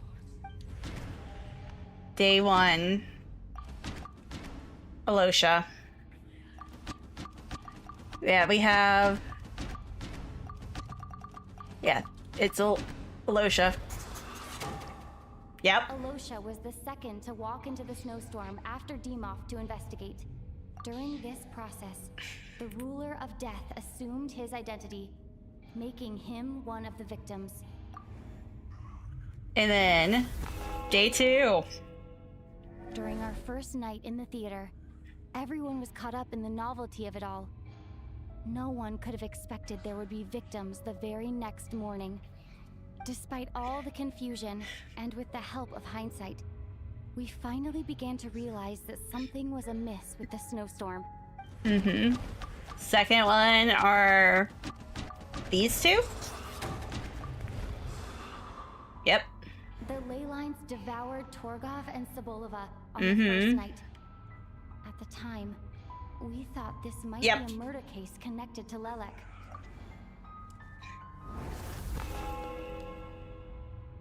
Odette and I spoke a lot that night. 3 people were on watch, but in the morning, we discovered that someone had fallen victim all the same. Boom. And then her. The deaths of Coolish and Rampana caused everyone to stop suspecting Lelek. Yep. Unexplainable phenomena occurred one after another, leading Mitya to suspect that we were caught up in a supernatural event.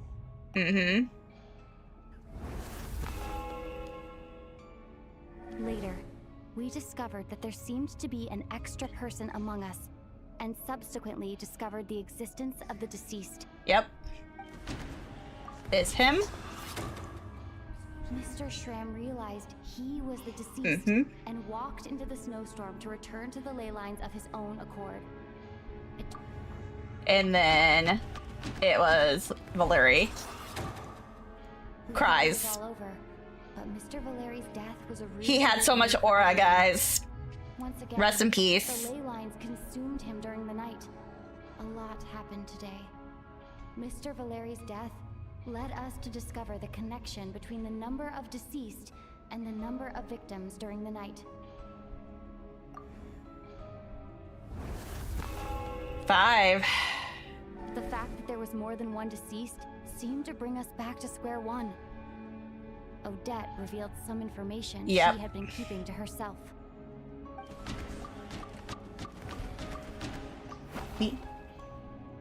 Yeah. Although Mitya did indeed walk into the snowstorm that day, he returned from the ley lines with the help of Vodyanitsa's requiem. The void in the ley lines hasn't been filled. So, let's rule out Mitya for now. So then it's Vodyanitsa? Vodyanitsa was swallowed by the ley lines in her sleep. Mm-hmm. The requiem she sang before falling asleep was quite a game changer.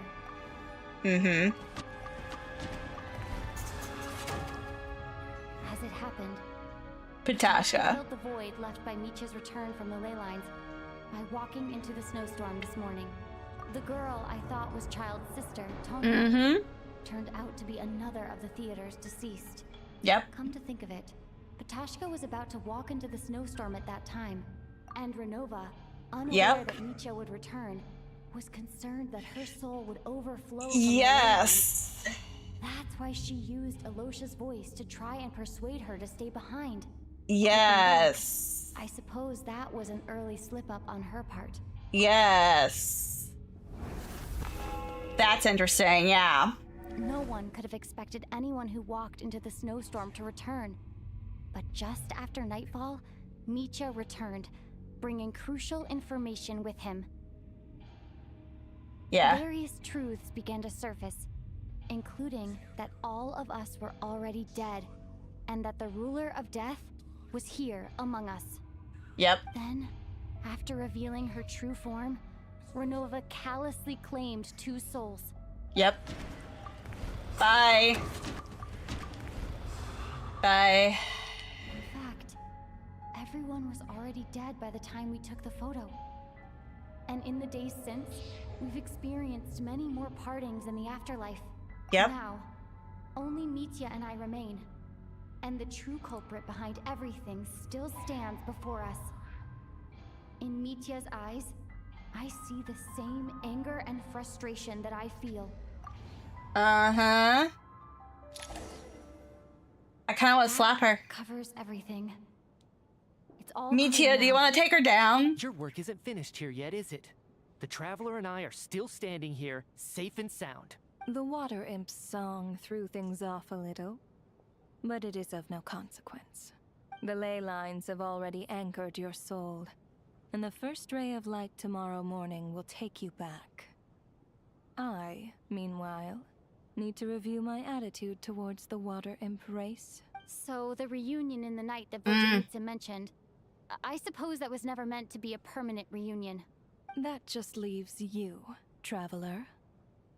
My power only allows me to temporarily separate your soul from your body. The ley lines of Tevat would excuse never me? touch you, and your soul is firmly anchored to your body by your will.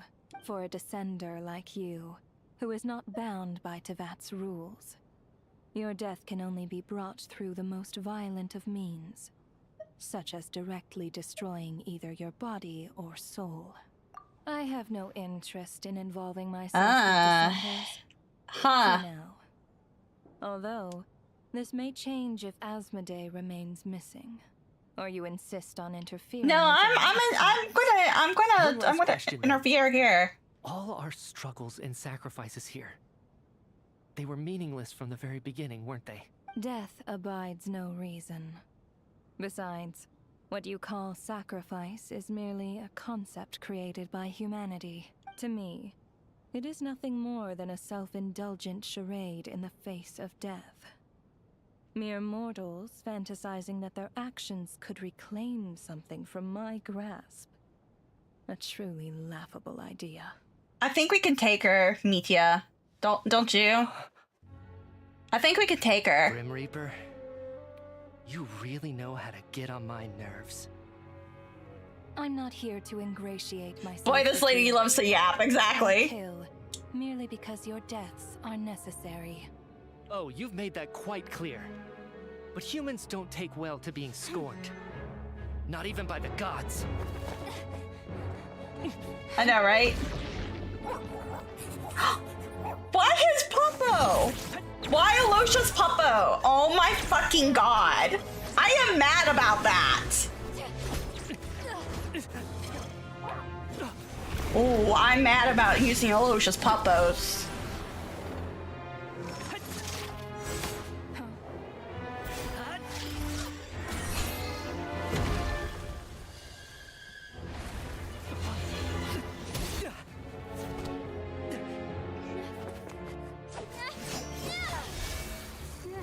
I know. Alosha has puppos that he uses in battle. You must know that you are. He has a puppo he uses in battle. My own domain. I suggest that you save your strength. No. Maybe we can't change it. Ma'am, you like to yap, so. We can at least teach you to have some respect for the dead. Ooh. Audacious.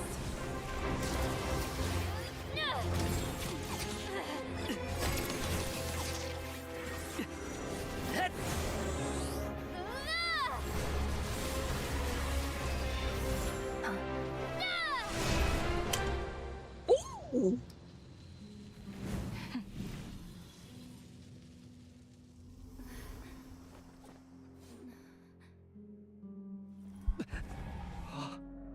Uh-oh.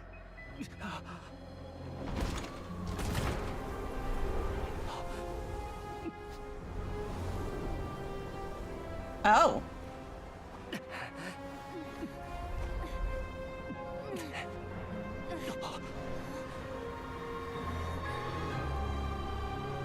Oh. Um.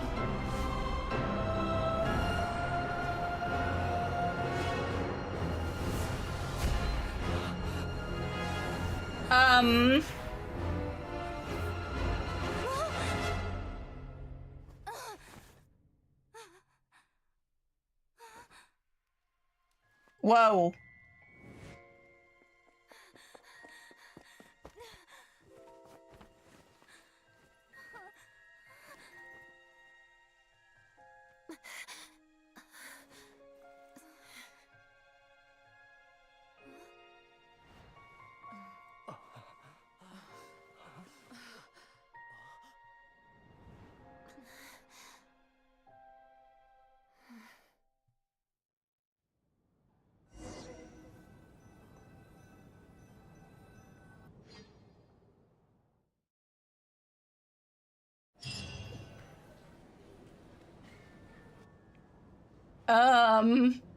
No, they were dead. How are you holding up, Odette? What happened? They were in the afterlife. How much do you remember? What do you mean? Is the performance over? I can't seem to recall what happened. Has Odette already forgotten? Mitya? Oh, I'm sorry. I guess I spaced out there for a second. Remind me who you are? Oh. Don't you remember anything? Oh. Yeah, I remember now, comrade. Looks like we guessed right. Just like me when Odette found me at the Armory Palace. For some reason, everyone killed by the ruler of death eventually came back to life.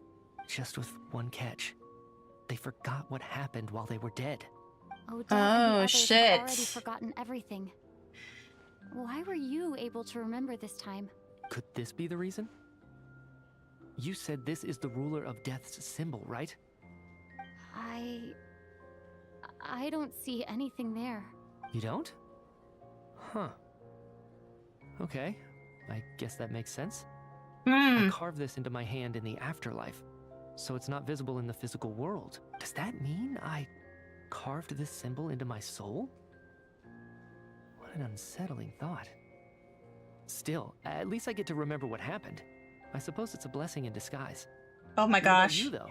Oh, that's her skin. That's her skin. That's one of her skins, and I literally gave her the chestier one. I was just like, please, I want the chestier one. Well then, now that it's all over, let's figure out what we've learned. The first thing I notice is that everything here is precisely as we left it, right before our deaths. This confirms that time passes. The newest skin doesn't, and gives her like the normal size, but I literally was just like, I want the chestier one. And your whole life flashes before your eyes. That must be how you know you have one foot in the afterlife by that point. Anyway, clearly the few days we spent in the afterlife probably only amounted to a few short minutes in the real world.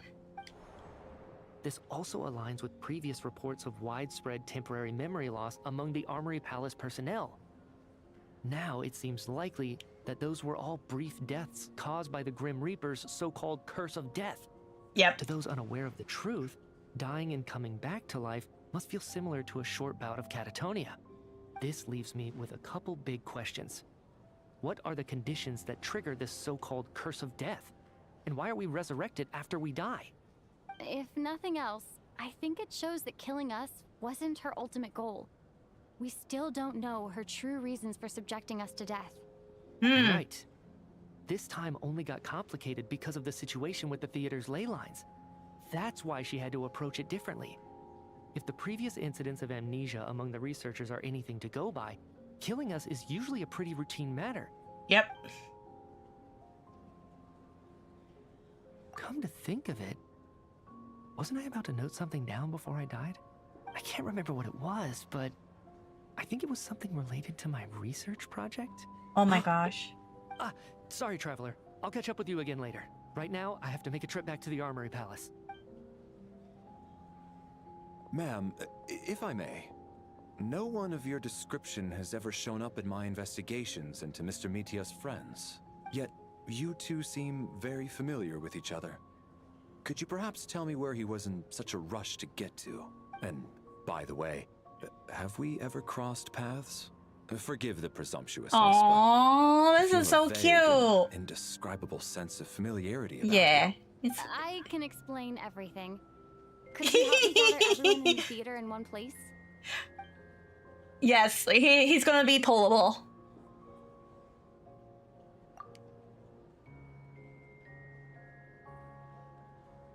Yeah, you're gonna be able to get him in the next, like, I think like in the next few patches. I know Mitia is gonna be soonish. I also know that Voynich is gonna be soonish. I'm actually going for Voynich. Because I really love her. I love her story, her design, everything about her.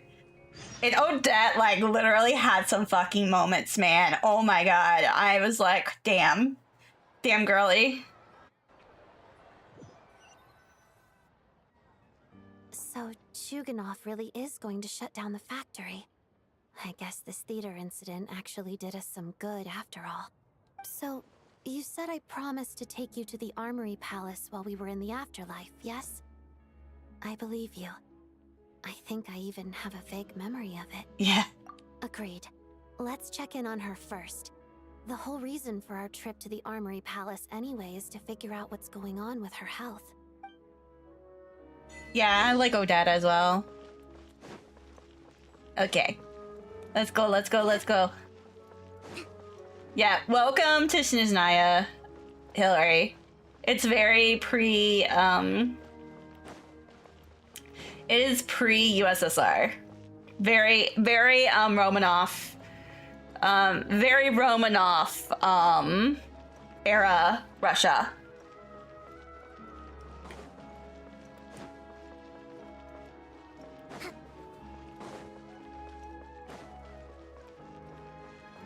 It's actually been a pretty cool area so far. Some parts of it in the actual world part. Yeah, in the actual world parts of it feel a little empty, but like when you get to like some of the settlements and stuff, it's very, yeah, I mean, it's supposed to be 1900s Russia. Like, it literally is supposed to be 1910 Russia. So, like, right when, you know, obviously, when Anastasia and think about watching Anastasia. It basically is Moscow from that. It literally is reflecting, even like the politics and stuff, it's like reflecting a lot of the Bolsheviks and stuff like that, like all that stuff. A very short show. I should keep my emotions in check when I see Paimon again, or it'll seem weird. Yes. Yeah, so think about that. The atmosphere here feels off. Shh. Stay quiet. Let's go inside and take a look. Have we still not been able to notify Child yet? We need new orders. What if that person comes back again? Which person? What happened? I'm so sorry. What? Under the circumstances. What? There was really nothing we could do. Nothing. Tell me, what happened to Paimon? It was the Jester. He came here in person and escorted Miss Paimon away. Excuse me? He's the director of the Fatui. His authority supersedes all others and cannot be questioned. We There was nothing we could do. How long ago did he leave? And what was Paimon's status? It was about an hour ago. Miss Paimon was fast asleep at the time. On my emergency The jester food, simply exactly. walked off with her as if it was only natural. I assure you, he absolutely did not use any Oh my force. fucking god, did Do you know he? where they went? The Armory Palace, most likely. Lord Piero, the Jester, has Oh been gosh, oh overseeing the gosh. experiments there lately, keeping a close eye on their progress. Everyone in the That's my facility has emergency heard about food. it by Oh now. my. I'm surprised he came in person. Whatever his reason for taking Paimon, he'll most likely return to the Armory Palace first, which is exactly where we were headed anyway. Then lead the way, Odette. Okay, let's go.